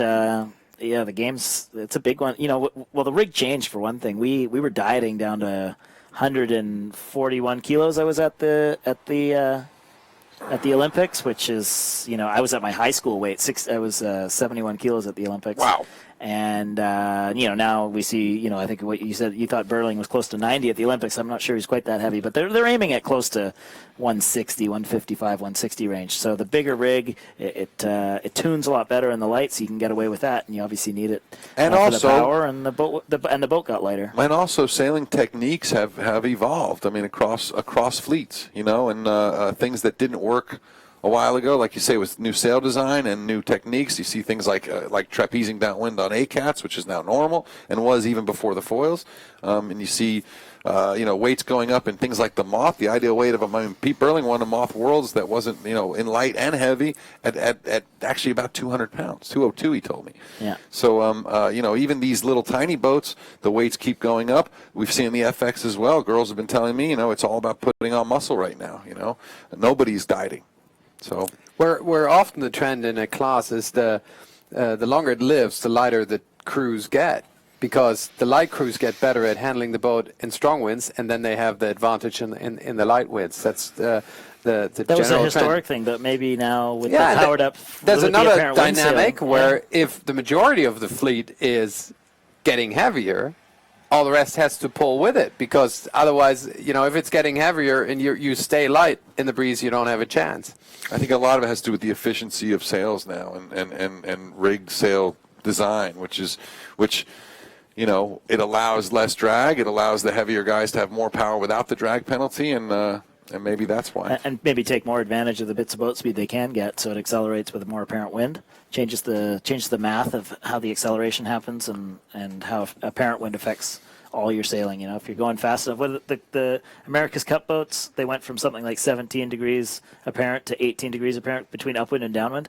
It's like ridiculous, ridiculous what apparent wind can do for. They are getting really close to ice yachts, to ice sailing. It is, and I think there's still room for improvement. I think they hit a wall now with the foil design, but maybe if they can make the foils change as speeds pick up, maybe they can compress, maybe they can suck air out of them and make them thinner.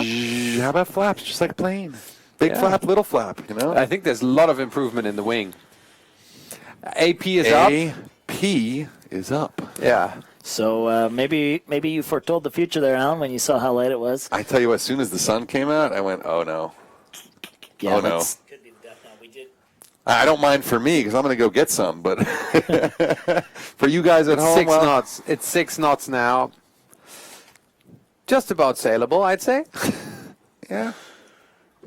We'll see how it But goes. We're the going to be Nacra's patient. racing. The Nacra's racing their last race, and I don't think we're gonna be able to join them.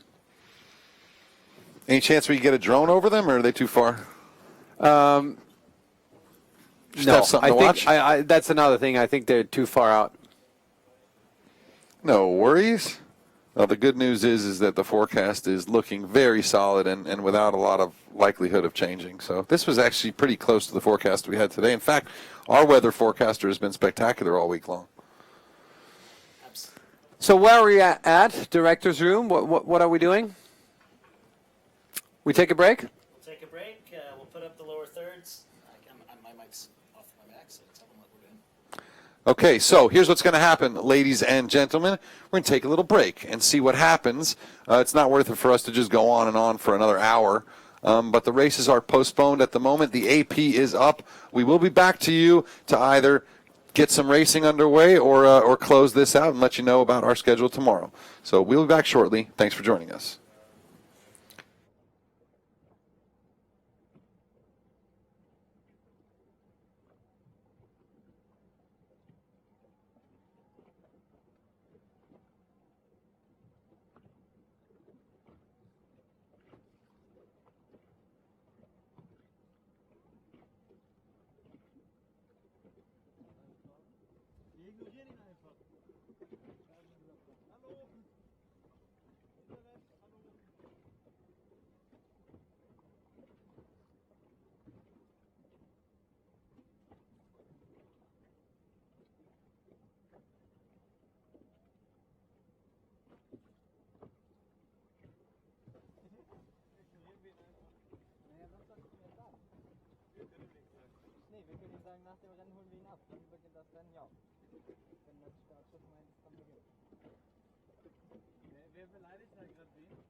All right, so we told you we would be back, and we are back, and that wasn't nearly as long as I thought it would be. In fact, it looks like the wind has stabilized a little bit, and we're just a few minutes out of that final race start of the day for the 49er FX here at the European Championship 2017. I'm Alan Block, along with Ben Riemacher and Marcus Bauer. We have got the information you want from this awesome championship, and we're going to see who can pull it all together for the last race of the day with this light air regime for this all-female 49er FX fleet. So far, we've seen a new leader overall in the race come about as Dutch leader overnight. Annemiek Beckering started the day with a bang, but then faltered in the second race.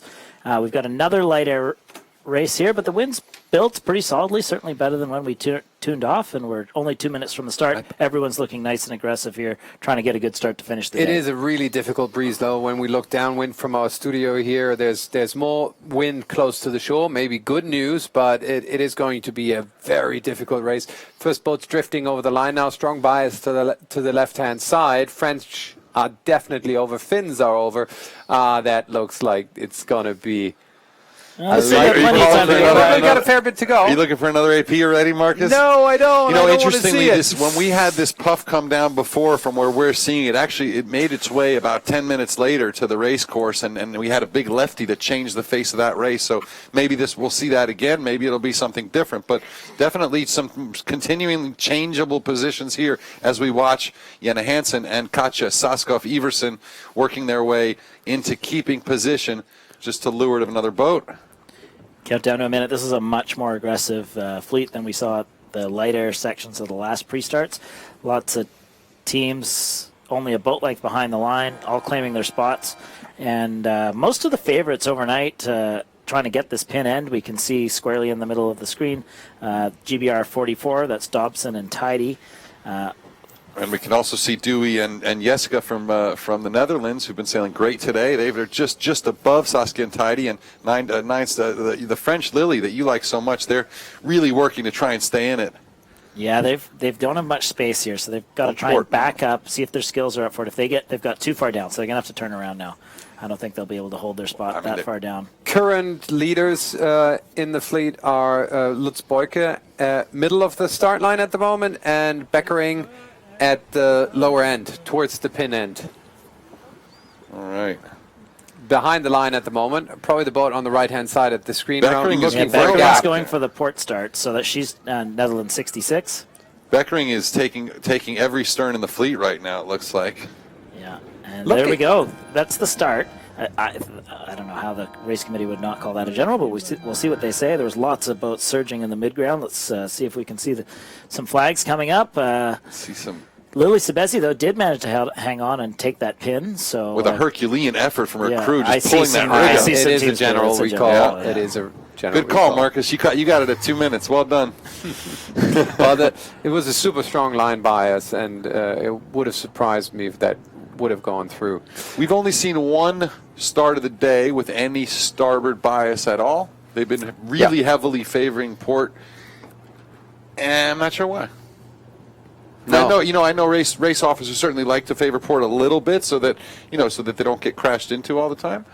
But it seems like maybe they're being a little bit over aggressive with that, or just getting caught out with constant left shifts. Maybe it's that fresh varnish on the starting boat. So we wait again. Another 7 minutes, most likely. 1 more minute to get the postponement down and hopefully square the line up a little bit. That's the minimum, and it could obviously be longer if they have to do more work on the pin boat. I wonder if we don't bring the drone back to keep the batteries fresh. Yes. Yeah. It's not really worth it for us to talk through another 7-10 minutes of delays. Can we pull up the leaderboard and just talk through how we're doing?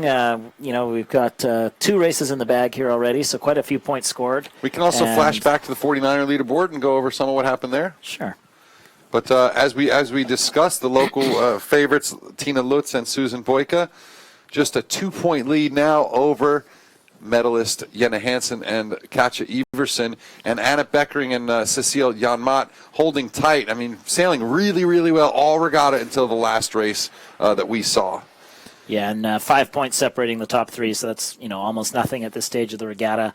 Agrup sisters, fresh off their Junior World Championship win last month, and in fourth, and Yersak and Lorenz, the local German Olympians, fifth.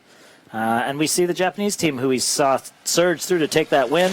Hite and Ikura in seventh, Dobson and Tidy, they won't be thrilled with a 12-9, but maybe if they're not the best or not the most confident in the light air, they'll be happy with mid-pack and then look to extend on tomorrow's windier day. And then really the surging Dutch girls.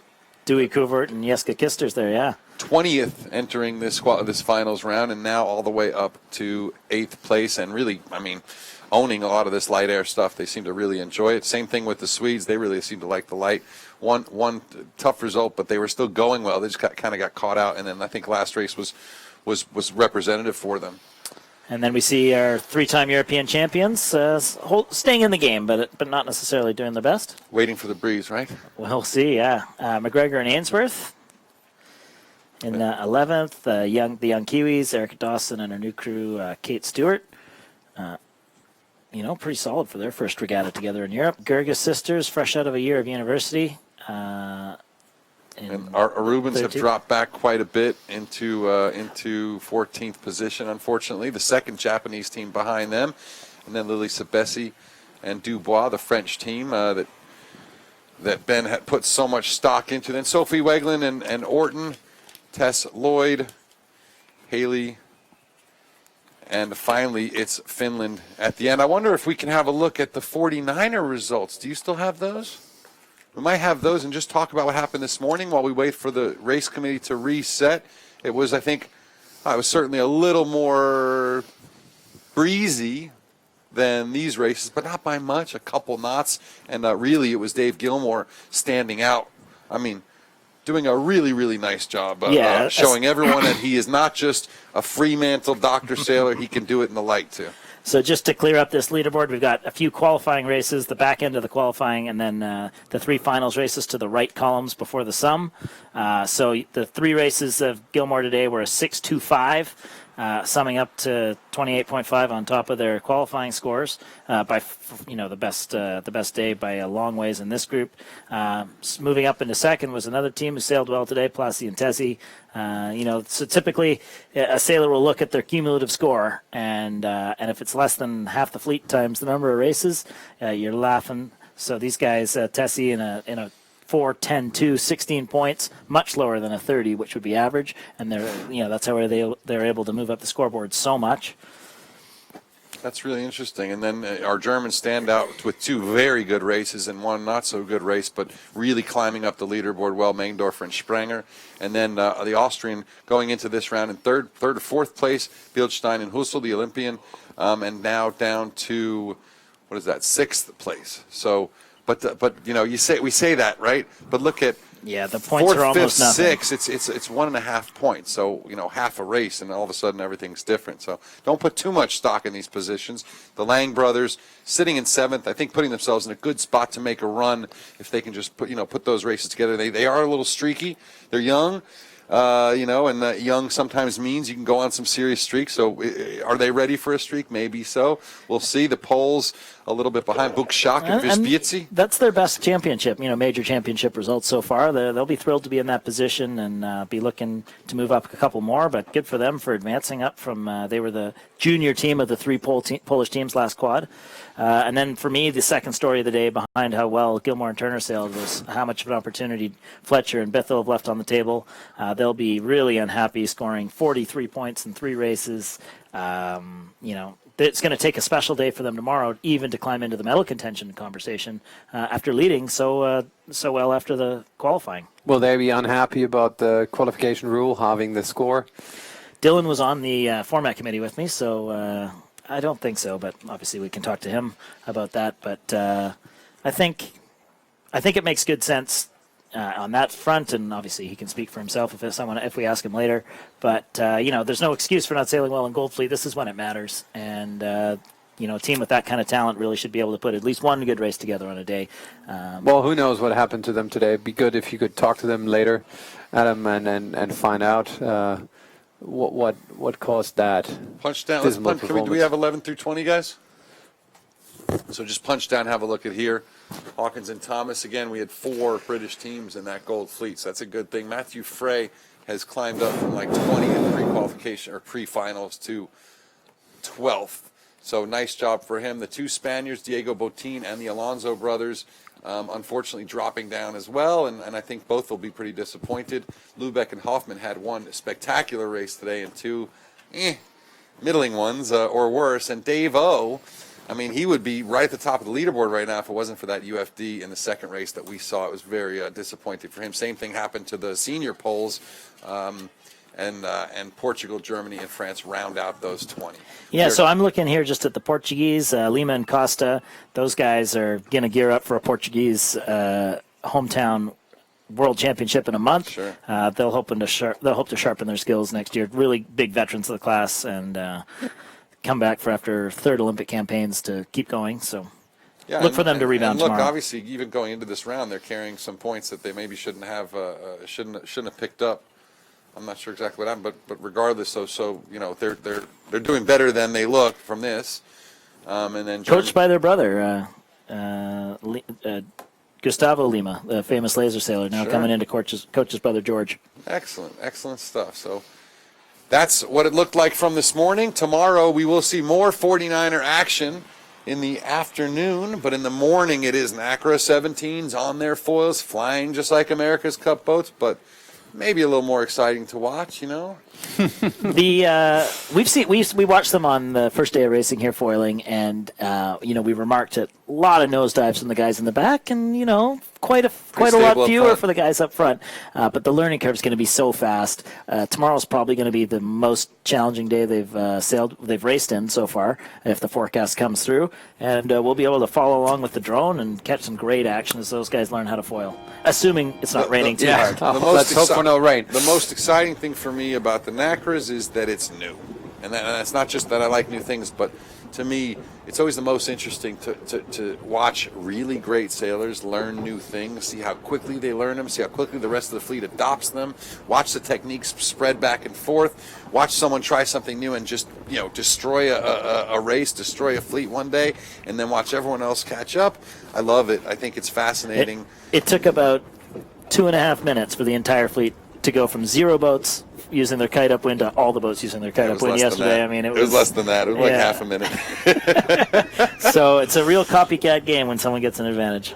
Well, look, I mean, that's what sport is all about. If someone's better than you, do what they're doing and then get better at that. Mm-hmm. And that's how we all get better, you know?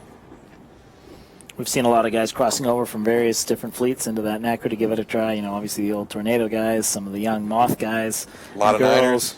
A couple Niners transitioning over. Wind came up a little bit again. It's 8 knots, 8.5 knots, quite promising for that last final race. The glassy area down at the starting part of that race course looks like it's gone. Lot better now. And do we have an indication on what the line bias might be, if any, on this start? No, not yet. It's like 2:30 into the start. I don't have the line bias. Looks better to me. It looks quite a bit better this more time. Square, yeah. We see some boats either lining up at they're lining up already at the boat end. So there's going to be some competition for both ends of the line, which is good to see. And actually, that's Netherlands 66, Annemiek Beckering and Cecile Janmaat going back to their original strategy of taking the pin. So we know she likes it down there. Yeah. We'll see if anyone on the fleet challenges her for it. There's a couple there just dipping in. So obviously that's Jenna Hansen, Katja Everson, also thinking the pin's the right place to be. And their country women, Ida Nielsen and Marie Olsen in Denmark 11. Here we flip to Boyka. Lutz Boyka, sure. Boyka. They must be near the boat end with no one up to windward of them. Yeah, and then the Finnish boat just to windward there. All the way down to 1:30, so teams coming up with their final strategies here. We just see Tess Lloyd from Australia on port, going slow, no hole in the line, so obviously pretty relaxed about stacking up early. Maybe she's committed to the port tack option here. Some midline sag here that we haven't seen really so far, but still 1:15 to go. Yeah, so. And right now, I think Ida Marie will really be working to hold that lane. She's just to leeward of her countryman. And it's going to be a chore with a full minute left to go. Yeah, with the breeze a little higher, chances are they'll drift to leeward a little bit, but they also get a better surge when they start accelerating, able to hold their lines a little better. Jenna Hansen is only 2 up from the pin. She'll be hoping her teammate Ida Marie can't make it, and then she inherits the pin spot. I think Tess and Eliza really slid in there kind of close to windward of her as well, so she's not going to have a lot of room there. Yeah, so Ida's obviously doing a little maneuvering, and then we've got Sophie Wigellen also fighting in for the boat, so that's why Ida was, this is going to be a stack up. She's got a hook. Yeah, but if she's got a hook, does she have the ability to use it? Ida Nielsen's now just a foot or two off the line. I got the bias now. It's 20 meters to the left. It's not the end of the world, full boat length, and but it is enough to draw Only the majority 13 of the fleet seconds to there. go here. Ida Nielsen's in a really tough spot, and she definitely can't afford an OCS, being in 10th place right now. But you know what? Sophie Wigellen isn't in a great spot either. She has nowhere to go. She doesn't have the speed Ida's to going to be go. able to get her bow to fall down and stay behind the line and get a fair start. Sophie's And coming look at up. that acceleration from Marie. Sophie's got a great start there. That was really good starting. I think that Japanese boat in the middle may have been over. I'm not sure what the data and the SAP analytics is showing, but it looked to me like maybe they were just a hair over. Really great boat handling from Ida Marie. And Marie Olsen. Sorry, Ida and Marie. So, Adam, who did you think was over? The Japanese team, boat. the one in the middle of the line. It didn't catch the number. I think it's like this one or that one. Let me go back. And we're to the on board start. with Hansen and Everson as they were in a tough spot there. 3rd or 4th in from the pin is a tough place to be because you end up having to pinch, and also probably didn't have much leeward gap. It does look like Japan 6'11" Hatea Itakura was close or over. Interesting. If they weren't over, they were right on it. But it was either a great start or an awful start. But right now you can see them poked out there right in the middle of your screen there. Just the red rising sun popping out from behind the Danish boat. And Wigellen and Orton turned that late hook into the pin to a very good start. I thought they were gone out the back. Yeah, it was very good boat handling. You see, speaking of gone out the back, Jenna Hansen and Catch Everson had to bail out and tack and duck that whole pack. Oof. So they're going to have to fight their way back to have a keeper in this race. Which is meanwhile their country mates Ida Marie and Marie Olsen really holding nicely. Whoa! Look at that duck. Yeah.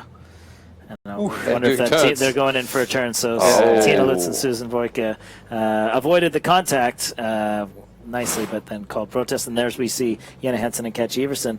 You know, even without the best start, attacking and taking transoms of people who had poor starts on the right. So they'll be looking to get some fresh air. Who was that fouled them? Was that Jenna? No, it wasn't Jenna. I me didn't see check. who it was. I think Marcus it can was. check for us. But I mean, it's funny because they crossed, knew they fouled, and immediately went into the turn. So that was the plan all along: is cross and turn almost. You know, like you go for it, you don't get it, do your turns. Japan, It's polite, it's 11-7. sportsmanlike. It was Japan 11-7. Yamazaki Yamazaki and Takano. Well, that's the best way to be. You know, fouls happen on the water. Just do your penalties and move on. You can do if you just practice them, and it's not that big a deal. And that way, everyone stays friends. And unlike maybe you're sailing at home, folks, or your club sailing, when there's a protest, there's very little bad blood in this fleet. You know, I mean, maybe if it's for a medal at the Olympics, but at this point, it's going to go the other way too. You're all going to have these discussions. You're always going to have to give and take, and so it is a pretty polite fleet and very professional about going about its business and protests. We're seeing 3 Brits on the top of the leaderboard here. Obviously, we got Wigellen right in front of us, but that must be showing that somewhere else in the fleet has taken an advantage, Marcus. I think we've got a couple boats that tacked out, pulling into leader positions. If you can. McGregor and Ainsworth did a good job at tacking out to the right and catching a good gust. They're up. It looks very light on screen here with Sophie Wigellen and Stephanie Orton. On the left-hand side of the on the left-hand chorus. side. So maybe there's been some pressure in from the right. They've now tacked back, and we'll see if they can sail into some more pressure and rescue their situation. They're not doing terribly right now, but it does seem like there's a little bit of a surge on the right side. And we see Jenna Hansen and Saskia Everson, who we saw duck the whole fleet but then go right, are pulling into a good position, at least on our GPS corrected. So it looks like maybe a right shift and pressure. Is that right, Marcus? Say again, Ben? The best. Yeah, it just looks like the far right boat there, or one of the doing right well? boats. Yeah, they're doing well on the Yeah, leaderboard. but have a look at how the left-hand side is getting lifted right now compared to those guys down here. Big divergence right there. Depends which wind is going to hold to those windward marks, which one is the one that holds. Yeah, I'd put more money on the left side, but look, they're already overstaying at the moment, so they run out of options right there.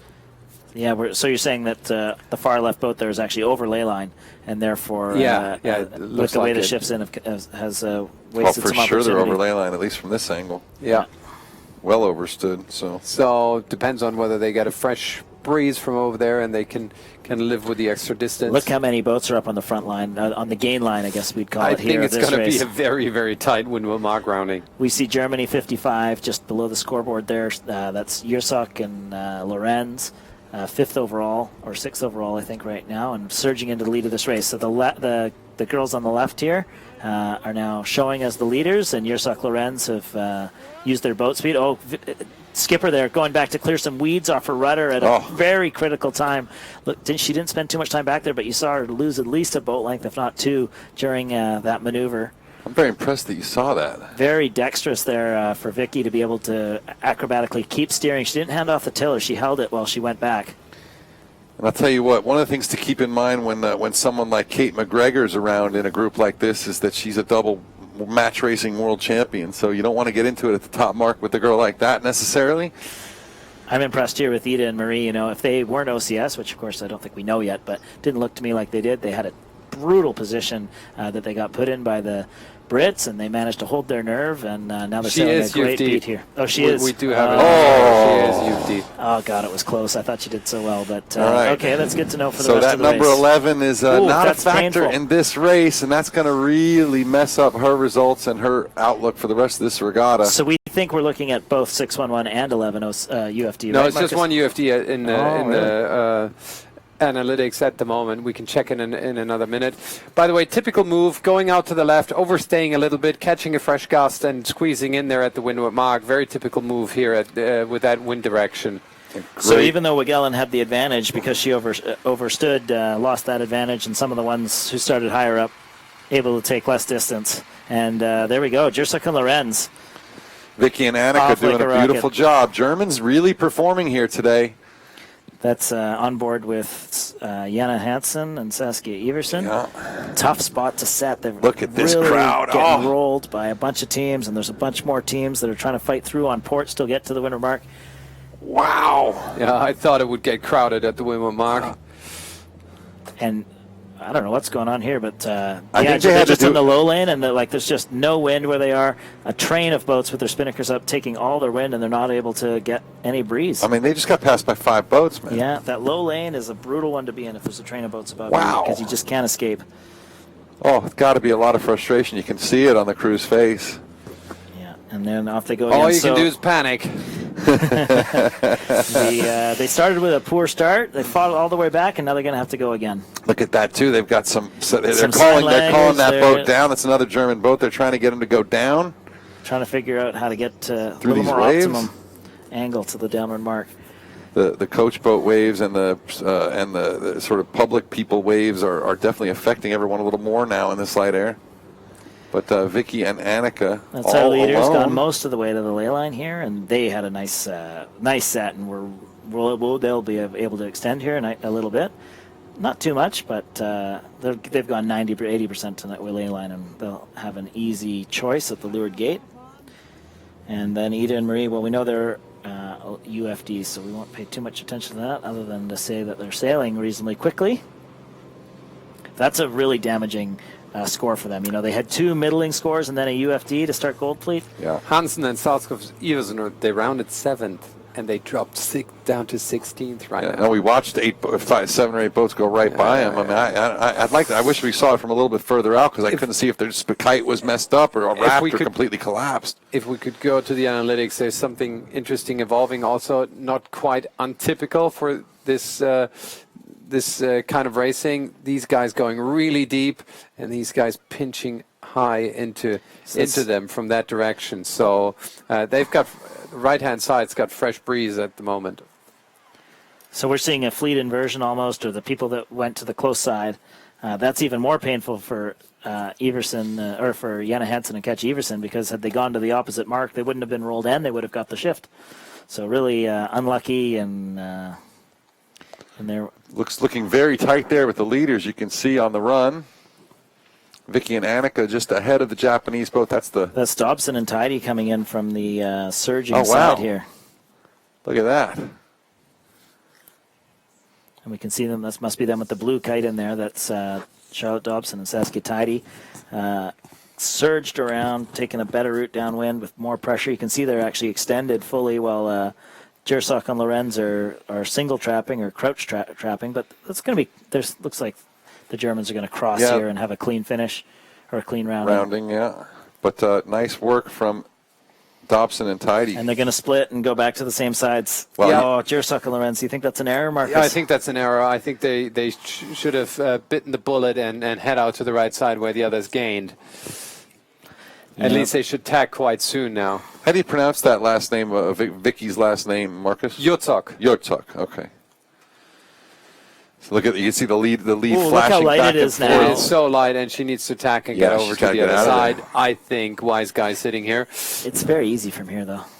And you can't be too wrong Yeah, because you're not racing. Well, but you know, it's not so high. It's not so windy on the far side. Like Dobson and Tidy are also just crouching on the wing. So, and she's lifted. She dreads to tack because she's on a lift. Yeah. Well, it's probably good policy. Like if you're pointing at the windward mark and there's not obvious wind difference. You can see the shift in the analytics. It's like a 10-degree shift to the right, and she just doesn't want to tack in that. You think she's right? You think it'll come back square?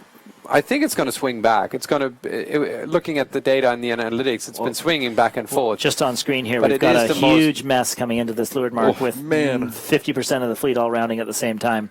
Absolutely stacked up. We've got an Australian boat just inside. That's a Kiwi boat just inside Germany and Britain. Big pinwheels at both sides. As the winds got lighter at the bottom, everyone's piled on top of each other. Trying to see who's going to come out of this mess. That looks like a Boyke. That's the Jurga sisters. Oh, that's Yoga. Yeah. And 8-10, and then the finish, Ruskula and Wolf trying to sail outside Jurga and managing to do okay. Around the other side, who do we see doing okay? That's Australian at 893. Looks like Jenna Hansen right there, I just saw. Good break to the analytics. So, Marcus, if you can show us a little bit of what you talked about with the angle and why Vicky Jersock doesn't want to attack, it's because she's so high to the windward mark. And if we look at this shift right here, if we could get the drawing up, you can see the wind shifted to the right just now, and Vicky is sailing high. Let's scroll her down a little bit, and she dreads to tack on that lift.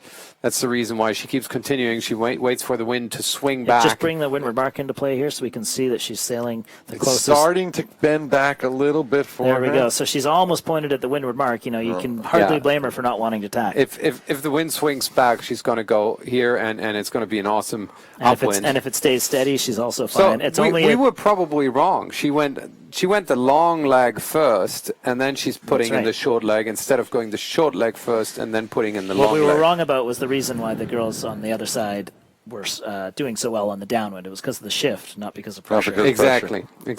Yeah.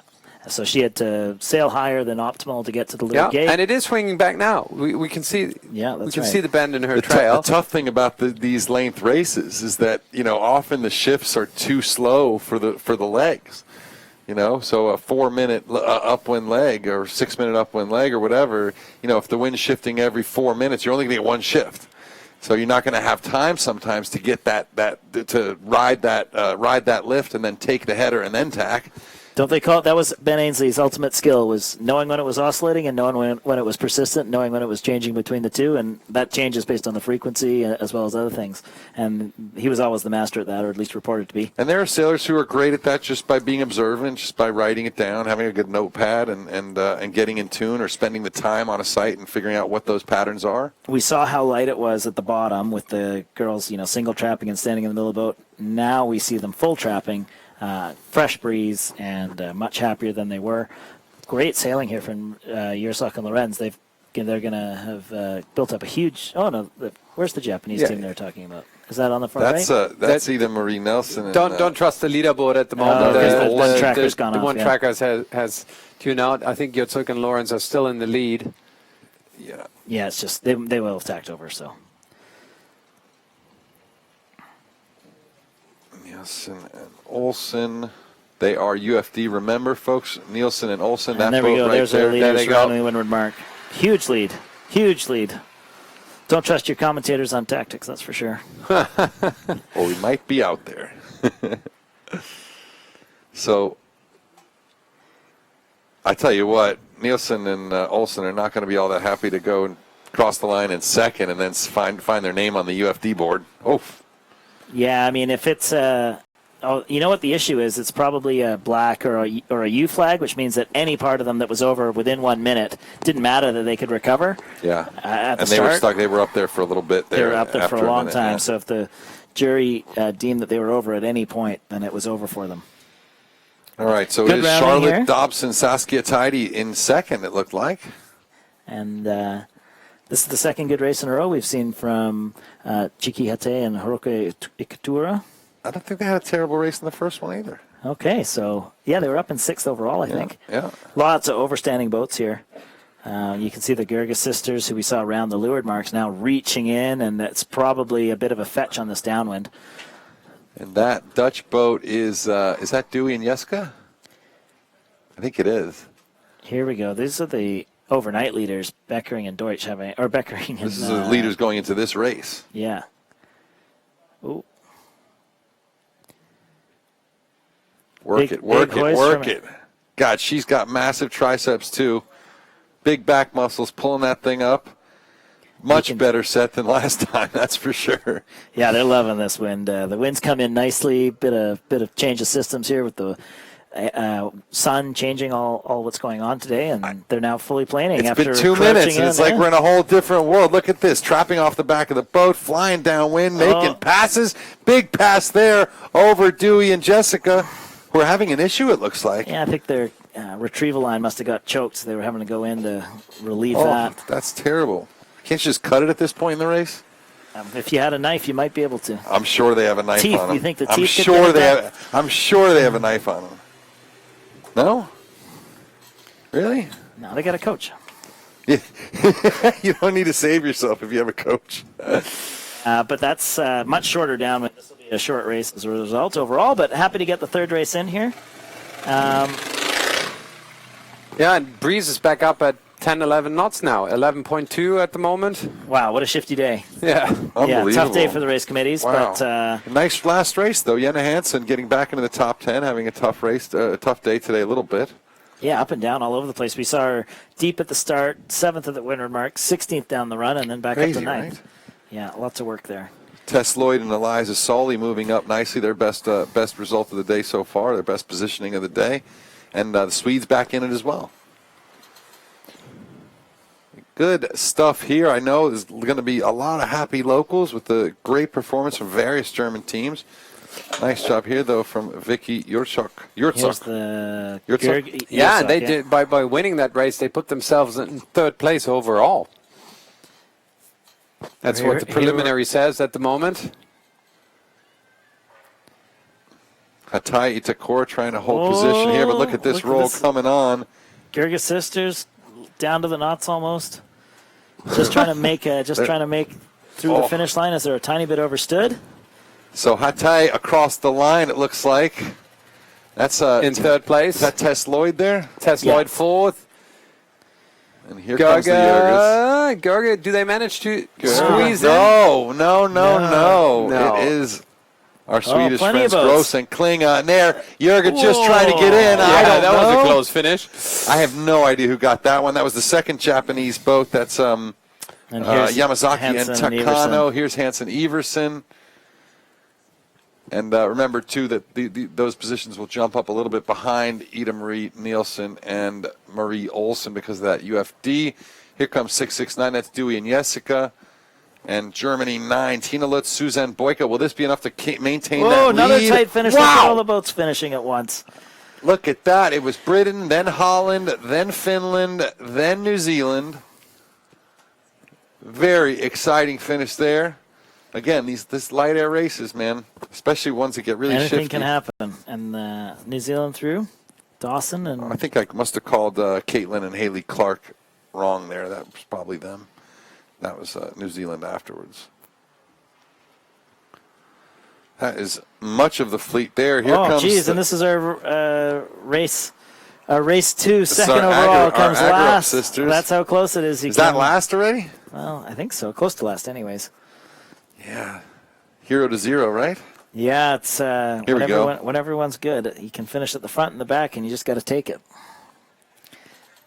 One of the British teams there is that Kate McGregor. Do we see her earlier? I don't think that is Kate. I think that's I think that might be Sophie Weglin. Couldn't quite make out the number from the angle. You know, I know you keep trying to make these numbers bigger, but they're still not big enough. Yeah. Right? There was a third option for even bigger. What do you guys think at home? You think the numbers should, I think the numbers should be as wide as the sails. I agree. A quarter of the width of the height of the sail, you know?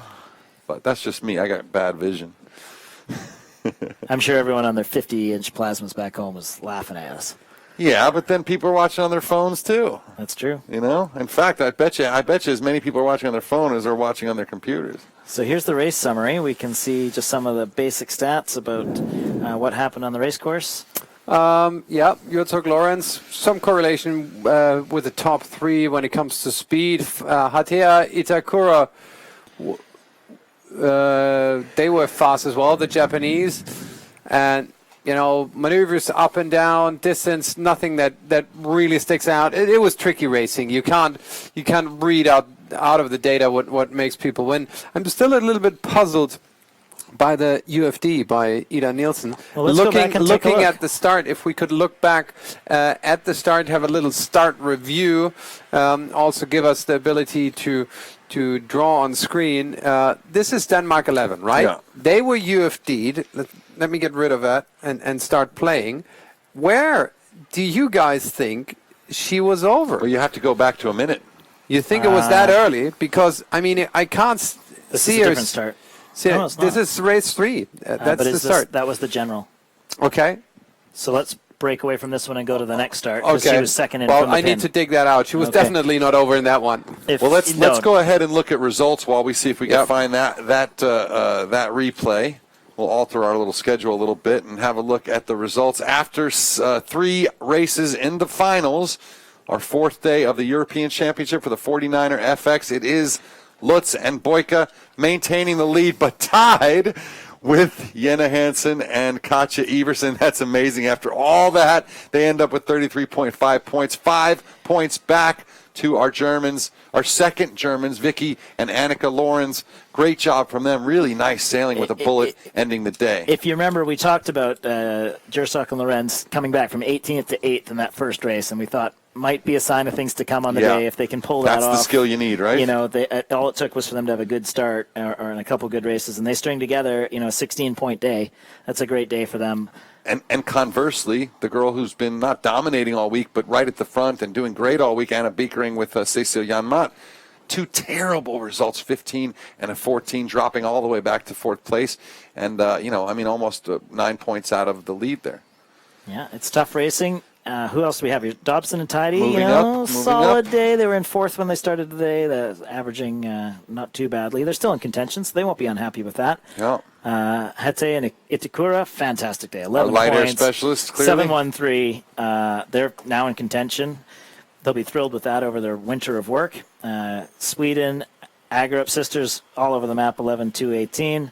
And then Dewey and Kisters. We're not really sure what happened to them in that run. Remember, we saw them stop, so they obviously had a bit But they of were right there in the front with Jenna Hansen. had a bit of a mare on that downwind, but solid day for them. 16 points, 2/3 and a 10th. Could have been drama, but they're now up all the way from 20th heading into the day into the top half of the leaderboard. All right, so we'll bring it back to the studio here, folks, and you can see all the results through the 20, through the 60, through the 70, 65 boats here in the 49er FX Championship. Head over to 49er.org and you can run down those little tabs and check out all the event results. Also the 49ers, also Nacra17.org for all of that action in those foiling boats, which we're going to see tomorrow. We don't have that start, do we? We have it in the analytics. We could go back, but he was actually starting at the pin. Forget about it. Forget about it. I'm sure her coach will be going over video All the later. people watching this on YouTube, on replay, and on Facebook can go back themselves Yeah, and take a look and see. Exactly. You guys have more abilities than we do. Tell even us with if all she was this over gear. or not. Tell us if she was over or not. I'm sure they'll look for anyone who can see it their way. Speaking of telling us stuff, let us know what you think on Twitter, on Facebook, on Instagram. We are 49er Sailing. We are Nacra 17 Sailing. And it's been a really enjoyable day. I mean, a few hiccups here and there, but I want to thank you all for joining us, guys. Tomorrow, what do we got? We've got 6 races. The first 3 will be foiling Nacra 17, followed by 3 49er Gold Fleet races. Starting at 11 o'clock right through till, about 4 o'clock, just like today. And then, Marcus, we've got the onboard interviews, I think, will be sorted out tomorrow, so we'll be able to talk to the sailors in between races. The drone may be a little bit more steady. We're going to work on these things and polish them up for you so that by the end, you're just loving every minute of it instead of... Friday is going to be the big day. I'm really looking forward to Friday. It's going to be breezy. We're talking big waves, but even tomorrow, we're going to have plenty on tomorrow, and you guys are going to absolutely love it. I'm Alan Block, and for my good friends here, Ben Riemacher and Marcus Bauer, we are the 49er FX and Nacra 17 European Championship. Come back and see us tomorrow. See ya.